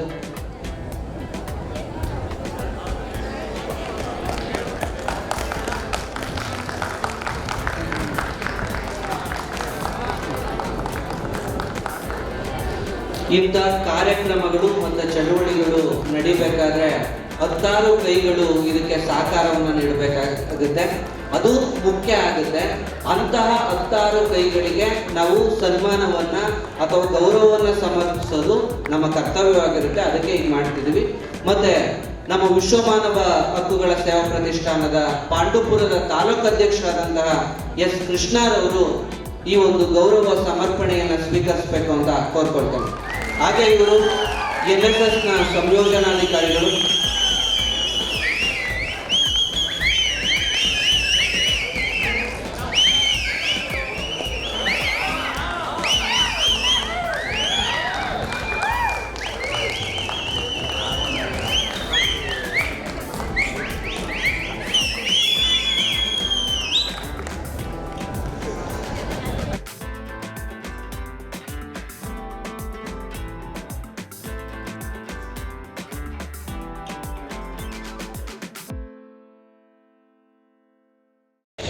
ಜೀವಧಾರೆ ಮಂಡ್ಯ ಇವರು ಕೂಡ ವೇದಿಕೆ ಮೇಲೆ ಬರಬೇಕು. ಈ ಕಾರ್ಯಕ್ರಮದ ಯಶಸ್ಸಿಗೆ ಕಾರಣರಾದಂತಹ ನಟರಾಜ್, ಜೀವಧಾರೆ ನಟರಾಜ್ ಅವರು ಜೋರಾದ ಚಪ್ಪಾಳೆ.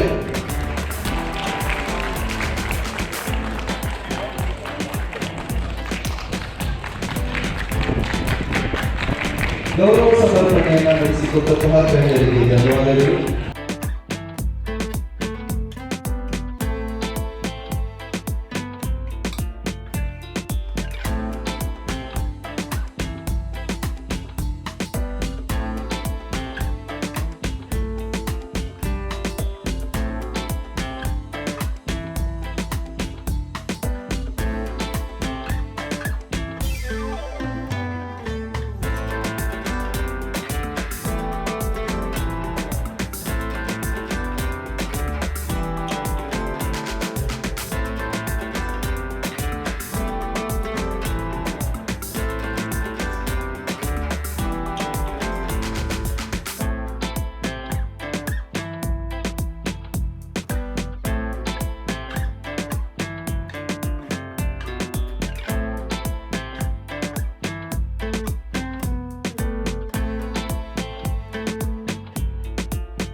ನೆನಪಿನ ಕಾಣಿಕೆಯನ್ನು ಸ್ವೀಕರಿಸಬೇಕು.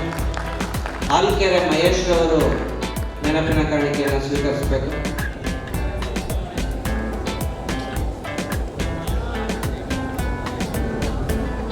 ಅನಿಲ್ ಸರ್ NTVಯ ನಿರ್ದೇಶಕರು, ಇವರು ಕೂಡ ನೆನಪಿನ ಕಾಣಿಕೆಯನ್ನು ಸ್ವೀಕರಿಸಬೇಕು.